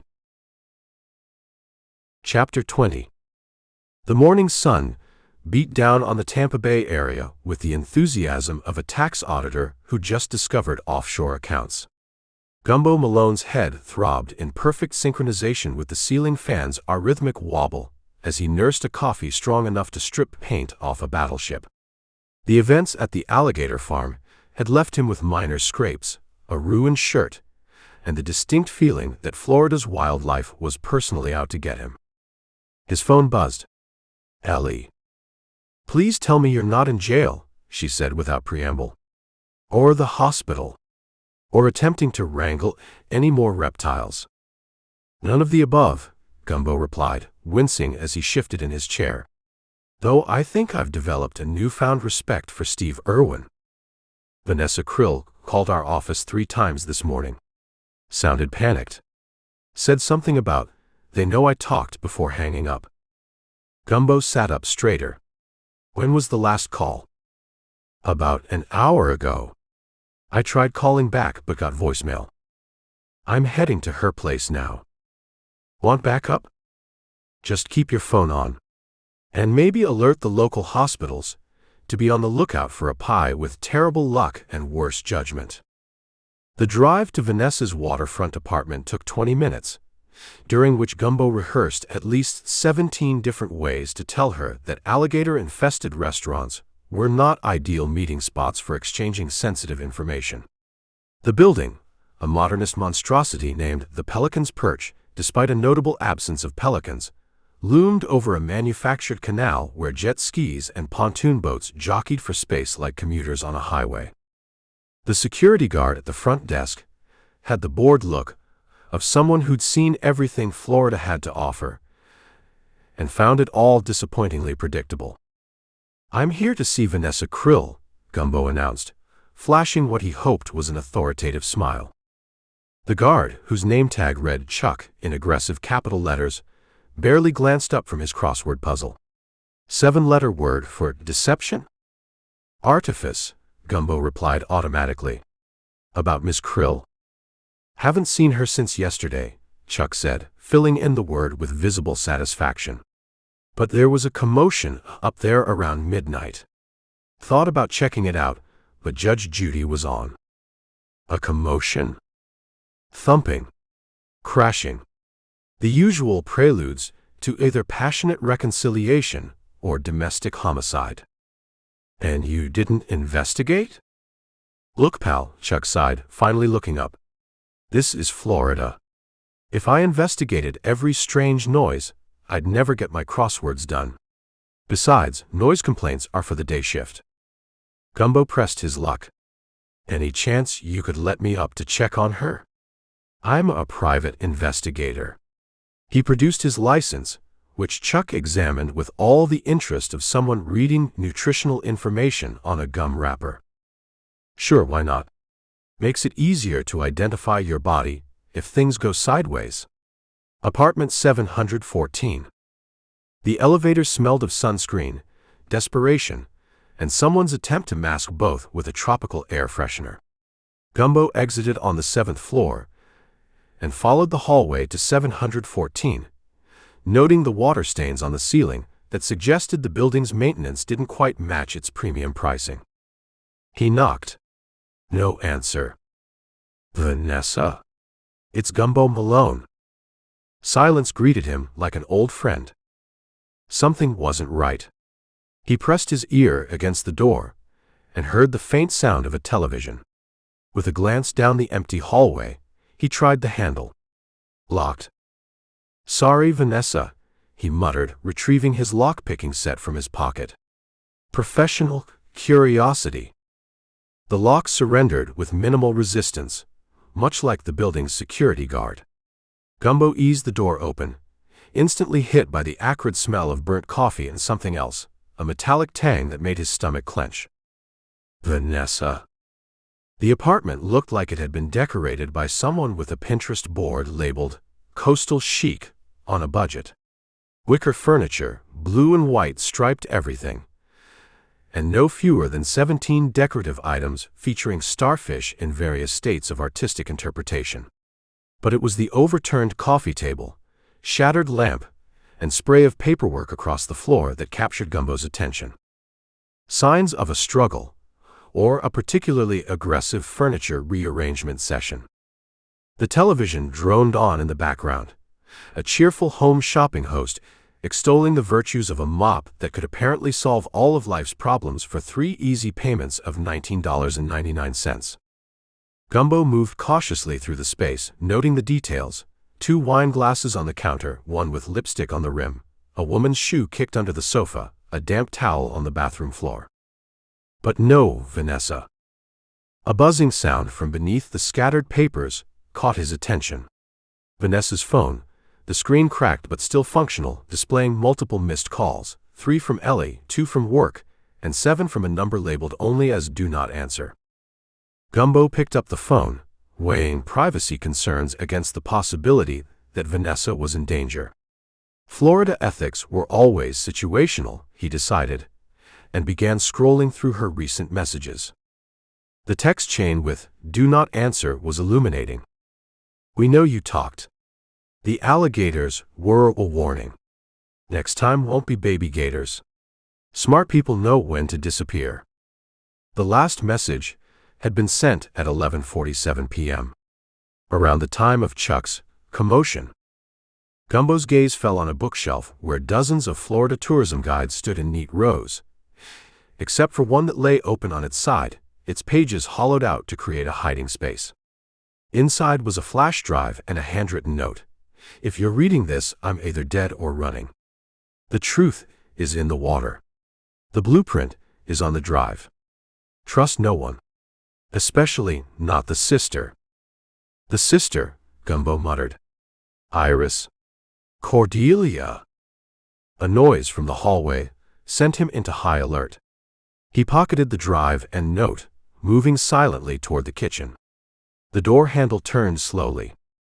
Gumbo grabbed a decorative oar from the wall, Because Florida decorating dictates that every waterfront property must contain at least one non-functional paddle, and positioned himself behind the door.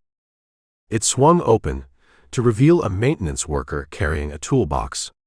The man's eyes widened at the sight of the ransacked apartment. "Whoa, dude," he said, raising his hands defensively. "Just here to fix the garbage disposal." Gumbo lowered the oar slightly. "Did you see anyone else on this floor?" "A woman in her 30s, brown hair." The maintenance man shook his head. "Nah, man. But I did see some sketchy dudes in the parking garage earlier. Wearing suits in this heat. Total psychopath behavior." "When?" "Like 20 minutes ago. They were checking out cars. Thought they might be repo men." He gestured to the apartment. "Guess they found what they were looking for, huh?" After the maintenance man departed, with a surprisingly casual attitude toward the apparent crime scene, Gumbo conducted a more thorough search of the apartment. In the bedroom closet, he found a suitcase hastily packed, clothes spilling out as if the packing had been interrupted. The bathroom medicine cabinet stood open, prescription bottles missing but their childproof caps scattered across the counter. Someone had left in a hurry, voluntarily or otherwise. Beneath the bed, Gumbo discovered a Florida tourism guide to Cedar Key, identical to the hollowed-out book on the shelf. This one was intact, but a business card was being used as a bookmark. "Iris Blackwood, invasive cuisine, we eat what doesn't belong." On the back of the card, a handwritten note, "Tuesday 3 p.m. Bring everything." Today was Tuesday. Gumbo's phone rang, startling him. "Ellie." "Find her?" she asked. "Not exactly," Gumbo replied, still scanning the apartment. "But I found evidence she was either abducted or ran. And something about water contamination that Maxwell was investigating." "That tracks with what I found," Ellie said. "I've been digging into Tampa's water quality reports. For the past 3 years, the official reports show pristine water quality. But I found raw data that tells a different story. Elevated levels of chemicals associated with industrial agriculture and pharmaceuticals." So Maxwell discovers the contamination, develops technology to fix it, and gets killed before he can go public, Gumbo mused, moving to the balcony for a better view of the parking garage. "Question is, who benefits from keeping Tampa's water problems secret?" "I'm working on that," Ellie replied. "But here's something interesting. Iris Blackwood's restaurant.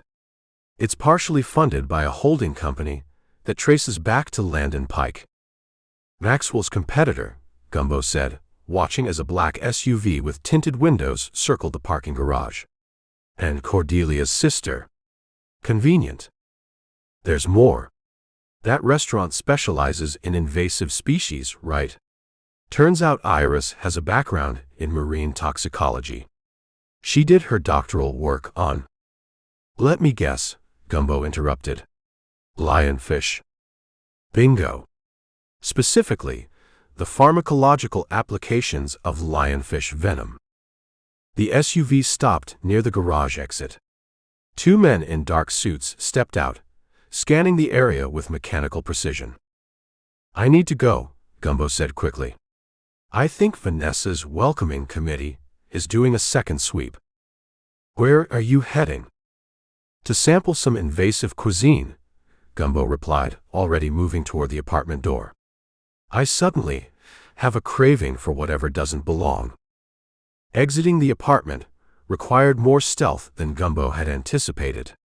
The men in suits had positioned themselves near the elevators, their intent focus on the lobby security cameras suggesting they were waiting for something or someone. Gumbo took the emergency stairs, descending 7 flights while mentally cataloging the increasing connections between Maxwell's murder, the water contamination, and the Blackwood sisters. By the time he reached the parking garage, he formulated at least 3 theories, each more convoluted than the last. Florida cases were never straightforward. They spiraled outward like hurricanes, drawing in everything from corrupt politicians to invasive species with alarming regularity. His jeep sat where he'd left it, though he approached cautiously, checking underneath for any unwelcome additions. Finding none, he slid into the driver's seat and started the engine. As he pulled out of the garage, he caught sight of the suited men returning to their SUV with renewed purpose. In the rearview mirror, Gumbo watched them follow, maintaining a distance that was professional rather than amateur. These weren't local thugs but trained professionals. "All right, Vanessa," he muttered to himself, patting the pocket containing the flash drive. "Let's see what was worth disappearing for." The truth was in the water, apparently, and Gumbo Malone was about to dive in, head first. Chapter 21. The Tampa Bay Municipal Water Treatment Plant No. 4 looked exactly like what you'd expect from a facility designed by the lowest bidder, with just enough architectural flourishes to prevent the city council from dying of embarrassment. Squat concrete buildings painted an institutional blue-gray stretched across 10 acres of chain-link fenced property, with a series of massive circular settling tanks that resembled giant petri dishes as seen from space.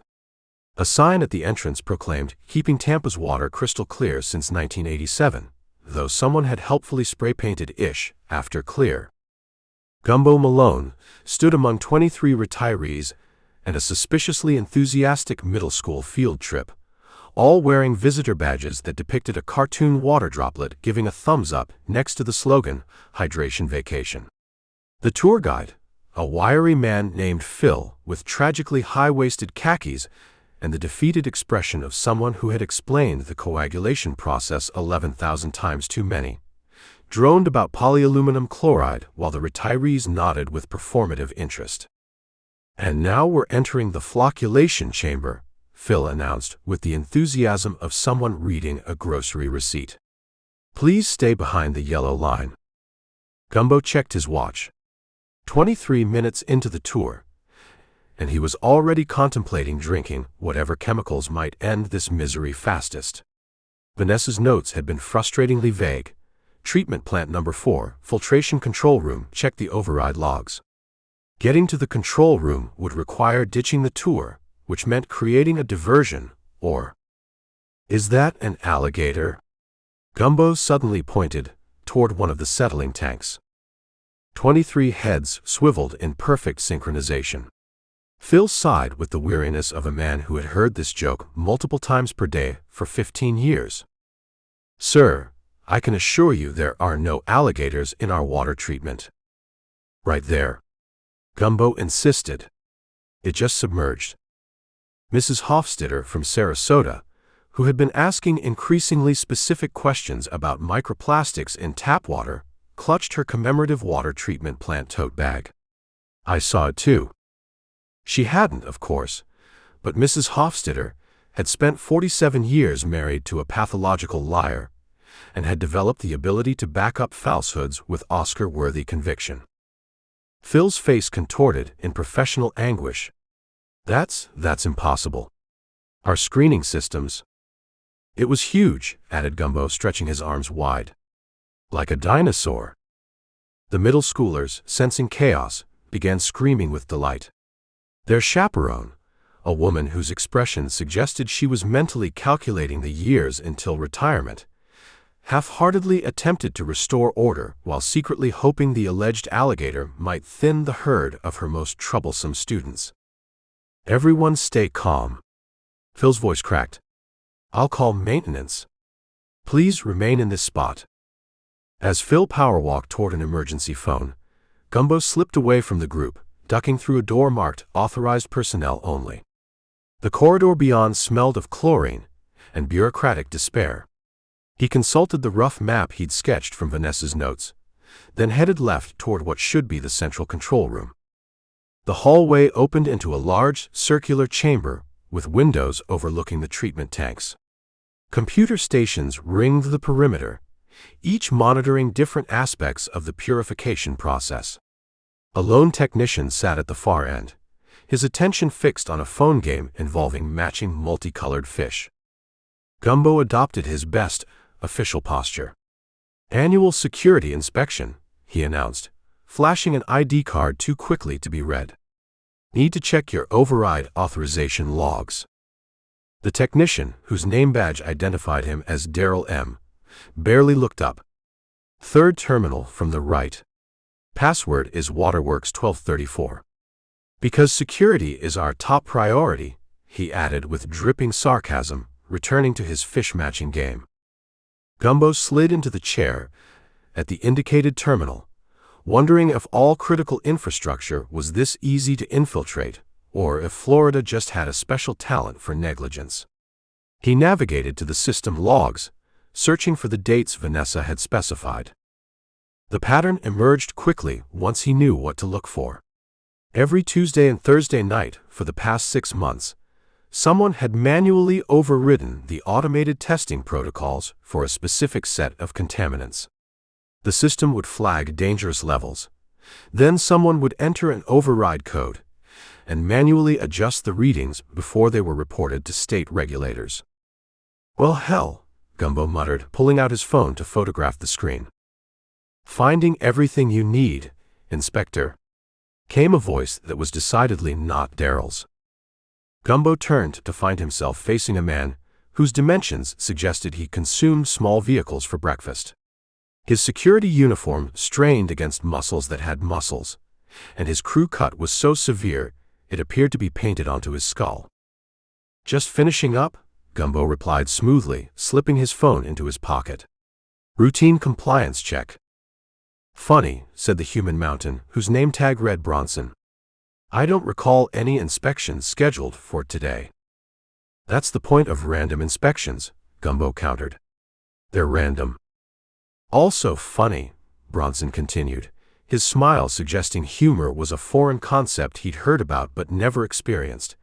How you came in with the public tour group instead of checking in at security. Efficiency. I wanted to see your visitor protocol in action. And the alligator sighting. Was that part of your inspection methodology? Comprehensive testing includes emergency response procedures. Behind Bronson, Gumbo could see Daryl slowly sliding beneath his desk, clearly understanding that workplace violence was imminent and wanting no part of it. Maybe, Bronson said, cracking knuckles that sounded like bubble wrap being stomped on, we should continue this discussion in the security office. I'd love to, Gumbo replied, but my supervisor is expecting these results immediately. He gestured vaguely at his watch. Government efficiency mandates. Bronson took a step forward, insisting. Gumbo sighed. Plan B it was then. Before we go, could you explain something I noticed in these logs? Every Tuesday and Thursday, someone's been falsifying water quality reports. Bronson's face didn't change expression, but his eyes flicked momentarily to the screen, confirming Gumbo's suspicions. You're making serious accusations, friend. Not accusations, Gumbo clarified. Observations. Like how the override code belongs to someone with administrator privileges. Someone high up. Bronson's jaw tightened. You should be careful what you... A shrill alarm suddenly blared through the facility, red lights flashing along the walls. Daryl emerged from under his desk like a startled prairie dog. What the hell? He squeaked. Bronson's radio crackled. Security. We have a situation at the main entrance. Multiple protesters have breached the perimeter. Bronson's attention wavered, giving Gumbo the opening he needed. You should probably handle that, Gumbo suggested. I'll wait right here. Bronson hesitated, torn between duties, before pointing a finger the size of a bratwurst at Gumbo. Don't move. The moment Bronson disappeared through the door, Gumbo turned to Daryl. There aren't actually any protesters, are there? Daryl shook his head. Mrs. Hofstadter convinced the entire tour group that alligators in the water supply were a government conspiracy. They're demanding to see the truth. God bless Florida, Gumbo muttered, turning back to the terminal to complete his download. Daryl fidgeted nervously. You're not really an inspector, are you? What gave it away? Inspectors usually don't sweat that much, or look like they expect to be shot. Fair assessment, Gumbo conceded. How long have you known about the overrides? Daryl's shoulders slumped. Few months. But man, I need this job. I got 3 kids, and an iguana with expensive dietary needs. The iguana or the kids? Both. Mostly the iguana. He only eats organic kale, massaged by virgin hands. Gumbo finished copying the logs. Who's been making these changes? Above my pay grade, Daryl said, glancing nervously at the door. But the authorization code belongs to Director Whitfield. He comes in late sometimes with that Pike dude from Aquasil Industries. Landon Pike. Yeah, that's him. Creepy guy. Always talking to his pet rodent thing he carries around. The pieces clicked together in Gumbo's mind. Maxwell's water filtration technology would have exposed the contamination that Pike and the city officials were hiding. If Tampa's water supply was compromised, the scandal would destroy careers and fortunes, plenty of motive for murder. Daryl, Gumbo said, standing up, you never saw me. Saw who? Daryl replied, already back to his fish game. But whoever you aren't, you should know there's a maintenance exit through the chlorine storage room. Not that I'm suggesting anything. Gumbo nodded gratefully and headed for the indicated door, but paused. Why are you helping me? Daryl didn't look up from his game.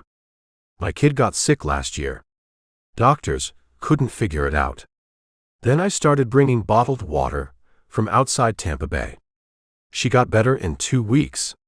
He finally met Gumbo's gaze. Do what you gotta do, man.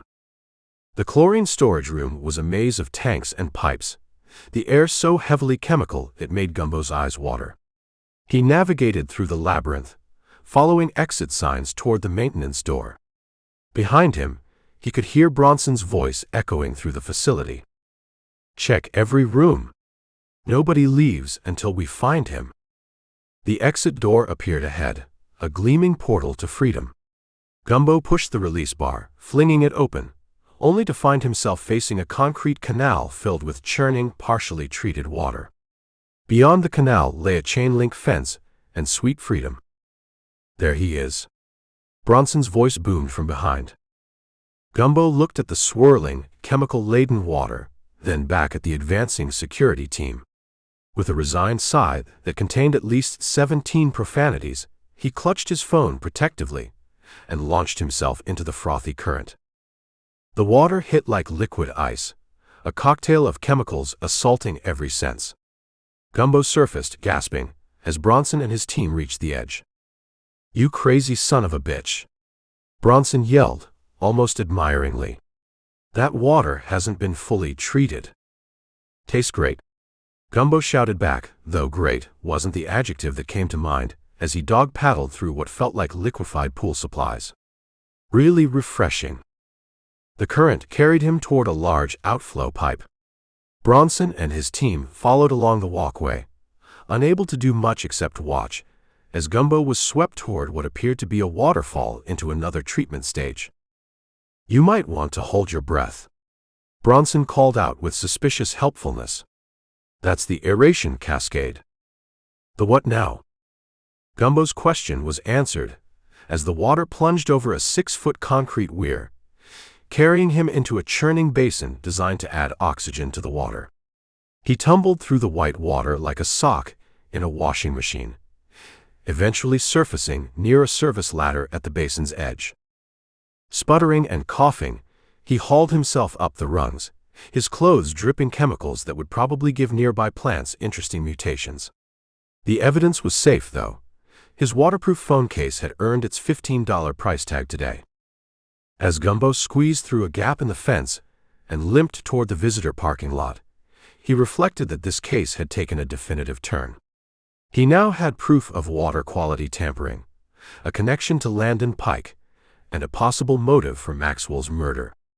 He also smelled strongly of chemicals that would probably make airport security tackle him as a biological threat.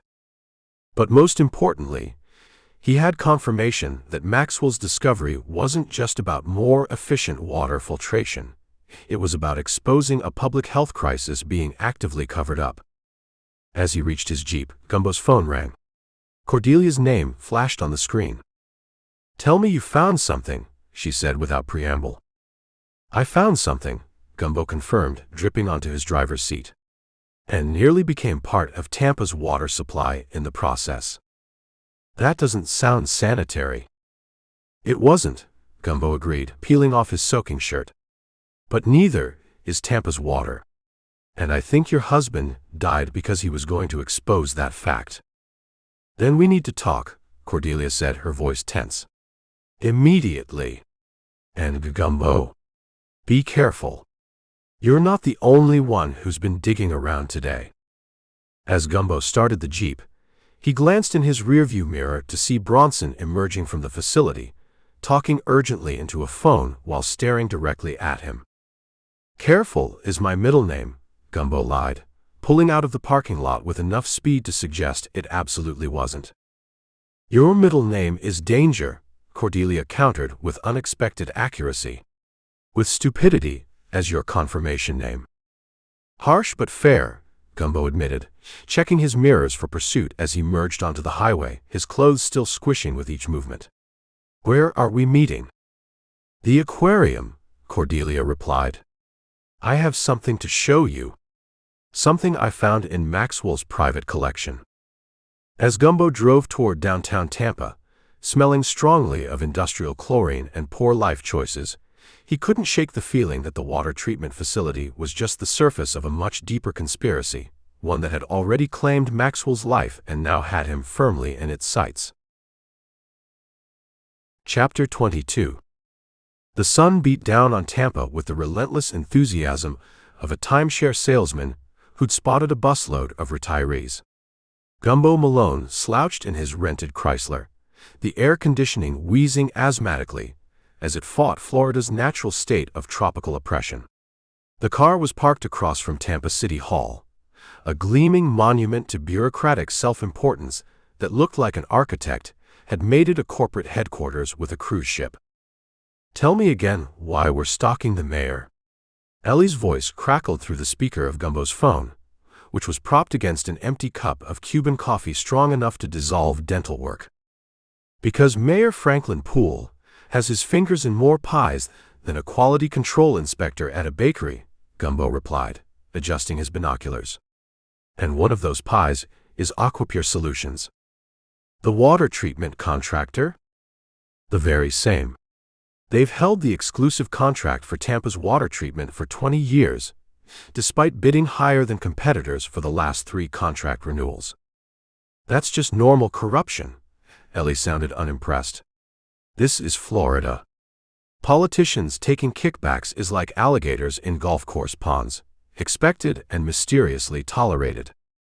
Gumbo watched as a black SUV with windows tinted beyond legal limits pulled up to the service entrance of City Hall. It stopped being normal corruption when Maxwell Blackwood's filtration technology threatened to make companies like Aquapure obsolete. His system would have detected contaminants they've been hiding for years. "And you think Mayor Poole had Maxwell killed over water quality reports?" "People have been murdered for less in Florida." Gumbo's attention sharpened as Mayor Poole emerged from the building's side door. "Though I suspect it's more about the $3 billion Aquapure stands to lose if anyone discovers they've been charging premium rates for substandard filtration." Mayor Franklin Poole cut an impressive figure in his tailored seersucker suit, his silver hair gleaming like a freshly polished yacht fitting. His campaign posters featured the slogan, "Keeping Tampa Pure," an irony that now struck Gumbo as having multiple layers. The mayor climbed into the waiting SUV, which immediately pulled away from the curb with the subtle urgency of someone who just shoplifted. "Target is on the move," Gumbo muttered, starting his car. "You've been watching too many spy movies," Ellie chided. "That's surprisingly difficult to do in this state. Florida's usually cast as anonymous tropical location or place where retired mobsters go to die." Following the mayor's SUV proved surprisingly easy. The vehicle moved through Tampa's streets with the entitlement of someone who knew all the traffic cameras would mysteriously malfunction if they caught him speeding. 15 minutes later, Gumbo found himself pulling into the parking lot of Pirate Pete's Putt-Putt Paradise, a miniature golf course that had seen better days, specifically days before the Reagan administration. "He's playing mini-golf?" Ellie asked incredulously when Gumbo updated her. "Either that, or he's meeting someone in a location so publicly bizarre that no one would think it suspicious." Gumbo watched as the mayor exited his vehicle and strode past a 16-foot fiberglass pirate whose eye patch had slipped to cover his nose. No security detail, either. Curiouser and curiouser. Gumbo gave the mayor a 3-minute head start, then paid his entry fee to a teenager whose facial piercings suggested a passionate relationship with refrigerator magnets.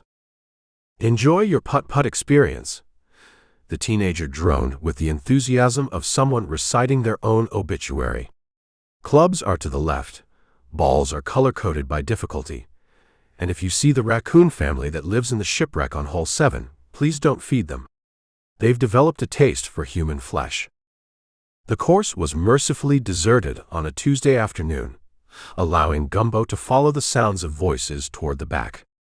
He found cover behind an anatomically improbable mermaid whose paint job suggested she'd been the victim of a particularly vindictive seagull bombing campaign.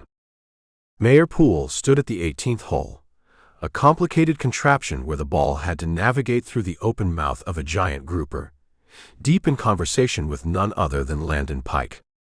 Pike's capybara, Market Share, waddled around their feet, occasionally stopping to nibble on the artificial turf.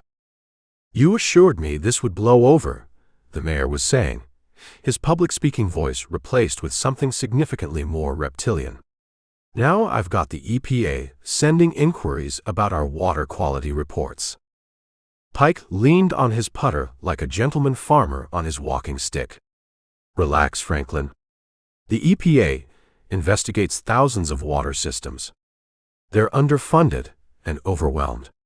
By the time they get around to any serious testing, we'll have implemented enough minor improvements to muddy the waters, so to speak." "And Maxwell's research? You said his brother would sit on the patents." "Oscar's being cooperative. Grief makes people surprisingly malleable, especially when paired with large sums of money." Pike took a casual swing, sending his golf ball through the grouper's mouth and directly into the hole. "Hole in one. I've always had excellent aim." The mayor missed the subtle threat entirely. "What about the Krill woman? She's still missing."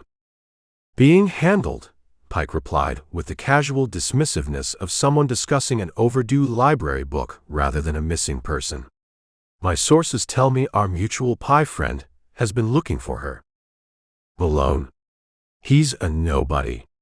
Ex-corporate investigator with a drinking problem and a boat that keeps getting destroyed. Hardly a threat." Gumbo considered being offended, but decided professional ethics required him to prioritize eavesdropping over ego. Besides, the mayor wasn't entirely wrong about the boat situation. "Never underestimate a man with nothing to lose," Pike countered, watching as Market Share attempted to mate with a decorative plastic palm tree. "He's been meeting with Cordelia regularly." "The widow. She's nothing but a trophy wife with a convenient black widow reputation." The mayor missed his putt, the ball bouncing off the grouper's teeth. He cursed under his breath. "A trophy wife with an advanced degree in marine biology, who specialized in toxicology before she married Maxwell," Pike corrected. "She's playing our pie friend like a marlin on lightweight tackle." Gumbo felt his stomach drop. He'd verified Cordelia's background, or thought he had. Her LinkedIn profile listed her education as art history and interior design. He'd never thought to dig deeper. Rookie mistake. "What's her angle?" the mayor demanded. "Same as ours. Self-preservation." Pike took another shot, again landing it perfectly. Your next quarterly water quality report will show trace improvements. Just enough to satisfy cursory examination. Aquapure's contract renewal will proceed as planned in September. And the filtration technology? Maxwell's patents. Oscar has already sold me controlling interest. I'll release a watered-down version, if you'll forgive the pun, in about 5 years. Nothing that would detect the specific compounds we're concerned about. The mayor's posture relaxed slightly, and our arrangement continues as before. Your consulting position with Aquapure's parent company awaits you after your term ends. The usual compensation package, plus a few perks we can discuss privately. Gumbo had heard enough. He backed away carefully, only to step on what turned out to be a motion-activated sound pad that let out a booming pirate "arrrrrrr" loud enough to startle a flock of ibises from a nearby tree. Pike's head snapped up. Security. The mayor shook his head. I don't bring security here. That's the whole point. Then we have company. Pike motioned to one of the black-suited men who'd been pretending to play golf 2 holes back. Find whoever that is. Gumbo abandoned all pretense of stealth and sprinted past the mermaid, ducking behind the volcano feature of hole 12. He could hear footsteps on the artificial turf behind him. The course had been designed with whimsy rather than strategic escape in mind, offering minimal cover and maximum exposure. The exit was still 50 yards away, across open ground, bordered by a decorative moat filled with green water of questionable origin. Behind him, Pike's security team was spreading out, cutting off the main paths. Inspiration struck as Gumbo spotted a maintenance shed near the 16th hole. He dashed toward it, yanking open the unlocked door and finding exactly what he hoped for, a golf cart with Pirate Pete's emblazoned on the side in peeling letters. The key was in the ignition because this was Florida, where vehicle security ranked somewhere between optional and quaint notion from more civilized regions. The electric motor hummed to life as Gumbo floored the accelerator, sending the cart lurching forward at what could generously be described as a brisk walking pace. He swerved around the shipwreck of hole 7, disturbing the infamous raccoon family, who expressed their displeasure by hissing and throwing half-eaten hot dogs at the cart. Pike's security team reacted with professional efficiency, one drawing a weapon while the other spoke urgently into his wrist. Neither had counted on market share, who, having been abandoned by his owner and spurned by the plastic palm tree, decided the golf cart looked like an exciting new friend. The capybara gave chase with surprising speed, cutting off one guard and tripping the other. Gumbo bumped and bounced through the course, destroying a windmill, flattening a papier-mâché treasure chest, and driving straight through the waterfall feature, which turned out to be tinted with blue food coloring that immediately stained his white linen shirt. He crashed through the exit gate, sending the pierced teenager diving for cover, and bounced into the parking lot, where he abandoned the cart and sprinted to his rental car. As he peeled out of the lot, he caught a glimpse of Pike and the mayor watching from the entrance, the former looking murderous, the latter looking like he'd need a change of seersucker pants. Gumbo's phone rang as he merged onto the highway. It was Cordelia. "Danny, darling," her voice purred through the speaker. "I have some interesting financial documents you might want to see. Records showing Maxwell was being paid to suppress his findings about water contamination. Are you free for dinner?" "Sure," Gumbo replied, heart still racing from his miniature golf escape. "But I think we need to talk about your background in marine toxicology first." The silence on the other end lasted 3 seconds, just long enough to confirm his suspicions.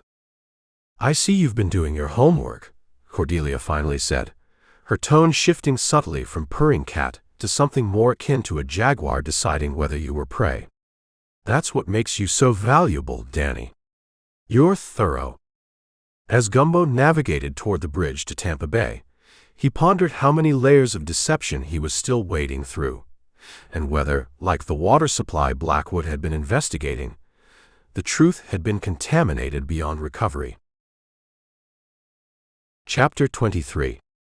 The Tampa Bayside Hotel lounge was decorated in what Gumbo called Florida retirement chic, rattan furniture with seafoam cushions, palm frond ceiling fans spinning lazily overhead, and at least 17 different Pelican-themed decorative items within eyeshot. A pianist in the corner murdered Margaritaville with the enthusiasm of someone who had played it 8,000 times and now harbored a personal vendetta against Jimmy Buffett. Gumbo nursed a rum concoction that the bartender had proudly introduced as a mangrove massacre. It tasted like sunscreen mixed with fruit punch and regret. "She played you like a discount ukulele," Vanessa Krill announced, sliding into the chair across from him. Her blonde hair was pulled back in a severe ponytail, and a fresh bruise bloomed beneath her left eye like a tropical storm on a weather map. "You look terrible," Gumbo observed. "Thanks. Nothing makes a girl feel special like pointing out she resembles roadkill in designer clothes." Vanessa flagged down a server. "Vodka martini. No vermouth. No olive. Just vodka in a fancy glass so I can pretend I have standards." Gumbo leaned forward. "Where have you been?" "After the alligator rodeo at Captain Crunch's." "Captain Chomps," Vanessa corrected with a weary sigh. The difference between a copyright infringement lawsuit and just another weird Florida business name. "I thought you'd been kidnapped." "Or worse." "Kidnapped would have been a vacation compared to where I've been." She accepted her martini from the server with the reverence of a pilgrim receiving a holy relic. "I've been gathering evidence. The kind that's going to make you question everything about your precious client." Gumbo's stomach clenched. "What are you talking about?" Vanessa reached into her oversized bag and extracted a manila envelope that had seen better days. "Possibly in the previous decade. Your Black Widow isn't as innocent as those artificially enhanced eyelashes suggest." She slid a stack of photographs across the table. The first showed Cordelia, dressed in black like a high-fashion cat burglar, punching a keycode into the security panel at Maxwell's research lab.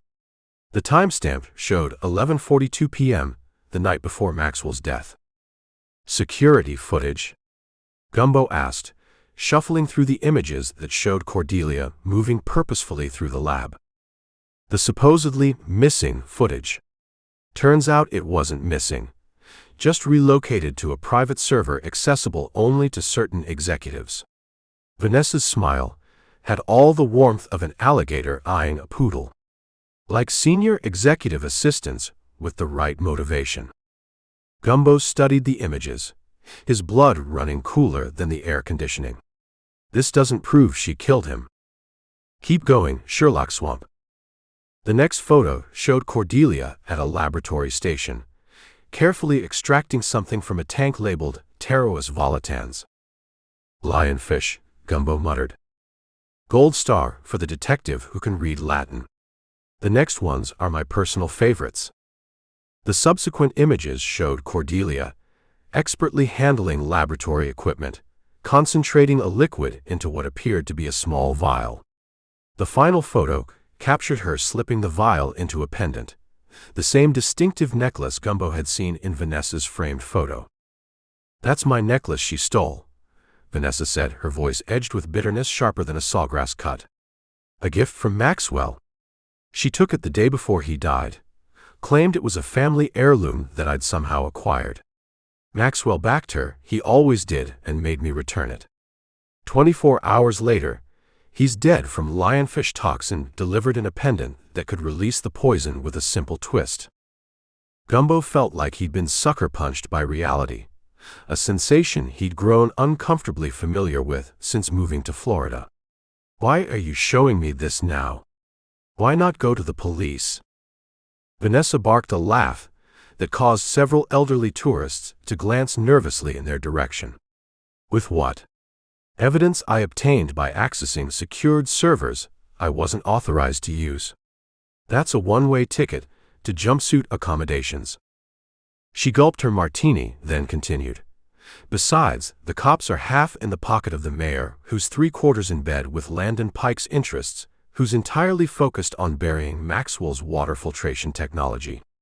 It's like a Russian nesting doll of corruption, but with more humidity and flamingo lawn ornaments. Gumbo ran a hand through his hair, which had grown increasingly wild during his time in Florida, as if adapting to local conditions. I need to confront her. My point exactly. Vanessa drained her glass. I'll be your witness. Your backup. Your guardian angel with broken wings and excessive emotional baggage. Where's the necklace now? She keeps it in her jewelry box. Twisted sense of trophy collection, if you ask me. Vanessa signaled for another martini. She's at her sister's restaurant tonight. Some political fundraiser disguised as a conservation event. Beautiful irony, considering they're raising money to save Tampa Bay while actively suppressing evidence that it's being poisoned. Gumbo's phone buzzed with a text from Cordelia. Missing you tonight. Politicians bore me. Rescue me by 9. He showed the message to Vanessa, whose expression darkened like the sky before a hurricane. God, she's good. Oscar-worthy. Emmy, Grammy, Tony, and a special award for outstanding achievement in manipulating gullible private investigators. Gumbo stood abruptly. We're going to that fundraiser. We. Vanessa arched an eyebrow. I wasn't invited, and showing up uninvited to fancy events is only acceptable behavior for Florida man headlines. You're with me. Official investigation capacity. Gumbo tossed enough bills on the table to cover their drinks, plus a tip that the server would later describe as suspiciously generous. I'm not dressed for a fundraiser, Vanessa protested, gesturing at her modest blouse and pants. This is Florida, Gumbo replied. As long as you're wearing shoes and not actively wrestling a reptile, you're overdressed for half the establishments in this state. The Saving Our Seas fundraiser at Invasive Indulgences, Iris Blackwood's trendy restaurant, was peak Tampa social elite absurdity. Men in seersucker suits and women in designer sundresses mingled while sampling canapés made from lionfish, python, and other invasive species that Iris had rebranded as ecological conservation cuisine. A banner proclaimed, "Eat them before they eat everything else." Gumbo and Vanessa slipped in through the kitchen entrance, past a chef who was wrestling with what appeared to be an extremely reluctant iguana destined for the evening special. There she is, Vanessa hissed, nodding toward Cordelia. Even from across the room, Cordelia commanded attention. Her midnight blue dress shimmered like moonlight on water, and around her neck hung the pendant, an intricate silver design that seemed to catch and release light with each movement. The murder weapon, worn like a fashion statement, Vanessa muttered. That's confidence bordering on sociopathy. Cordelia spotted them, and her expression morphed from practiced charm to genuine surprise, then something more complicated, like someone rapidly calculating odds during a poker game. Danny, she exclaimed, gliding across the room. Her smile faltered momentarily at the sight of Vanessa. And Miss Krill. What an unexpected pleasure. We need to talk, Gumbo said quietly. Privately. Of course, but... Now, Vanessa interjected, her voice low but firm. Unless you prefer we discuss certain laboratory activities in front of the mayor and his environment committee. Something dangerous flashed in Cordelia's eyes, quick as heat lightning but just as unmistakable. She recovered instantly, the perfect hostess once more. The office upstairs is private. Follow me. As they moved through the crowd, Gumbo noticed Iris watching from behind the bar, her posture stiffening as she observed the unlikely trio heading toward the stairs. She whispered something to a server, who immediately disappeared through a service door. Cordelia's heels clicked rhythmically on the hardwood stairs, the sound like a metronome counting down to confrontation. The upstairs office was minimalist. A desk, chairs, and walls decorated with enlarged photographs of Florida marine life. Cordelia closed the door behind them. I assume you have questions about the security footage, she said calmly, as if discussing the weather rather than evidence of premeditated murder. Gumbo blinked. You knew. I knew someone accessed the server 3 days ago. Maxwell's security system sends alerts to my phone whenever sensitive files are viewed. She turned to Vanessa. You're getting sloppy, Vanessa. Using Maxwell's own credentials was particularly unimaginative. Vanessa's face flushed. Don't try to flip this. We have you on camera, extracting lionfish venom the night before Maxwell died. Yes, you do.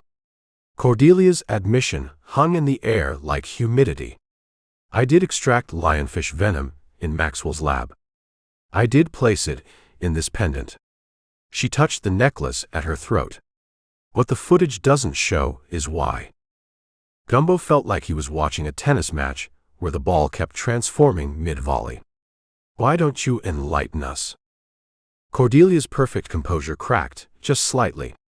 I was there to gather evidence that my husband was having an affair. I knew he'd given Vanessa a replica of my family pendant, a gift that had been in my family for generations. I needed proof for the divorce attorney. Liar, Vanessa hissed. That necklace was never yours. The original was mine. The copy Maxwell had made for you was just another sign of his obsession with controlling both of us. Cordelia's eyes narrowed. I didn't go there to extract venom to kill him. I went there because I knew you two were using the lab for your little rendezvous, and I wanted documentation. And the venom? Gumbo pressed. A coincidence. I knocked over a sample while planting a camera. Rather than leave evidence of my presence, I cleaned it up properly, as the safety protocols required. Vanessa laughed, a harsh sound in the otherwise quiet room. That's your story? You accidentally handled deadly toxins while coincidentally spying on your husband the night before he was murdered with that exact poison? You think I'm that stupid? Cordelia's voice remained level, but something dangerous lurked beneath. If I planned to murder my husband, would I create video evidence of myself handling the murder weapon? Would I wear the delivery device around my neck at public events? Give me some credit for intelligence. Before Gumbo could respond, the door swung open. Iris stood in the doorway, flanked by 2 men whose bulky physiques suggested their job descriptions involved words like neutralize and dispose. Everything all right up here? Iris asked pleasantly, though her eyes were cold as deep water. The mayor was asking after you, Cordelia. And I believe these 2 weren't actually invited to our little fundraiser. We were just having a private discussion about Maxwell's research, Cordelia replied smoothly. Ms. Krill has some insights about his water filtration technology that might interest the Conservation Committee. Iris's smile didn't falter, but something tightened around her eyes. Does she now? How fascinating. Perhaps we should all discuss this downstairs, where the mayor can join us. Gumbo noticed Vanessa's hand trembling slightly. The room suddenly felt smaller, as if the walls were slowly contracting. Actually, Gumbo said, we have what we need for now. We'll let Cordelia get back to her guests. Nonsense, Iris insisted, her voice honey over steel. I insist you stay. We're about to make a major announcement about a new initiative to clean Tampa's water supply. Your insights would be invaluable. The emphasis on the last word sent a chill down Gumbo's spine that had nothing to do with the aggressive air conditioning. He caught Cordelia's eye, and for a brief moment something unspoken passed between them, a warning perhaps or a plea. The pendant at Cordelia's throat seemed to pulse in the overhead light, like a living thing with its own heartbeat, its own secrets. Gumbo suddenly wasn't sure which woman to believe, the widow with the too perfect alibi or the assistant with the too convenient evidence. As they moved toward the door, the security of Gumbo's certainties crumbled like a sandcastle at high tide. In Florida's murky waters, he was learning, the most dangerous predators were rarely the ones with obvious teeth. Chapter 24. The cemetery at dawn looked like God's own real estate development gone to seed. Marble headstones jutted from the dewy grass like bad teeth in the mouth of eternity. Fog clung to the ground in wisps, as if the dead were exhaling their collective morning breath. Gumbo Malone stood at the wrought iron gates, watching Oscar Blackwood tend to a grave with the meticulous care usually reserved for bonsai trees or nuclear warheads. Nothing says, "Good morning," like watching a man trim grass around his dead brother's headstone, Gumbo muttered to himself, sipping from a travel mug filled with something that had begun its life as coffee but had evolved into a caffeinated tar capable of dissolving spoons. Oscar hadn't noticed him yet. Dressed in faded black pants and a shirt that looked like it had been ironed with a waffle maker, the cemetery caretaker hummed tunelessly as he worked. His wire-rimmed glasses caught the early morning light, giving him the appearance of a deranged owl with pruning shears. Gumbo checked his watch, a $20 special from a gas station that proudly proclaimed its water resistance to 3 feet, which was exactly 1 foot less than the depth at which Gumbo had accidentally tested it last month. 6:30. Early for a confrontation, but murderers rarely kept bankers' hours. "Oscar," Gumbo called out, closing the cemetery gate behind him with a melodramatic creak that would have made Vincent Price proud. "Sorry to interrupt your gardening, but we need to talk." Oscar Blackwood straightened up, his spine making an alarming series of pops that sounded like bubble wrap being tortured. "Mr. Malone, come to pay respects to my dear departed brother?" His voice had the peculiar quality of sounding both genteel and slightly unhinged, like a serial killer who'd gone to finishing school. "Actually, I'm here to talk about your miraculous talent for being in 2 places at once." Gumbo navigated the narrow path between graves, careful not to step on anyone's eternal resting place. Florida's soil was unstable enough without adding supernatural vengeance to the mix. Oscar's eyebrows formed a perfect circumflex. "I'm afraid I don't follow." "Sure you do. You've been following me for days." Gumbo reached into his weathered canvas messenger bag and pulled out a manila folder. "While you were supposedly attending a gravediggers convention in Pensacola, yes, I checked, that's a real thing, you were actually in Tampa visiting Landon Pike's office tower. The same Landon Pike who's been buying up your newly inherited patents like they're condos before a hurricane." Oscar's pruning shears snipped at the air reflexively. "Business meetings. Nothing sinister about intellectual property transactions." "I'd agree, except for the funny timing.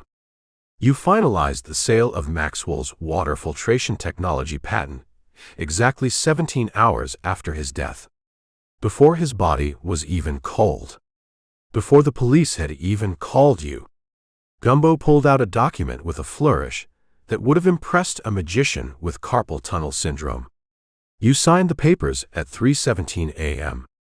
Either you're a remarkably efficient mourner, or you knew your brother was dead before anyone told you." A crow landed on Maxwell's elaborate headstone, cawing once as if providing punctuation to Gumbo's accusation.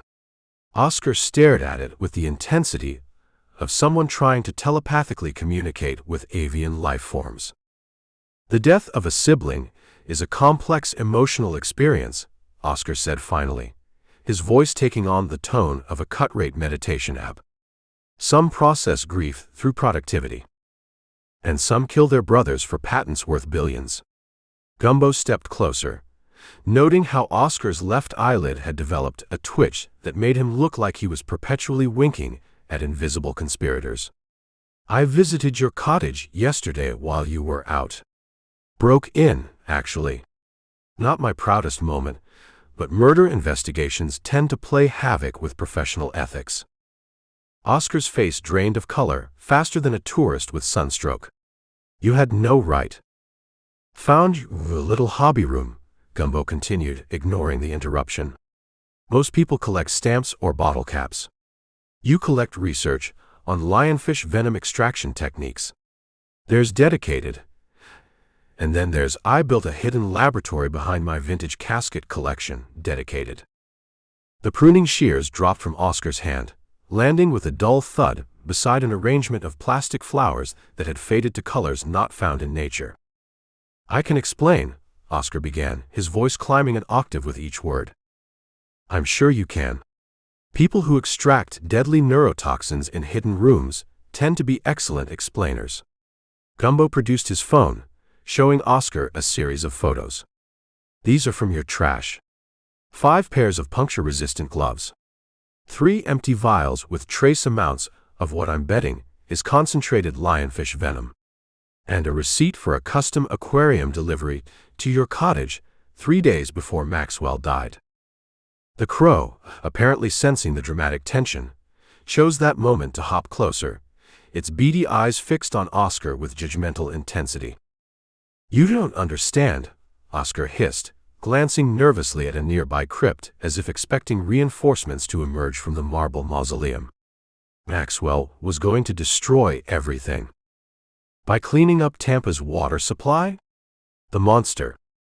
Do you have any idea what would happen if his technology went public?" Oscar's voice rose with evangelical fervor. "The entire water treatment industry would collapse overnight. Thousands of jobs lost. Billions in infrastructure rendered obsolete. Whereas now, people just keep drinking contaminants while you cash royalty checks." Gumbo nodded sagely. "Very altruistic of you." Oscar's face contorted through a series of expressions that suggested his emotional operating system was crashing. It wasn't just about money. Maxwell was a fool. He thought he could just announce his discovery and become a hero. He didn't understand the forces he was dealing with. Forces like Landon Pike, the mayor, your sister-in-law's homicidal sibling. Gumbo's eyes narrowed. Or all of the above. A muscle in Oscar's jaw twitched like a trapped insect. "We had a plan. Maxwell would license the technology gradually. Controlled implementation. Everyone would benefit eventually. Except Maxwell wanted to go public immediately. He was going to destroy everything." Oscar's voice echoed among the headstones, startling a pair of mourning doves into flight. "Do you know what happens when you expose decades of corporate negligence overnight? Chaos. Lawsuits. Panic. The entire Tampa water system would have been shut down within hours." Gumbo nodded slowly. "So you shut down your brother instead." Oscar's shoulders slumped with the weight of a confession not yet voiced, but hanging in the air like the morning fog. "I didn't mean to kill him. I just wanted to make him sick enough to delay the announcement. To buy us time. But you miscalculated the dose. Lionfish venom is unpredictable." Oscar's voice had dropped to a whisper. "And Maxwell had a previously undiagnosed heart condition." The crow, apparently satisfied with the confession, took flight with a raucous cry that sounded suspiciously like, "Guilty?" Gumbo watched it go, wondering if avian witnesses were admissible in Florida courts. Given the state's legal system, he wouldn't be surprised. "How did you get the venom into his system?" Gumbo asked, though he already suspected the answer. "The aquarium." Oscar's voice was barely audible now. "I modified one of his prize lionfish. Specialized delivery mechanism in its spines. All it needed was for him to reach into the tank during his daily maintenance routine. And then you framed Cordelia. That was Iris's idea." Oscar's eyes darted around the cemetery, as if expecting his sister-in-law's sister to materialize from behind a tombstone. "She arranged everything. The missing surveillance footage.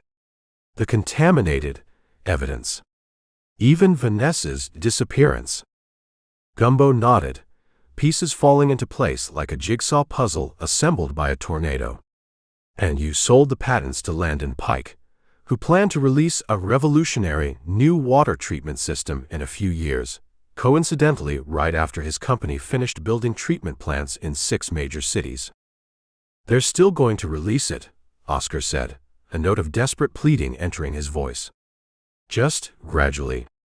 Responsibly. After everyone involved makes billions, and no one goes to jail for the existing contamination. Gumbo shook his head. Very tidy. Oscar straightened up, something hardening in his expression. You can't prove any of this.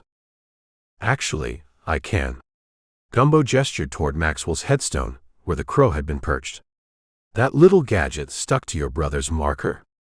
It's been recording our entire conversation. And before you get any ideas about pruning me into the next life, you should know that Detective Hastings and 2 officers are waiting just outside the gates. As if on cue, police radios crackled in the distance. Oscar's face crumpled like a retirement community during a sinkhole emergency. I never wanted anyone to die, he whispered. And yet here we are, Gumbo replied, having a heart-to-heart in a cemetery. If that's not Florida poetic justice, I don't know what is. The morning sun finally broke through the fog, casting long shadows from the headstones across the dewy grass. In the distance, Gumbo could hear the approaching footsteps of Detective Hastings, coming to collect another perpetrator in a state where crime often wore Hawaiian shirts and carried business cards. Just another day in paradise, where family reunions sometimes took place in graveyards, and the most dangerous predators weren't the ones with scales and teeth, but the ones with patents and profit margins. Chapter 25. Gumbo Malone's stilt house creaked in the pre-dawn breeze as he applied the finishing touches to what could either be considered a brilliant investigative strategy or an elaborate form of professional suicide. Ellie watched from the weathered deck chair, her expression hovering somewhere between admiration and preparing to call a psychiatric facility. You realize, she said, sipping coffee strong enough to dissolve the spoon, that if this goes sideways, we'll have successfully gathered all our murder suspects in one convenient location. Like a buffet for disaster. That's the beauty of it. Gumbo taped the final fake patent document to the corkboard. When you're fishing for sharks, you don't catch them one by one. You chum the waters and see which one's hungry enough to bite first. The abandoned Marine Research Station at Pelican Point had the distinct honor of being both remote enough for a confrontation and dilapidated enough that no one would mind if it ended up with a few extra bullet holes. Once a bustling center for Florida marine science, it now primarily housed spiders who had evolved to subsist entirely on dust and broken dreams. Let's go through this one more time. Ellie ticked points off on her fingers. You've leaked information to 5 different suspects, claiming Maxwell's missing patent documents are hidden here. You've arranged for them all to arrive at slightly staggered intervals. And you've rigged the place with non-lethal surprises, Gumbo supplied. And hidden cameras. And a cooler of cocktails that may or may not be poisoned with a harmless but panic-inducing substance that mimics lionfish toxin symptoms. Right. Ellie nodded slowly. Totally normal Wednesday activities. In Florida. This barely qualifies as eccentric behavior. The call came 15 minutes later. Detective Linda Hastings, her voice conveying the unique exhaustion of someone who had been dealing with Florida's special brand of crime for too long. Malone, you better not be doing what I think you're doing. Good morning to you too, Linda. And what exactly do you think I'm doing? Creating a murder hornet's nest and poking it with a stick for fun and profit. Gumbo switched to speakerphone so Ellie could hear. I prefer to think of it as an efficient culmination of investigative techniques. My informant says you're setting up some kind of sting at the old Marine lab. Without police authorization. Without backup. Without a single functioning brain cell, apparently. Would it help if I said I've left detailed notes on my laptop, explaining exactly who killed Maxwell Blackwood and why? It would help if you didn't get yourself killed before those notes become relevant. Linda's sigh could have powered a small windmill. Stay put. I'm sending a patrol car. No time, Gumbo said, checking his watch. Oscar Blackwood should be arriving in approximately 20 minutes, followed by the others. If the police show up, everyone scatters and we're back to square one. God damn it, Gumbo. I promise to only get shot in non-essential areas. There's no such thing as a non-essential bullet wound. That's exactly what someone with essential bullet wounds would say. Gumbo ended the call before Linda could continue her rational assessment of his plan. Ready. Ellie hoisted her bag containing 3 cameras, a laptop, and what she described as enough technical surveillance equipment to make the NSA blush. As ready as anyone can be for orchestrated chaos, she replied. The Marine Research Station sat on a small spit of land, extending into Tampa Bay like an accusing finger. Its peeling blue paint had faded to the exact color of a summer sky reflected in a mud puddle. Inside, the air tasted of salt, abandonment, and possibilities. Gumbo positioned himself in what had once been a control room overlooking the main laboratory space, now mostly empty, except for the dusty remnants of scientific ambition and the corkboard prominently displaying the patent documents that were actually creative fiction with convincing-looking diagrams. First fish approaching the hook, Ellie whispered from her position at the surveillance laptop. Oscar Blackwood entered like a man expecting to be attacked by the furniture. His skeletal frame was draped in a black suit that appeared to have been tailored for someone with more physical substance. His eyes darted around the space, cataloging exits and potential weapons with the practiced skill of someone intimately familiar with both fear and its management.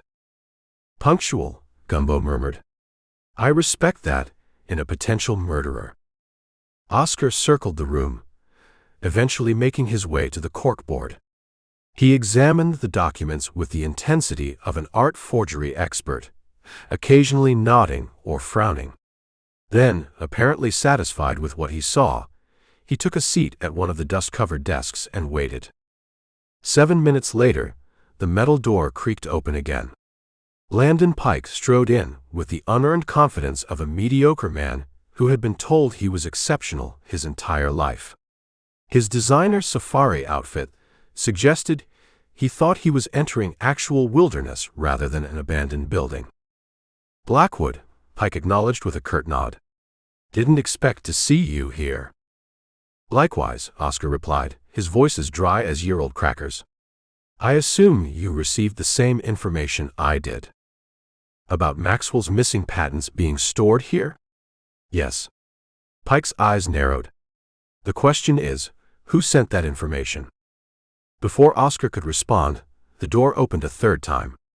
Vanessa Krill entered, her normally perfect appearance slightly disheveled, dark circles under her eyes suggesting recent distress.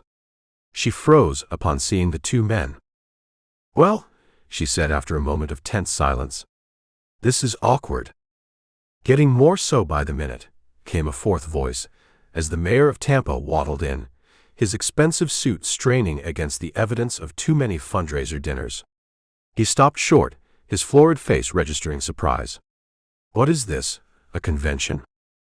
More like a trap, said Cordelia Blackwood, appearing in the doorway behind him with the dramatic timing of someone who had planned her entrance. Unlike the others, she didn't seem surprised by the gathering.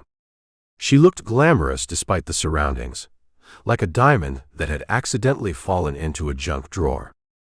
From his vantage point, Gumbo watched the 5 suspects regard each other with expressions ranging from confusion to calculation.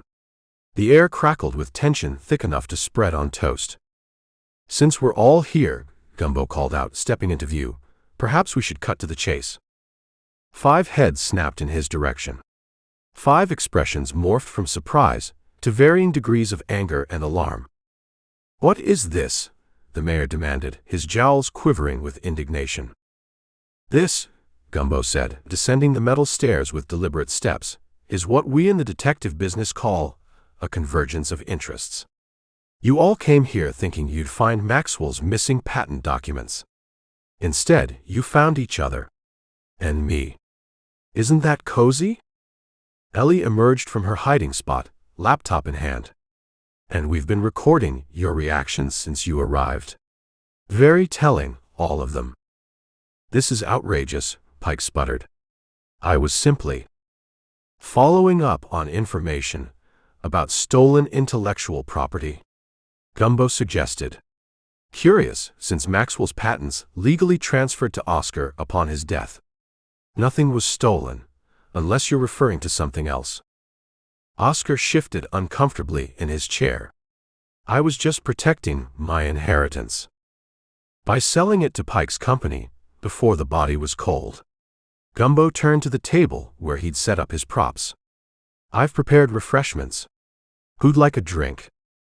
He uncovered a tray of vibrant blue cocktails, each garnished with a small plastic lionfish. They're called the Smoking Gun. Appropriate, don't you think? No one moved toward the drinks. No takers? That's interesting. Gumbo picked up a glass. Perhaps you're worried about what might be in them. Something like, say, concentrated lionfish toxin. The kind that killed Maxwell? Vanessa gasped audibly. The mayor took a step backward. Pike's face drained of color. That's absurd, the mayor stammered. Why would we think that? Because, Gumbo said, taking a small sip from his glass, one of you knows exactly how that poison works. One of you extracted it, concentrated it, and used it to murder Maxwell Blackwood. He set down his glass and walked around the table, studying each face. One of you knew about Maxwell's discovery regarding Tampa's water supply contamination. One of you stood to lose everything if that information went public. This is ridiculous, Pike snapped. You can't possibly prove it. Gumbo smiled. That's where you're wrong. You see, these drinks aren't poisoned with lionfish toxin, but they do contain a harmless substance that creates similar initial symptoms. Flushing, tingling lips, slight respiratory distress. Nothing dangerous, but uncomfortable enough to be convincing. He paused, letting his words sink in. And only the killer would recognize those symptoms for what they really aren't. The room fell silent. 5 pairs of eyes darted between each other and the glasses. So, Gumbo continued, I'll just wait to see who starts looking the most uncomfortable when they think they've been poisoned with their own weapon of choice. This is illegal, the mayor blustered. Entrapment. I'm not a cop, Gumbo reminded him. I'm a private investigator with a flair for the dramatic and questionable judgment, according to my therapist. Also, the drinks are just blue curacao and soda water. Completely harmless. Oscar suddenly lurched to his feet, pointing at his sister-in-law. It was Cordelia. She wanted Maxwell's money. Yet you're the one who's been selling his patents, Cordelia replied coolly. Rather convenient timing, wouldn't you say? Stop it, both of you, Vanessa interjected. This is getting us nowhere. The mayor had begun sweating profusely, dabbing at his forehead with a monogrammed handkerchief. Feeling all right, Mr. Mayor? Gumbo asked innocently. You look a bit flushed. It's hot in here, the mayor said defensively, tugging at his collar. And this is a waste of my time. Is it? Gumbo nodded to Ellie, who turned her laptop around to display a series of documents. Because we have records of your meetings with executives from Tampa Bay Consolidated Water in the weeks before Maxwell's death. The same company that would have been bankrupted by his filtration technology. The same company you own significant shares in through an offshore account. The mayor's complexion had progressed from flushed to alarmingly crimson. His breathing became shallow and rapid. I think, he gasped, clutching at his chest, I'm having a reaction to something. Interesting, Gumbo observed. Especially since I lied about putting anything in the drinks. Your symptoms are psychosomatic, triggered by guilt and fear. The mayor staggered backward, collapsing into a chair. I can't breathe. Just anxiety, Gumbo assured him. Though I imagine that's a familiar feeling for Maxwell in his final moments. You don't understand, the mayor wheezed. I didn't kill him. I knew about the contamination. I helped cover it up. For the good of the city. Do you know what would happen if people found out their water had been tainted for years? Lawsuits. Criminal charges. Voters with pitchforks? Ellie suggested. But I didn't kill him, the mayor insisted. I was negotiating. Offering him a position on the water board if he'd delay releasing his findings until we could implement solutions gradually. Then who did? Gumbo asked, looking around the room. The sudden crack of breaking glass interrupted the standoff. Iris Blackwood stood in a previously unnoticed side entrance, a syringe in her hand, her face contorted with rage. You idiots, she hissed. Every single one of you. Ah, Gumbo said calmly, as if he'd been expecting her all along. The final guest arrives. Perfect timing, Iris. We were just getting to the good part. The part where I explain how I orchestrated everything. Iris laughed, a sound entirely devoid of humor. Where I detail my brilliant plan to frame my pathetic sister, manipulate my greedy brother-in-law, and profit from both the cover-up and the eventual discovery of the contamination with a conveniently timed solution. That's the one, Gumbo confirmed. Though I was hoping you'd leave out the air quotes and maniacal laughter. It's a bit on the nose. From outside came the unmistakable sound of police sirens approaching. That would be Detective Hastings, Gumbo informed her. Apparently, she doesn't trust my promise about non-essential bullet wounds. Iris's grip tightened on the syringe. It doesn't matter. None of you will be able to testify if you're all dead from the same poison that killed Maxwell.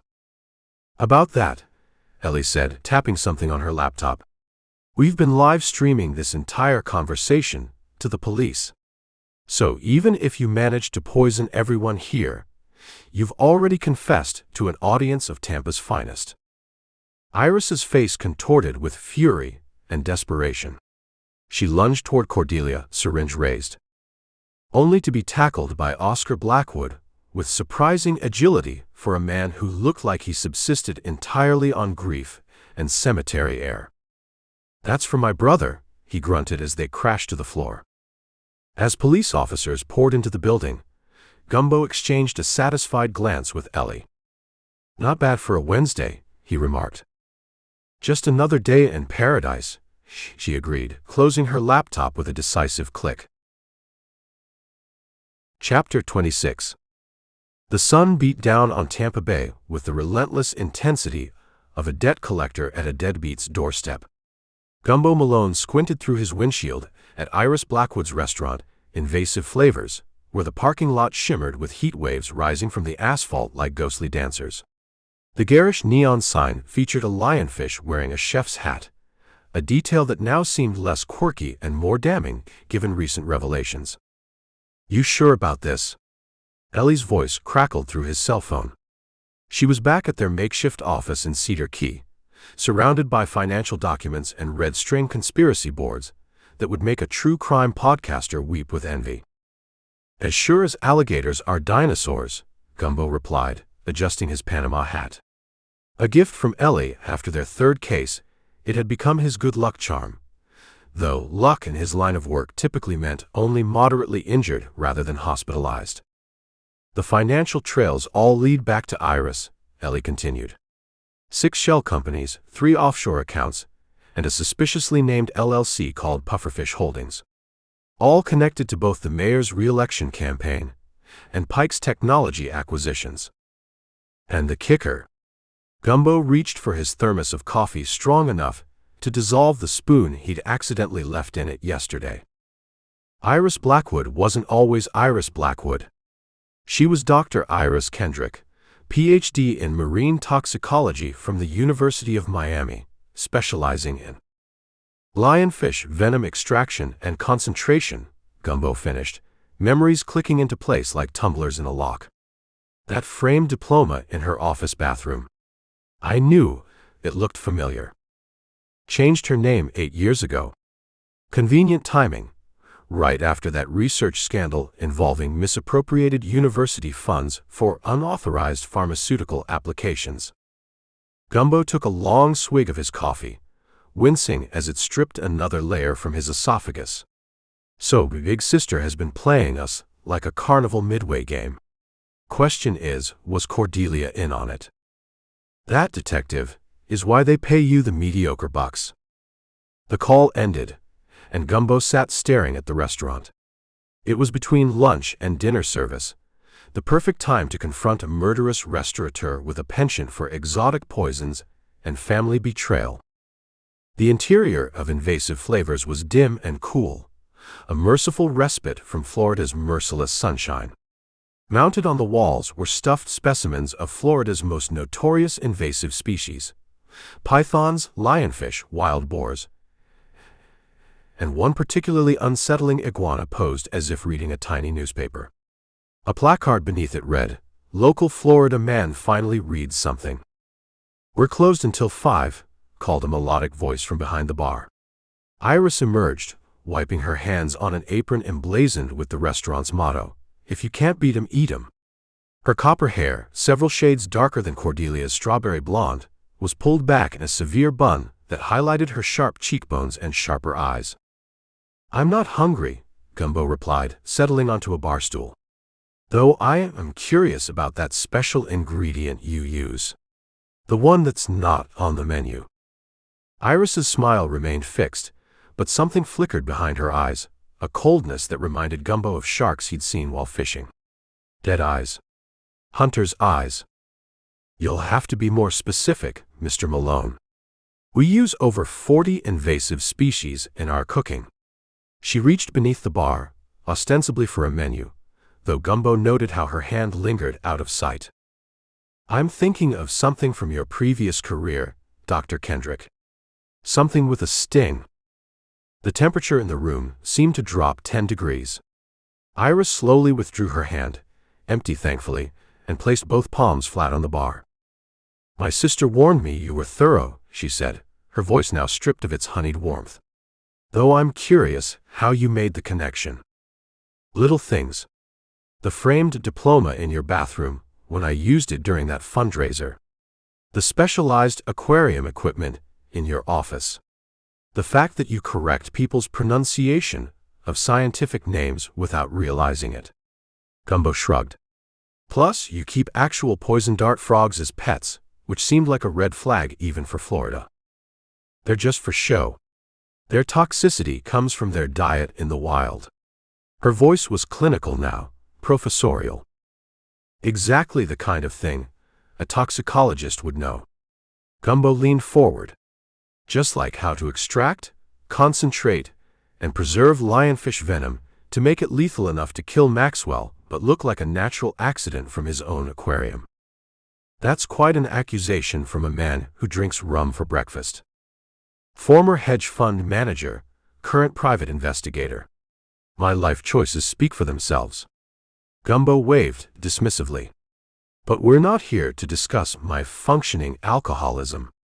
We're here to talk about how you orchestrated your brother-in-law's murder." Iris's laugh was as dry as a martini. "And why would I do that?" "Money, revenge, and water." Gumbo counted off on his fingers. Maxwell's filtration technology would expose years of contamination that certain people, including Tampa's esteemed mayor, have worked very hard to cover up. The same mayor who approved your restaurant permits in record time, and whose re-election campaign received generous donations from Pufferfish Holdings. A flicker of something, respect perhaps, crossed Iris's face. "You've been busy. It's amazing what you can accomplish when you're avoiding personal introspection." Gumbo adjusted his hat. The mayor and Landon Pike needed Maxwell gone before he went public with his findings. You needed revenge for the academic scandal that derailed your career. A scandal I'm betting involved Maxwell stealing your research. And everyone needed his patents, which conveniently went to his estranged brother after his death.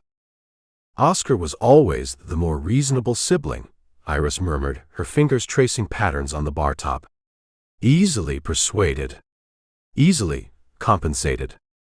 So you framed Cordelia, knowing her history of suspicious husbands would make her the perfect suspect. My sister, Iris spat the word like a curse, has spent her entire life taking what should have been mine. My research grants. My academic recognition. Even Maxwell was mine first. We dated in graduate school before he met her. Behind Iris, a door opened. Cordelia stepped through, her face a mask of composure that couldn't quite hide the hurt in her eyes. I heard enough, Iris. I suspected, but hearing you say it. Iris whirled, her hand darting beneath the bar again. This time, it emerged with something metallic, a syringe filled with amber liquid. Always the dramatic entrance, Iris snarled. Always needing to be the center of attention. The lionfish venom, Gumbo noted calmly, though his heart was hammering. I'm guessing that's not approved by the health department for food preparation. It's amazing how quickly it works, Iris said, her eyes never leaving Cordelia. Maxwell barely had time to realize what happened. One moment complaining about his tea tasting strange, the next clutching his chest as his nervous system collapsed. Cordelia took a step forward. You were my sister. My only family after our parents died. And you were my curse. Iris's composure fractured. Everything handed to you, because you were pretty and charming and could manipulate men with a smile. While I worked and studied and earned every scrap of recognition. I never knew you felt that way, Cordelia whispered. Of course not. You never noticed anyone but yourself. Gumbo watched the syringe in Iris's hand, calculating distances and angles. The mayor's turning on you, Iris. Pike too. They're scrambling to save themselves, making deals with the prosecutor as we speak. They wouldn't dare. I have insurance, documents, recordings. Enough to sink their careers, their freedom. That evidence in your office safe. Behind the lionfish painting? Gumbo tilted his head. Currently being catalogued by Detective Hastings with a search warrant. You should pick less obvious hiding spots. A marine biologist with a lionfish obsession, hiding things behind a lionfish painting, is like a criminal mastermind with a volcano lair. Bit on the nose. For the first time, uncertainty flickered across Iris's face. Her grip on the syringe tightened. It doesn't matter. None of it does. The water is still contaminated. People are still getting sick. And no one cares because waterfront property values and tourist dollars matter more than public health. I just wanted someone to pay for once. So you made Maxwell pay, Cordelia said quietly. The one person actually trying to fix the problem. He was going to take credit for my work. Again. The filtration technology was based on my research from 10 years ago that he claimed as his own. Gumbo slowly stood. Put down the syringe, Dr. Kendrick. Your career wasn't the only thing you lost in that scandal, was it? Your ability to practice medicine, your research licenses. Murder charges won't help your reinstatement case. For a moment, the only sound was the gentle bubbling of the tropical fish tanks lining the walls. Then with a guttural cry, Iris lunged, not at Gumbo but at Cordelia, syringe extended like a fencer's foil. What happened next occurred with the chaotic precision of a hurricane. Gumbo's hand closed around a heavy glass ashtray, decorative only, as Florida had banned indoor smoking years ago. It sailed through the air like a discus, striking Iris's wrist with an audible crack. The syringe clattered to the floor, rolling beneath the table. Cordelia stumbled backward into a display of invasive iguana jerky. And through the front door burst Detective Linda Hastings, followed by 2 uniformed officers, her timing impeccable as always. You're under arrest, Linda announced, leveling her weapon at the stunned Iris. For the murder of Maxwell Blackwood, conspiracy, evidence tampering, and, she glanced at the fallen syringe, possession of a prohibited biological toxin. Did I miss anything, Gumbo? Fraud, racketeering, and crimes against gastronomy, he replied, eyeing a nearby menu. Lionfish and peanut butter spring rolls cannot possibly be a legitimate culinary innovation. As the officers cuffed Iris, who had lapsed into a recitation of scientific names like a Latin rosary, Cordelia approached Gumbo. Her eyes were red-rimmed but dry. "You knew," she said softly. "You knew it was her, and you used me as bait." "I suspected." "There's a difference." Gumbo ran a hand through his hair. "And I didn't use you so much as failed to discourage your independent investigation. That distinction matters to you, does it? It helps me sleep at night. Along with the rum." A ghost of a smile touched her lips. "Thank you for believing in me. Not many would have given my history." Outside, they watched as Iris was placed in a police cruiser. In the distance, storm clouds gathered over Tampa Bay, promising relief from the heat and perhaps, Gumbo thought, a symbolic washing away of secrets long buried. "What happens now?" Cordelia asked, her voice small against the vastness of the approaching storm. "Now," Gumbo squared his shoulders, "now we go after the mayor, Pike, and anyone else who profited from poisoning Tampa's water. Your husband's technology gets released to the public. And you—" He paused, studying her face. "You decide if you want justice or vengeance. They look similar at a distance, but they lead to very different destinations." Lightning flashed across the bay, illuminating the restaurant's sign, the lionfish in its chef's hat now seeming less whimsical and more like a warning. Florida's symbols always hid darker meanings beneath their gaudy exteriors, Gumbo reflected. Just like its mysteries. "I choose justice," Cordelia said finally. "And perhaps a fresh start."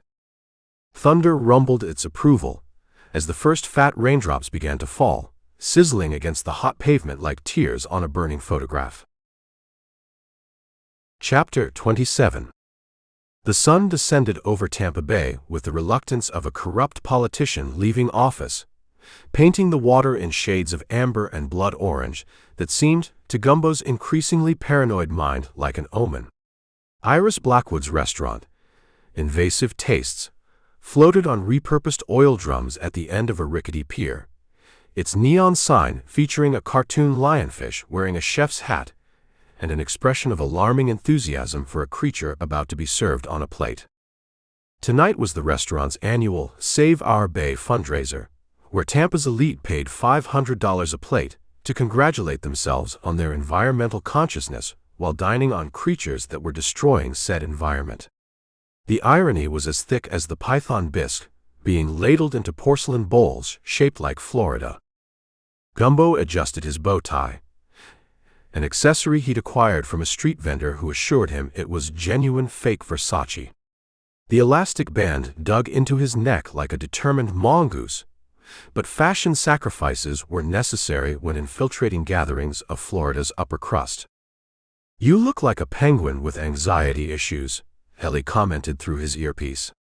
She was parked in a pontoon boat 50 yards offshore, coordinating their improvised sting operation while pretending to be a sunset photography enthusiast. "Thanks for the confidence boost," Gumbo muttered, nodding politely to a woman wearing earrings fashioned from actual snook vertebrae. "Where's Linda?" "In position, by the kitchen. She's disguised as a server, carrying those horrifying iguana kebabs." Ellie's voice carried the distinctive sound of someone trying not to gag. "Did you know they marinate them in Mountain Dew? This state should be studied by anthropologists." Gumbo scanned the crowded dining area. The restaurant's interior resembled a deranged aquarium designer's fever dream. Chandeliers made from sawfish bills cast speckled light across tables fashioned from reclaimed lobster traps. The walls featured mounted specimens of Florida's most notorious invasive species, their glass eyes seeming to follow patrons with judgmental stares. At the center of it all stood Iris Blackwood, resplendent in a dress patterned with anatomically correct lionfish. Her smile contained the precise warmth-to-calculation ratio perfected by people who routinely separate others from large sums of money while making them feel privileged for the experience. Look who decided to join our little soiree, Iris called out, spotting Gumbo. Her voice carried the musical lilt of old money and expensive education layered over something harder. Daniel Malone, the private investigator who's been making such a nuisance of himself. Gumbo approached, weaving through Tampa's most influential citizens who were busy photographing their invasive species appetizers for social media. Just Gumbo is fine. Beautiful event you've put together. Isn't it? Iris gestured expansively. We're raising money to combat the very creatures we're consuming. Circle of life with a charitable tax deduction. Speaking of circles, Gumbo said, lowering his voice, I've been mapping an interesting one involving you, Mayor Treadwell, and Landon Pike. Quite the triangle. Iris's smile dimmed precisely 3 watts. I have no idea what you're implying. The mayor and Mr. Pike are merely generous supporters of our environmental initiatives. She signaled to a nearby server. Lionfish ceviche. It's to die for. Interesting choice of words, Gumbo replied, declining the offered appetizer. Considering your expertise in lionfish toxicology. University of Miami, class of '08, thesis on concentrated neurotoxin extraction methods. Quite the career change, moving from marine biology to restauranteering. The first genuine emotion crossed Iris's face, a flicker of something primitive and dangerous. My background gives me unique insights into which invasives make the best entrees. Now, if you'll excuse me, I need to welcome the Commissioner of Water Management. As Iris glided away, Gumbo spotted Cordelia entering the restaurant. Unlike her sister's flamboyant attire, Cordelia wore a simple black dress that whispered rather than shouted money. Her eyes met Gumbo's across the room, a silent question hanging between them. Cordelia's here, he murmured for Ellie's benefit. Moving to phase 2. Copy that, Ellie responded. Linda's in position with the evidence. I've got Oscar's signed confession queued up on my tablet. Just get Iris to the private dining room. Gumbo intercepted Cordelia before she could reach her sister. Stick to the plan, he whispered. We need her confession. She killed Maxwell, Cordelia hissed, her composed exterior cracking slightly. She's been manipulating me for months, making me think I was losing my mind. I know. But we need her to admit it, to nail the mayor and Pike too. They're all going down tonight. The mayor himself approached, his handshake calibrated to the exact pressure that focus groups had deemed trustworthy yet firm. His smile had all the warmth of an alligator eyeing a small dog. Mr. Malone, heard you've been asking questions about our water treatment processes. Always happy to talk transparency in government. The mayor's voice boomed with practiced sincerity that bounced off the taxidermied wildlife without leaving a dent. Actually, Gumbo replied, I was hoping to discuss Maxwell Blackwood's filtration technology patents. The ones that prove Tampa's water has been contaminated for years by industrial runoff from Pike Industries. The mayor's smile remained fixed while his eyes performed complex calculations involving plea bargains and offshore accounts. Perhaps we should discuss this somewhere private. Excellent suggestion, Gumbo agreed. The VIP dining room, in 10 minutes. Bring Ms. Blackwood, the restaurateur, not the widow. As the mayor retreated to make a frantic phone call, Gumbo felt Cordelia's hand grip his arm. She'll never confess, Cordelia whispered. Iris has been covering her tracks since we were children. She once convinced our parents that I was the one who released Dad's prize koi into the swimming pool where the chlorine killed them. She'd placed my fingerprints on the net while I was sleeping. Your sister's good, Gumbo admitted. But she's never faced the combined investigative powers of Malone and Hightower. Plus, we have an ace up our sleeve. What ace? You. 20 minutes later, the VIP room had transformed from an exclusive dining space into what Gumbo mentally labeled Confrontation Central. The mayor occupied one end of the reclaimed cypress table, looking like a man calculating which window offered the most dignified escape route. Landon Pike sat opposite, his capybara remarkably absent for the first time since Gumbo had met him. Iris stood at the head of the table, her expression suggesting mild annoyance at an unexpected health inspection rather than imminent arrest for murder and conspiracy. "This is highly irregular," she said, checking her watch. "I have a room full of donors, expecting me to auction off a paddleboard signed by Jimmy Buffett."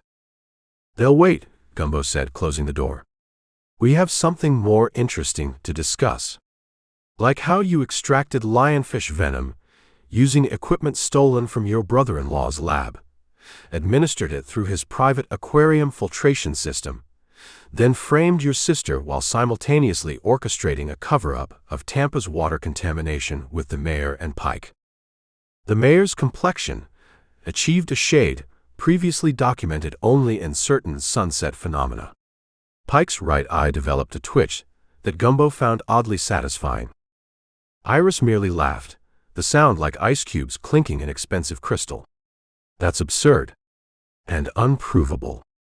"Not according to your brother-in-law's hidden lab recordings," Gumbo bluffed, nodding to Linda, who had positioned herself by the door in her server disguise. "Or the testimony Oscar provided after we found his fingerprints on the aquarium maintenance records." "Oscar." Iris's composure flickered. "That cemetery-dwelling hermit? He can barely operate his toaster oven." "He did seem technologically challenged," Gumbo agreed. "Which is why it was so interesting that someone used his credentials to access Maxwell's secure servers the night before the murder. Someone who knew Maxwell's patents would revert to Oscar, who could then be manipulated into selling them to Pike Industries." The mayor cleared his throat. "I think there's been a misunderstanding." "Save it for your arraignment, Treadwell," Linda interrupted, dropping her server persona. "We have the water quality reports you falsified and the offshore payments from Pike's shell companies." Pike's eye twitch accelerated to strobe light frequency. "My attorneys will—" "Your attorneys will be busy with their own indictments," Gumbo cut in. "The FBI is quite interested in your creative environmental compliance history." Throughout this exchange, Iris maintained remarkable composure, smoothing invisible wrinkles from her lionfish pattern dress. Only someone watching closely, as Gumbo was, would notice her index finger tapping a precise 3-beat rhythm on the table edge, a tell he'd observed during their previous encounters. "You're forgetting the most important element of any prosecution," Iris said finally. "Evidence. Real evidence, not bluffs and accusations." "That's where I come in, isn't it?" Cordelia's voice came from the doorway as she entered, holding a flash drive. "Maxwell sent me this the day he died. I didn't understand its significance until recently."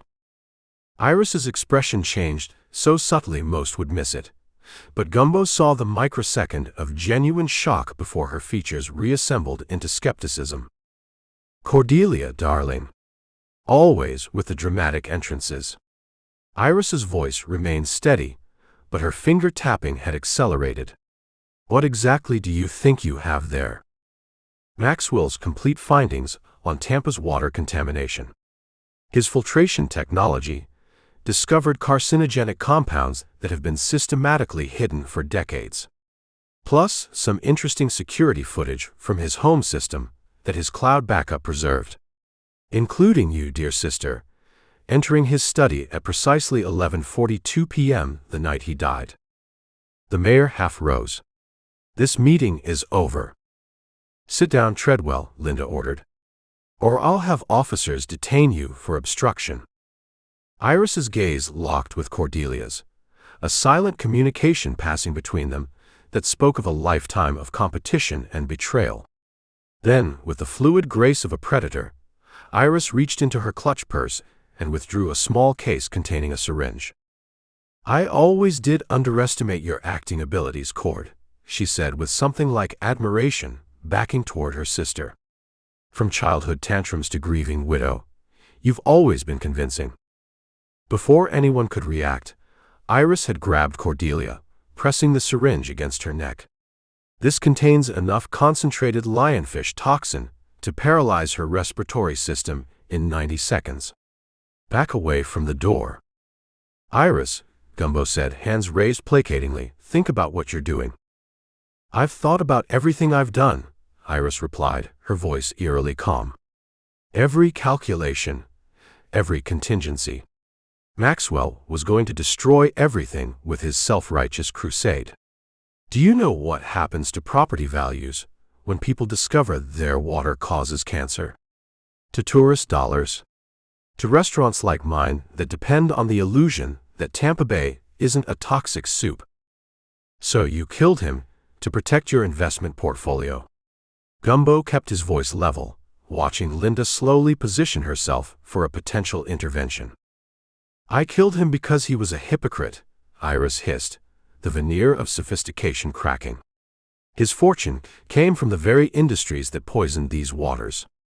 Then suddenly he develops a conscience when it's convenient.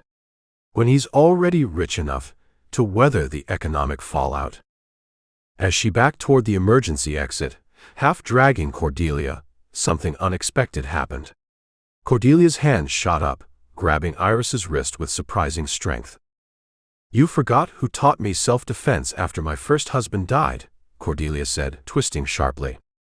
The syringe clattered to the floor as Linda lunged forward, tackling Iris with the efficiency of someone who'd spent years apprehending Florida's most creative criminals. They went down in a tangle of limbs and designer fabric, a lionfish sequin spinning away across the reclaimed wood floor like a lost scale. As Linda secured Iris with zip ties, the mayor made a desperate dash for the exit, only to collide with a server carrying a tray of invasive cane-toed legs. The resulting chaos provided enough distraction for Landon Pike to slip away, temporarily. Gumbo knew the FBI agents positioned at every exit would intercept him before he reached his exotic car collection. Gumbo helped Cordelia to her feet, noting with concern the red mark on her neck where the syringe had pressed. Are you okay? Cordelia straightened her dress with the dignity of someone who refused to be defined by circumstance.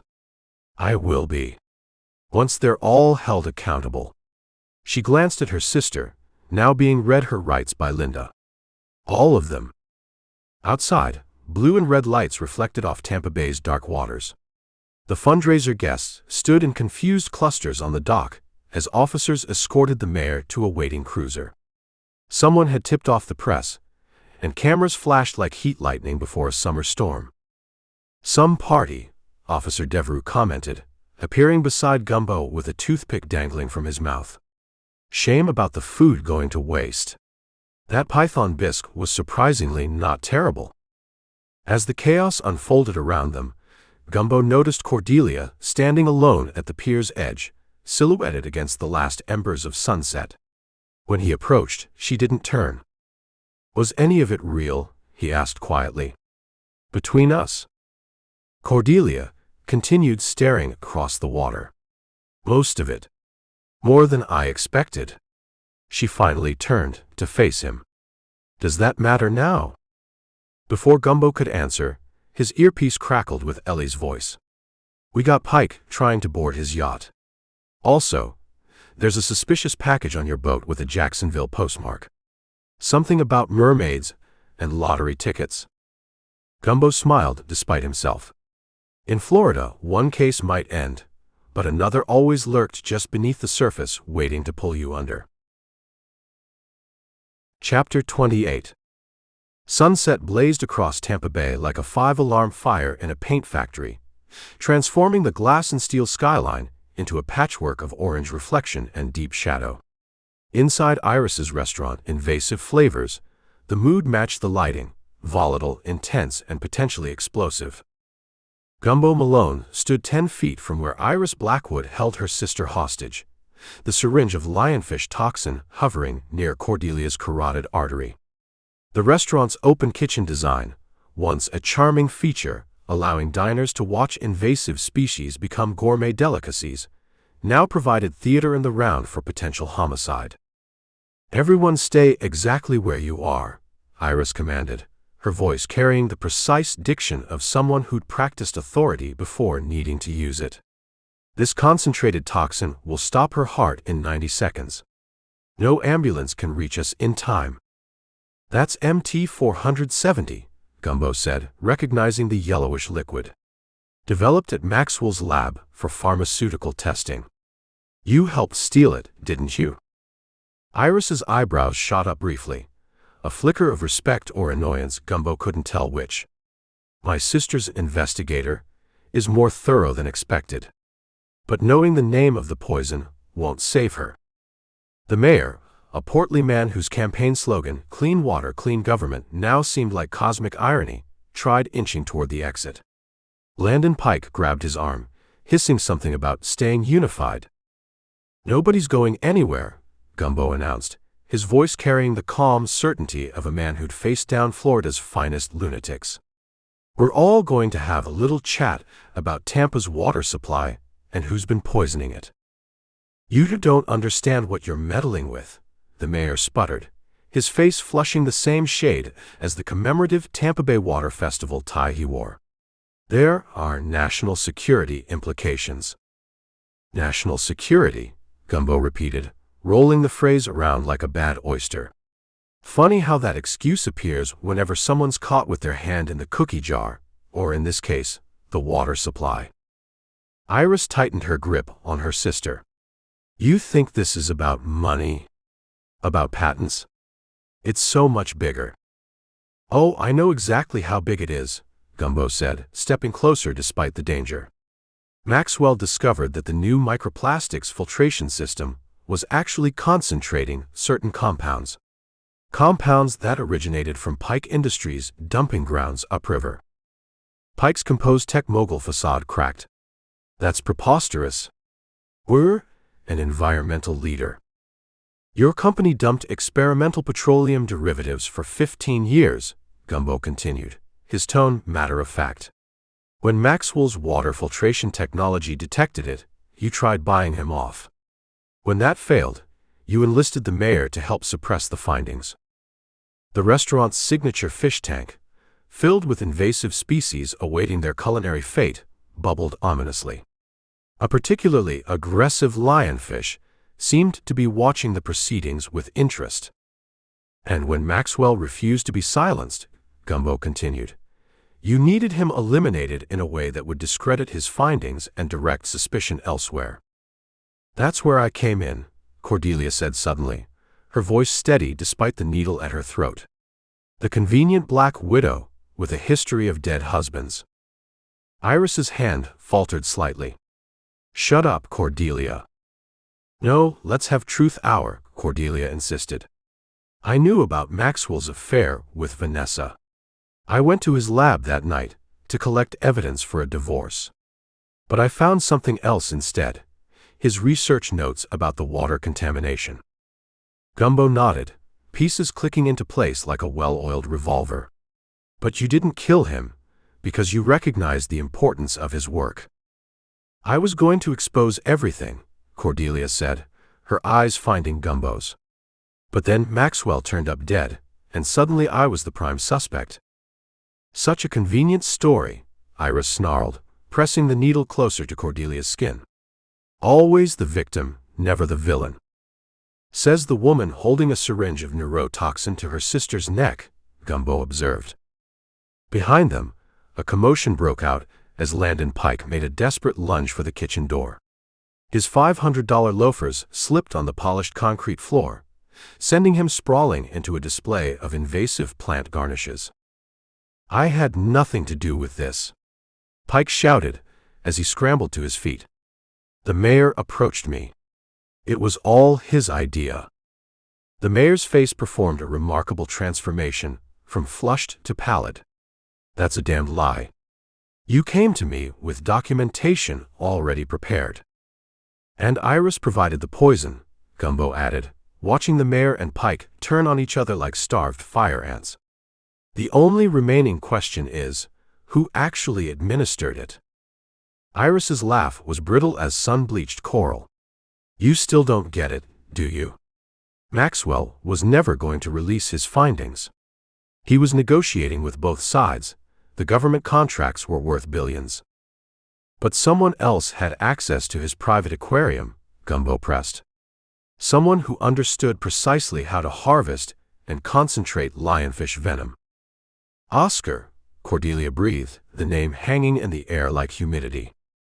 Maxwell's devoted brother, Gumbo confirmed, who conveniently inherited all the patents, then immediately sold them to Pike Industries. He called me that night, Iris said, her voice suddenly distant. Said it was done. That we'd saved Tampa from economic collapse when the truth about the water came out. The mayor seized on this confession. She's admitting to conspiracy. I was just trying to protect the city's reputation.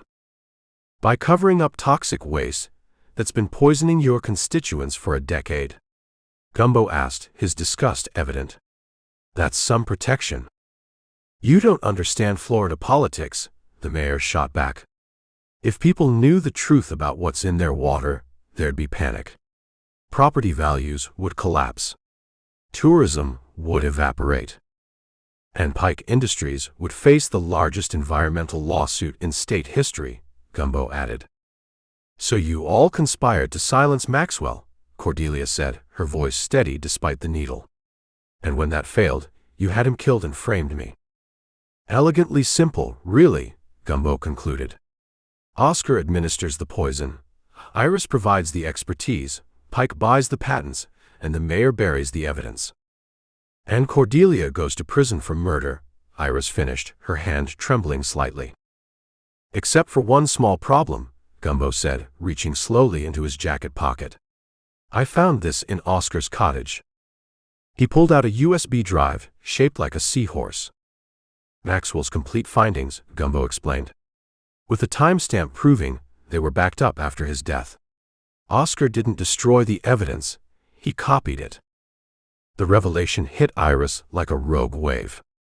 Her grip on the syringe loosened just enough for Cordelia to twist away, sending the needle clattering across the polished concrete floor. It's over, Iris, Cordelia said, rubbing her neck where the needle had pressed. They're going to test the water. All of it. Through the restaurant's panoramic windows, blue lights flashed as police cars surrounded the building. Detective Linda Hastings's voice boomed through a megaphone, ordering everyone to remain inside. Iris slumped against the bar, suddenly looking older than her years. You don't understand what you've done. When people find out what's in their water, what it's doing to them. They deserve to know, Gumbo said simply. That's the thing about truth. It always surfaces eventually. As officers flooded the restaurant, Gumbo caught Cordelia's eye. In that moment, he saw something he hadn't before. Not innocence exactly, but a complexity he was only beginning to understand. Whether she was truly uninvolved, or just less guilty than the others, remained a question that would haunt him long after this case was closed. Outside, the last rays of sunset surrendered to dusk, and Tampa Bay turned from fire to mercury, reflecting a city whose foundations were about to be shaken to their core. Chapter 29.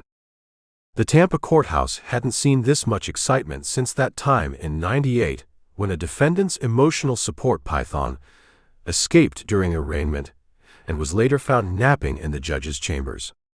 Today's spectacle featured fewer reptiles, but significantly more felony charges. Gumbo Malone leaned against the polished mahogany railing of the gallery, watching as Iris Blackwood was led into the courtroom in handcuffs that matched her designer jumpsuit. Someone, probably her publicist, had convinced her that prison orange was passé, and she'd somehow finagled a custom slate blue number that would undoubtedly launch 1,000 think pieces about incarceration fashion. She still looks like she's about to announce the cocktail of the day, Gumbo muttered to Cordelia, who sat beside him, her posture perfect despite the past 72 hours of chaos. My sister has always believed presentation matters more than morality, Cordelia replied, her voice carrying that particular blend of exhaustion and relief that comes only after narrowly avoiding a lethal injection cocktail. She once had our grandfather's oxygen tank bedazzled for his 90th birthday, because the medical equipment clashed with his aura. Detective Linda Hastings slid into the bench behind them, leaning forward to whisper, "Mayor Grimbley just flipped. He's giving up everything on Landon Pike in exchange for a plea deal that'll have him out in time to collect his pension." "How generous of our justice system," Gumbo said, watching as Landon Pike was escorted in, looking significantly less cocky than when they'd last met. His bespoke suit had been replaced by standard-issue clothes, and without his usual hair product, his famous coif resembled a distressed sea anemone.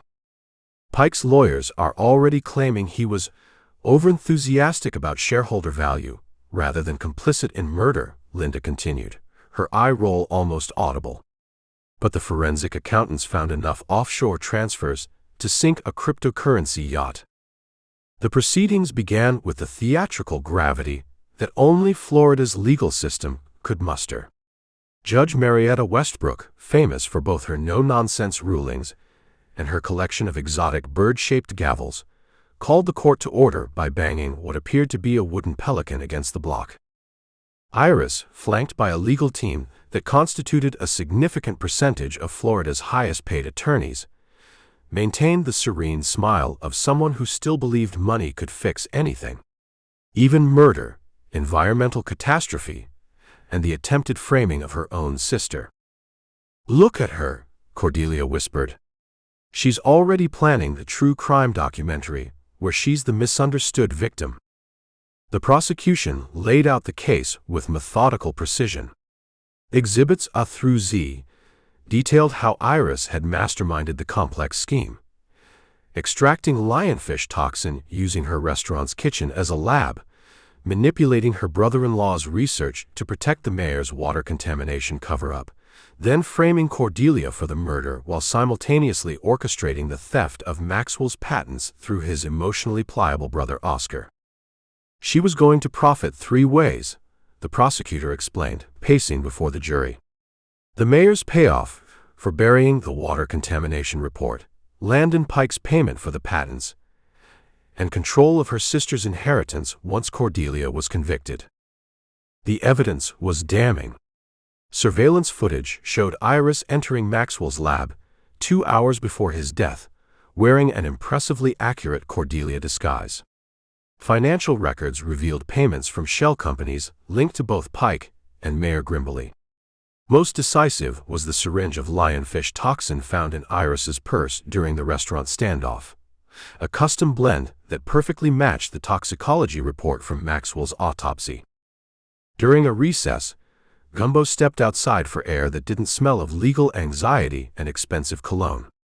He found himself on the courthouse steps beside a familiar figure, Oscar Blackwood, Maxwell's brother, still dressed in the vintage funeral director's suit he insisted was business casual. "I should have known," Oscar said, his voice hollow. "Iris always brought me exotic teas when she visited the cemetery. Said they were mood enhancers.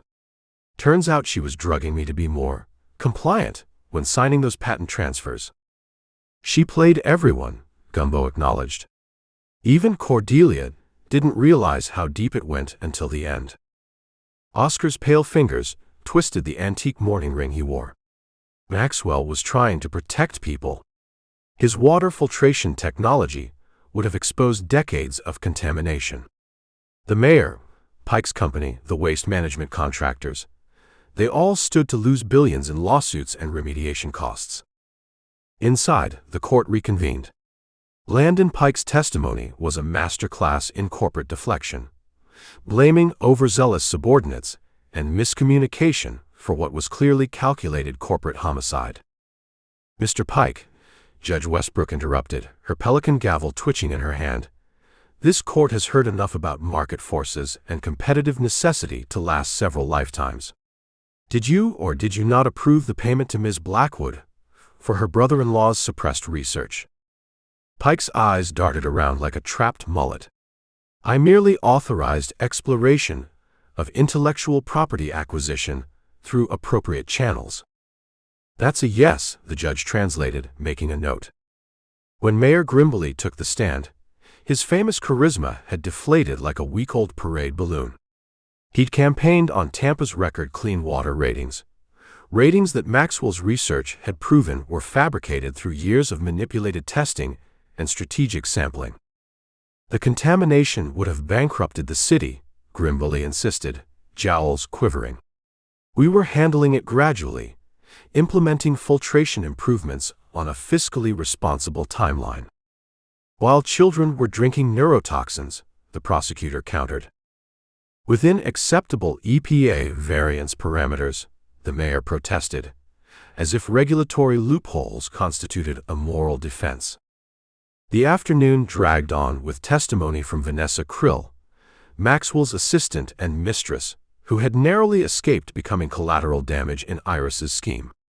She'd been kidnapped after the alligator incident and kept in a storage unit until Gumbo tracked her down using a clever ruse involving fake online reviews of Tampa's storage facilities. Maxwell discovered the contamination by accident, Vanessa explained, her voice steadier than her hands. His desalination technology was so efficient, it detected impurities previous methods missed. When he realized what was happening, he tried to approach the mayor privately before going public. And that's when the mayor contacted Landon Pike, Gumbo whispered to Cordelia. And Pike contacted my sister, Cordelia finished, her perfectly manicured nails digging into her palms. By late afternoon, the judge called another recess. The evidence was overwhelming, and plea negotiations were underway. Gumbo found Cordelia, standing by the courthouse fountain, watching the water with newfound suspicion. They're saying Maxwell's filtration technology will be implemented citywide within 6 months, Gumbo told her. The EPA is bringing in a special task force to oversee the transition. A bit late for Maxwell, Cordelia said softly. But not for the 2 million people who drink Tampa's water. Gumbo reached into his pocket and pulled out a small USB drive shaped like a seahorse. The final patent documents. The FBI made copies for their investigation, but the original belongs to you. Cordelia took it, her fingers brushing his. We make quite a team, don't we, Mr. Malone? We survived, at least, Gumbo replied, acutely aware of how close they were standing. Though I'm still not entirely sure how much you knew and when. Her smile was enigmatic as Tampa Bay itself. A lady needs her secrets, especially when surrounded by murderous family members and corrupt officials. Ah yes, the classic trust no one defense. Particularly effective when your sister is trying to frame you for your husband's murder.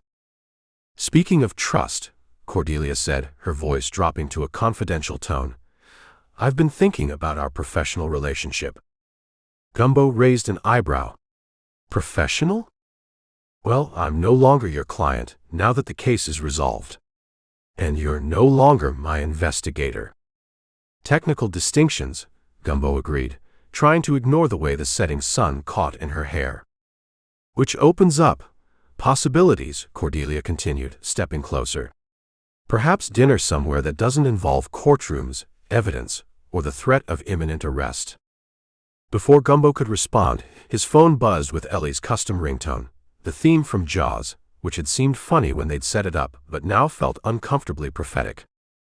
Gumbo, Ellie's voice was breathless with excitement. We got the lease. The Tampa office is ours, and you won't believe the deal I negotiated. 3 years fixed, with an option to expand into the adjacent space. Gumbo felt caught between worlds, the case's resolution before him, embodied in Cordelia's knowing smile, and the future Ellie represented with its promise of legitimacy and partnership. That's fantastic news, he managed, aware of Cordelia's curious gaze. We should celebrate. Already planned, Ellie replied. Dinner at that ridiculous seafood place where the waiters dress like pirates, and the dessert menu is delivered by trained pelicans. 7 o'clock. Sounds perfect, Gumbo said, meeting Cordelia's eyes as he spoke. I'll see you there. He hung up and faced the woman who had been the center of Tampa's most bizarre murder case in recent memory. Duty calls, he explained, gesturing with his phone. Your partner, Cordelia nodded, understanding dawning in her eyes. the former accountant with the rather intense coffee brewing techniques. Ellie, yes. We've leased an office in Tampa. Malone and Hightower Investigations is officially expanding. Cordelia stepped back, professional composure sliding back into place like a well-practiced mask. Well, Mr. Malone, it seems we both have new chapters beginning. Mine as a non-suspect widow with a water filtration technology empire, and yours as a legitimate multi-city detective agency. She extended her hand, and Gumbo took it, feeling the electric current of might-have-beens and almost was. If you ever need investigative services in Tampa, he offered, you know where to find us. I certainly do, Cordelia replied, her smile just cryptic enough to be intriguing. And Florida never lacks for mysteries needing resolution. As she walked away, heels clicking precisely on the courthouse tiles, Gumbo couldn't help but wonder how much of the case had played out exactly as Cordelia had intended. She'd lost a husband but gained his patents, exposed her sister's treachery before it could destroy her, and emerged not as a black widow but as a sympathetic victim with $1 billion technology. Sometimes, Gumbo reflected, the most perfect crimes weren't the ones that went unsolved, but the ones that resolved exactly as planned, with someone else taking the fall. He checked his watch. Just enough time to change before meeting Ellie. As he headed toward his car, he caught sight of old Scarback in the distance, the massive alligator somehow having made his way to the courthouse reflecting pool. The ancient reptile gazed impassively at Gumbo before slipping beneath the water's surface with barely a ripple. Even the alligators in Florida, it seemed, knew when to show up for the finale. Chapter 30. The Stilthouse boat rocked gently in the late afternoon tide, its freshly repaired floorboards gleaming with 3 coats of varnish that made the whole place smell like a bourbon distillery having a yard sale. Gumbo Malone sprawled in his deck chair, bare feet propped against the railing, watching a pelican dive-bomb the water with all the subtlety of a piano falling down an elevator shaft. Terrible technique, he muttered to the bird, which ignored him completely. You're scaring away more fish than you're catching. The pelican surfaced, water streaming from its pouch, and fixed Gumbo with a stare that suggested the bird was questioning his professional qualifications to critique avian fishing methods. 6 hours had passed since Commissioner Rourke's perp walk through a gauntlet of news cameras, his designer golf shirt sweat-soaked and his manicured hands cuffed behind his back. 5 hours since the mayor had begun frantically cooperating with federal agents, throwing former friends under metaphorical buses with the enthusiasm of a toddler in a pillow fight. 3 hours since old Scarback had intercepted Rourke's escape attempt, the 15-foot gator surfacing beside the speedboat with such perfect timing that even the most spiritually skeptical agent had muttered something about karma having teeth.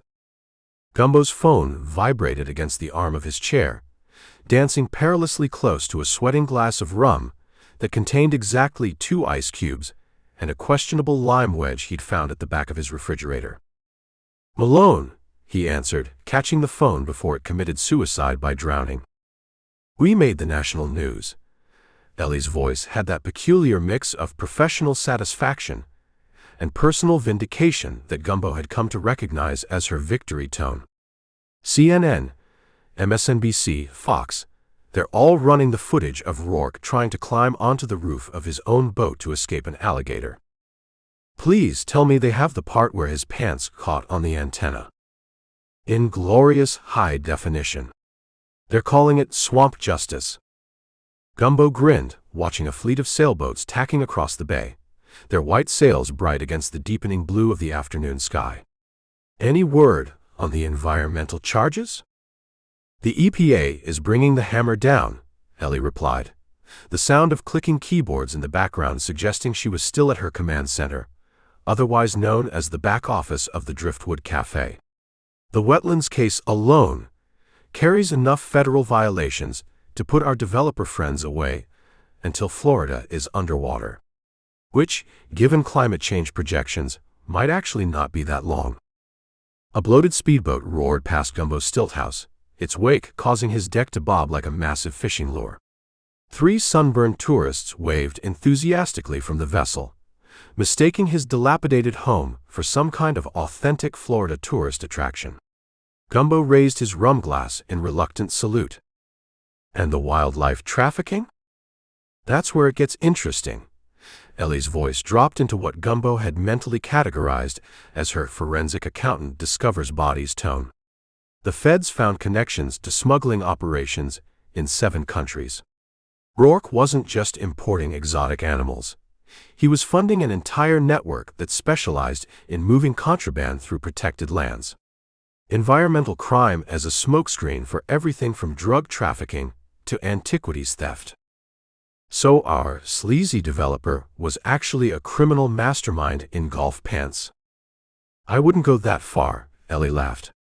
More like an opportunistic jackass who discovered he could make more money breaking laws than following them. The genius part was using environmental violations as cover. Everyone was so focused on the obvious crimes that nobody looked deeper until we came along. Gumbo took a long swallow of rum, enjoying the burn. On the horizon, storm clouds were building, their dark underbellies promising the kind of theatrical afternoon thunderstorm that made Florida weather forecasters switch to their serious voices. Speaking of we, Ellie continued, I've been running some numbers. Is that what the kids are calling it these days? Financial projections, Gumbo. For the agency. Malone and Hightower investigations cleared over $40,000 in our first case. Most of which went to boat repairs and medical bills, Gumbo noted, glancing at the fresh scar decorating his forearm, a souvenir from his brief partnership with a mangrove branch during their escape from Rourke's men. Even so, we've got referrals coming in. 3 potential clients called this morning alone. Gumbo raised his eyebrows. What kind of cases? 1 missing husband, who's probably in Key West with his pickleball instructor. 1 threatened exotic plant collector, who thinks his rivals are sabotaging his ghost orchids. And 1. Ellie paused for effect. Theme park case. Theme park. Apparently, someone's been tampering with the animatronic mermaids at Pirates Plunge Water Adventure. They're now making gestures that the park's lawyer described as anatomically impossible and morally questionable.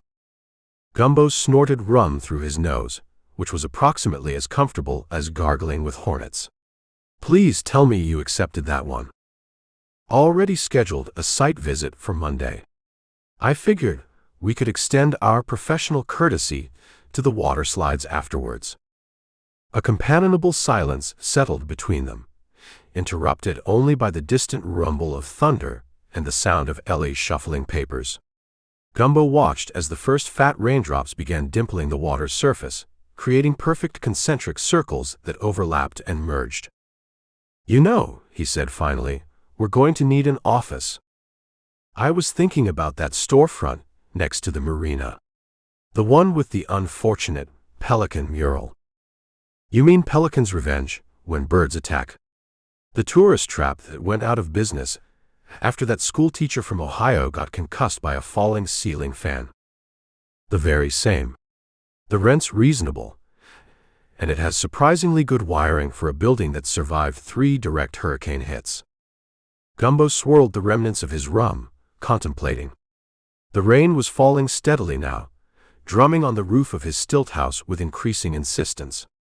You sure about this, Ellie? Partnering with an ex-corporate burnout who lives on a glorified raft and has more scars than sense. Absolutely not, she replied cheerfully. It's fiscally irresponsible, potentially dangerous, and guaranteed to involve more alligators than the average career choice. I'd be insane to say yes. But it's the most alive I've felt in years.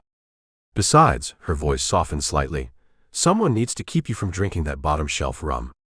It's practically furniture polish. Gumbo smiled, watching as a newspaper page tumbled across his deck, caught in the freshening wind. The headline flashed briefly before the paper sailed over the railing and into the bay. Florida man claims mermaids stole his lottery tickets. Speaking of questionable life choices, Ellie continued, there's one more call you should know about. Detective Hastings rang this morning. Linda. What did she want? Apparently, there's been a situation at Paradise Palms theme park.